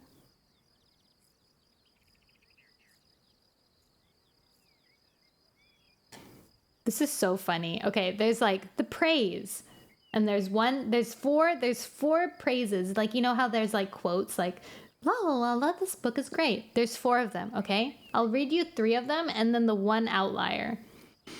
Action-packed, certain to please any young reader who has ever wondered what dreams of grandeur may hunt the family cat. Published weekly. A suspenseful animal adventure. Kirkus Reviews. Aaron Hunter's 4th book in the series is the most compelling one so far. The clan cats are struggling to establish territories in a world where dangers and resources are yet to be found. Having been faced to leave due to the destruction of their world, unexpected alliances were forged between the clans as they journey to an unfamiliar land. Creating new boundaries for the clans challenge those temporary alliances. It is of utmost importance to reconnect with StarClan, the warrior ancestors whose guidance overseas have selected new leaders, messing out secrets and faith that they're following the correct path. There's a healthy dose of feline personification, complete with moral and emotional struggles, urging the story along. Personal jealousy and passion seem natural in this reading by Nettle Sir. What the heck? Her subtle voice changes have significantly dramatic effect to help listeners identify which cat is speaking. For cat lovers and fans of the series, this is fine rendition. Robin Levin. A suspenseful book. Oh, a suspenseful adventure story that urges readers onwards. ALA book list. That sounded like it was more for like some sort of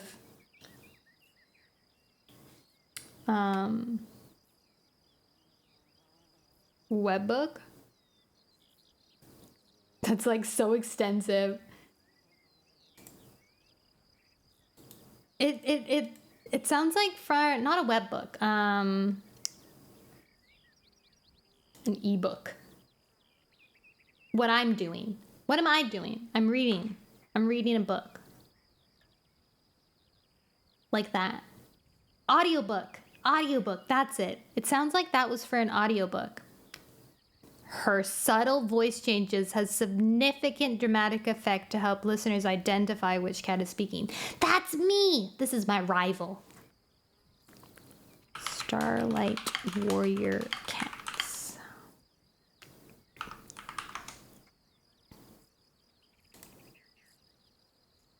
Noise. All right.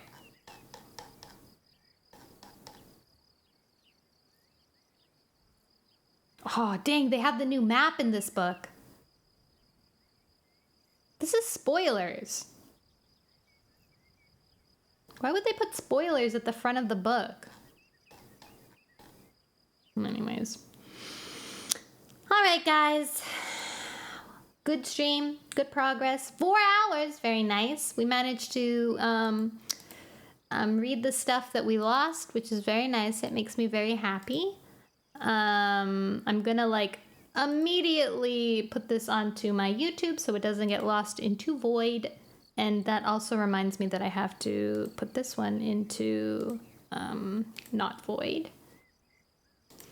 Thank you guys for listening. Thank you, Ben, for hanging out. It's always so fun to relive our warrior cat childhood together, and all the like the emotions and the drama. I wonder if that was like a half confession that Squirrel Paw did. Like, my heart is yours, but he doesn't reply, you know? He doesn't like he accepted it and was happy about it, but he didn't like say me too, you know? So we're like, we still need that, you know? All right, tomorrow, guys, we have a collab with Dun. We're going to be playing Portal 2. I don't actually know when we're going to do it. Probably around this time, either 3 or 4 or 5. 3 or 4 or 5. Probably 4. Maybe 3. Actually, I don't know. Well, it'll show up sometime. Actually, maybe he has it on his schedule. Dun Bachi. Dunkachi. Dunarunna. Oh. I can't zoom into his thing. That's the trouble with having a cool GIF schedule. I have bad eyeballs. I can't see this. 5 p.m. 5 p.m. Does that mean 2 p.m. my time? I think that means 2 p.m. my time. Okay, so maybe 2 p.m. Okay, then. I guess I'll see you. I'll see you guys tomorrow. I love you. See you. Wait. What am I doing? We have to go to the ending screen. I always forget. And then we have to go consult things about show off Nono's intelligent or the exact opposite. I have a huge brain, Cordy. Oh, Ben, you didn't know that I have a credit screen now? Yeah, this is my ending screen. It's supposed to look like and feel like an old anime ending.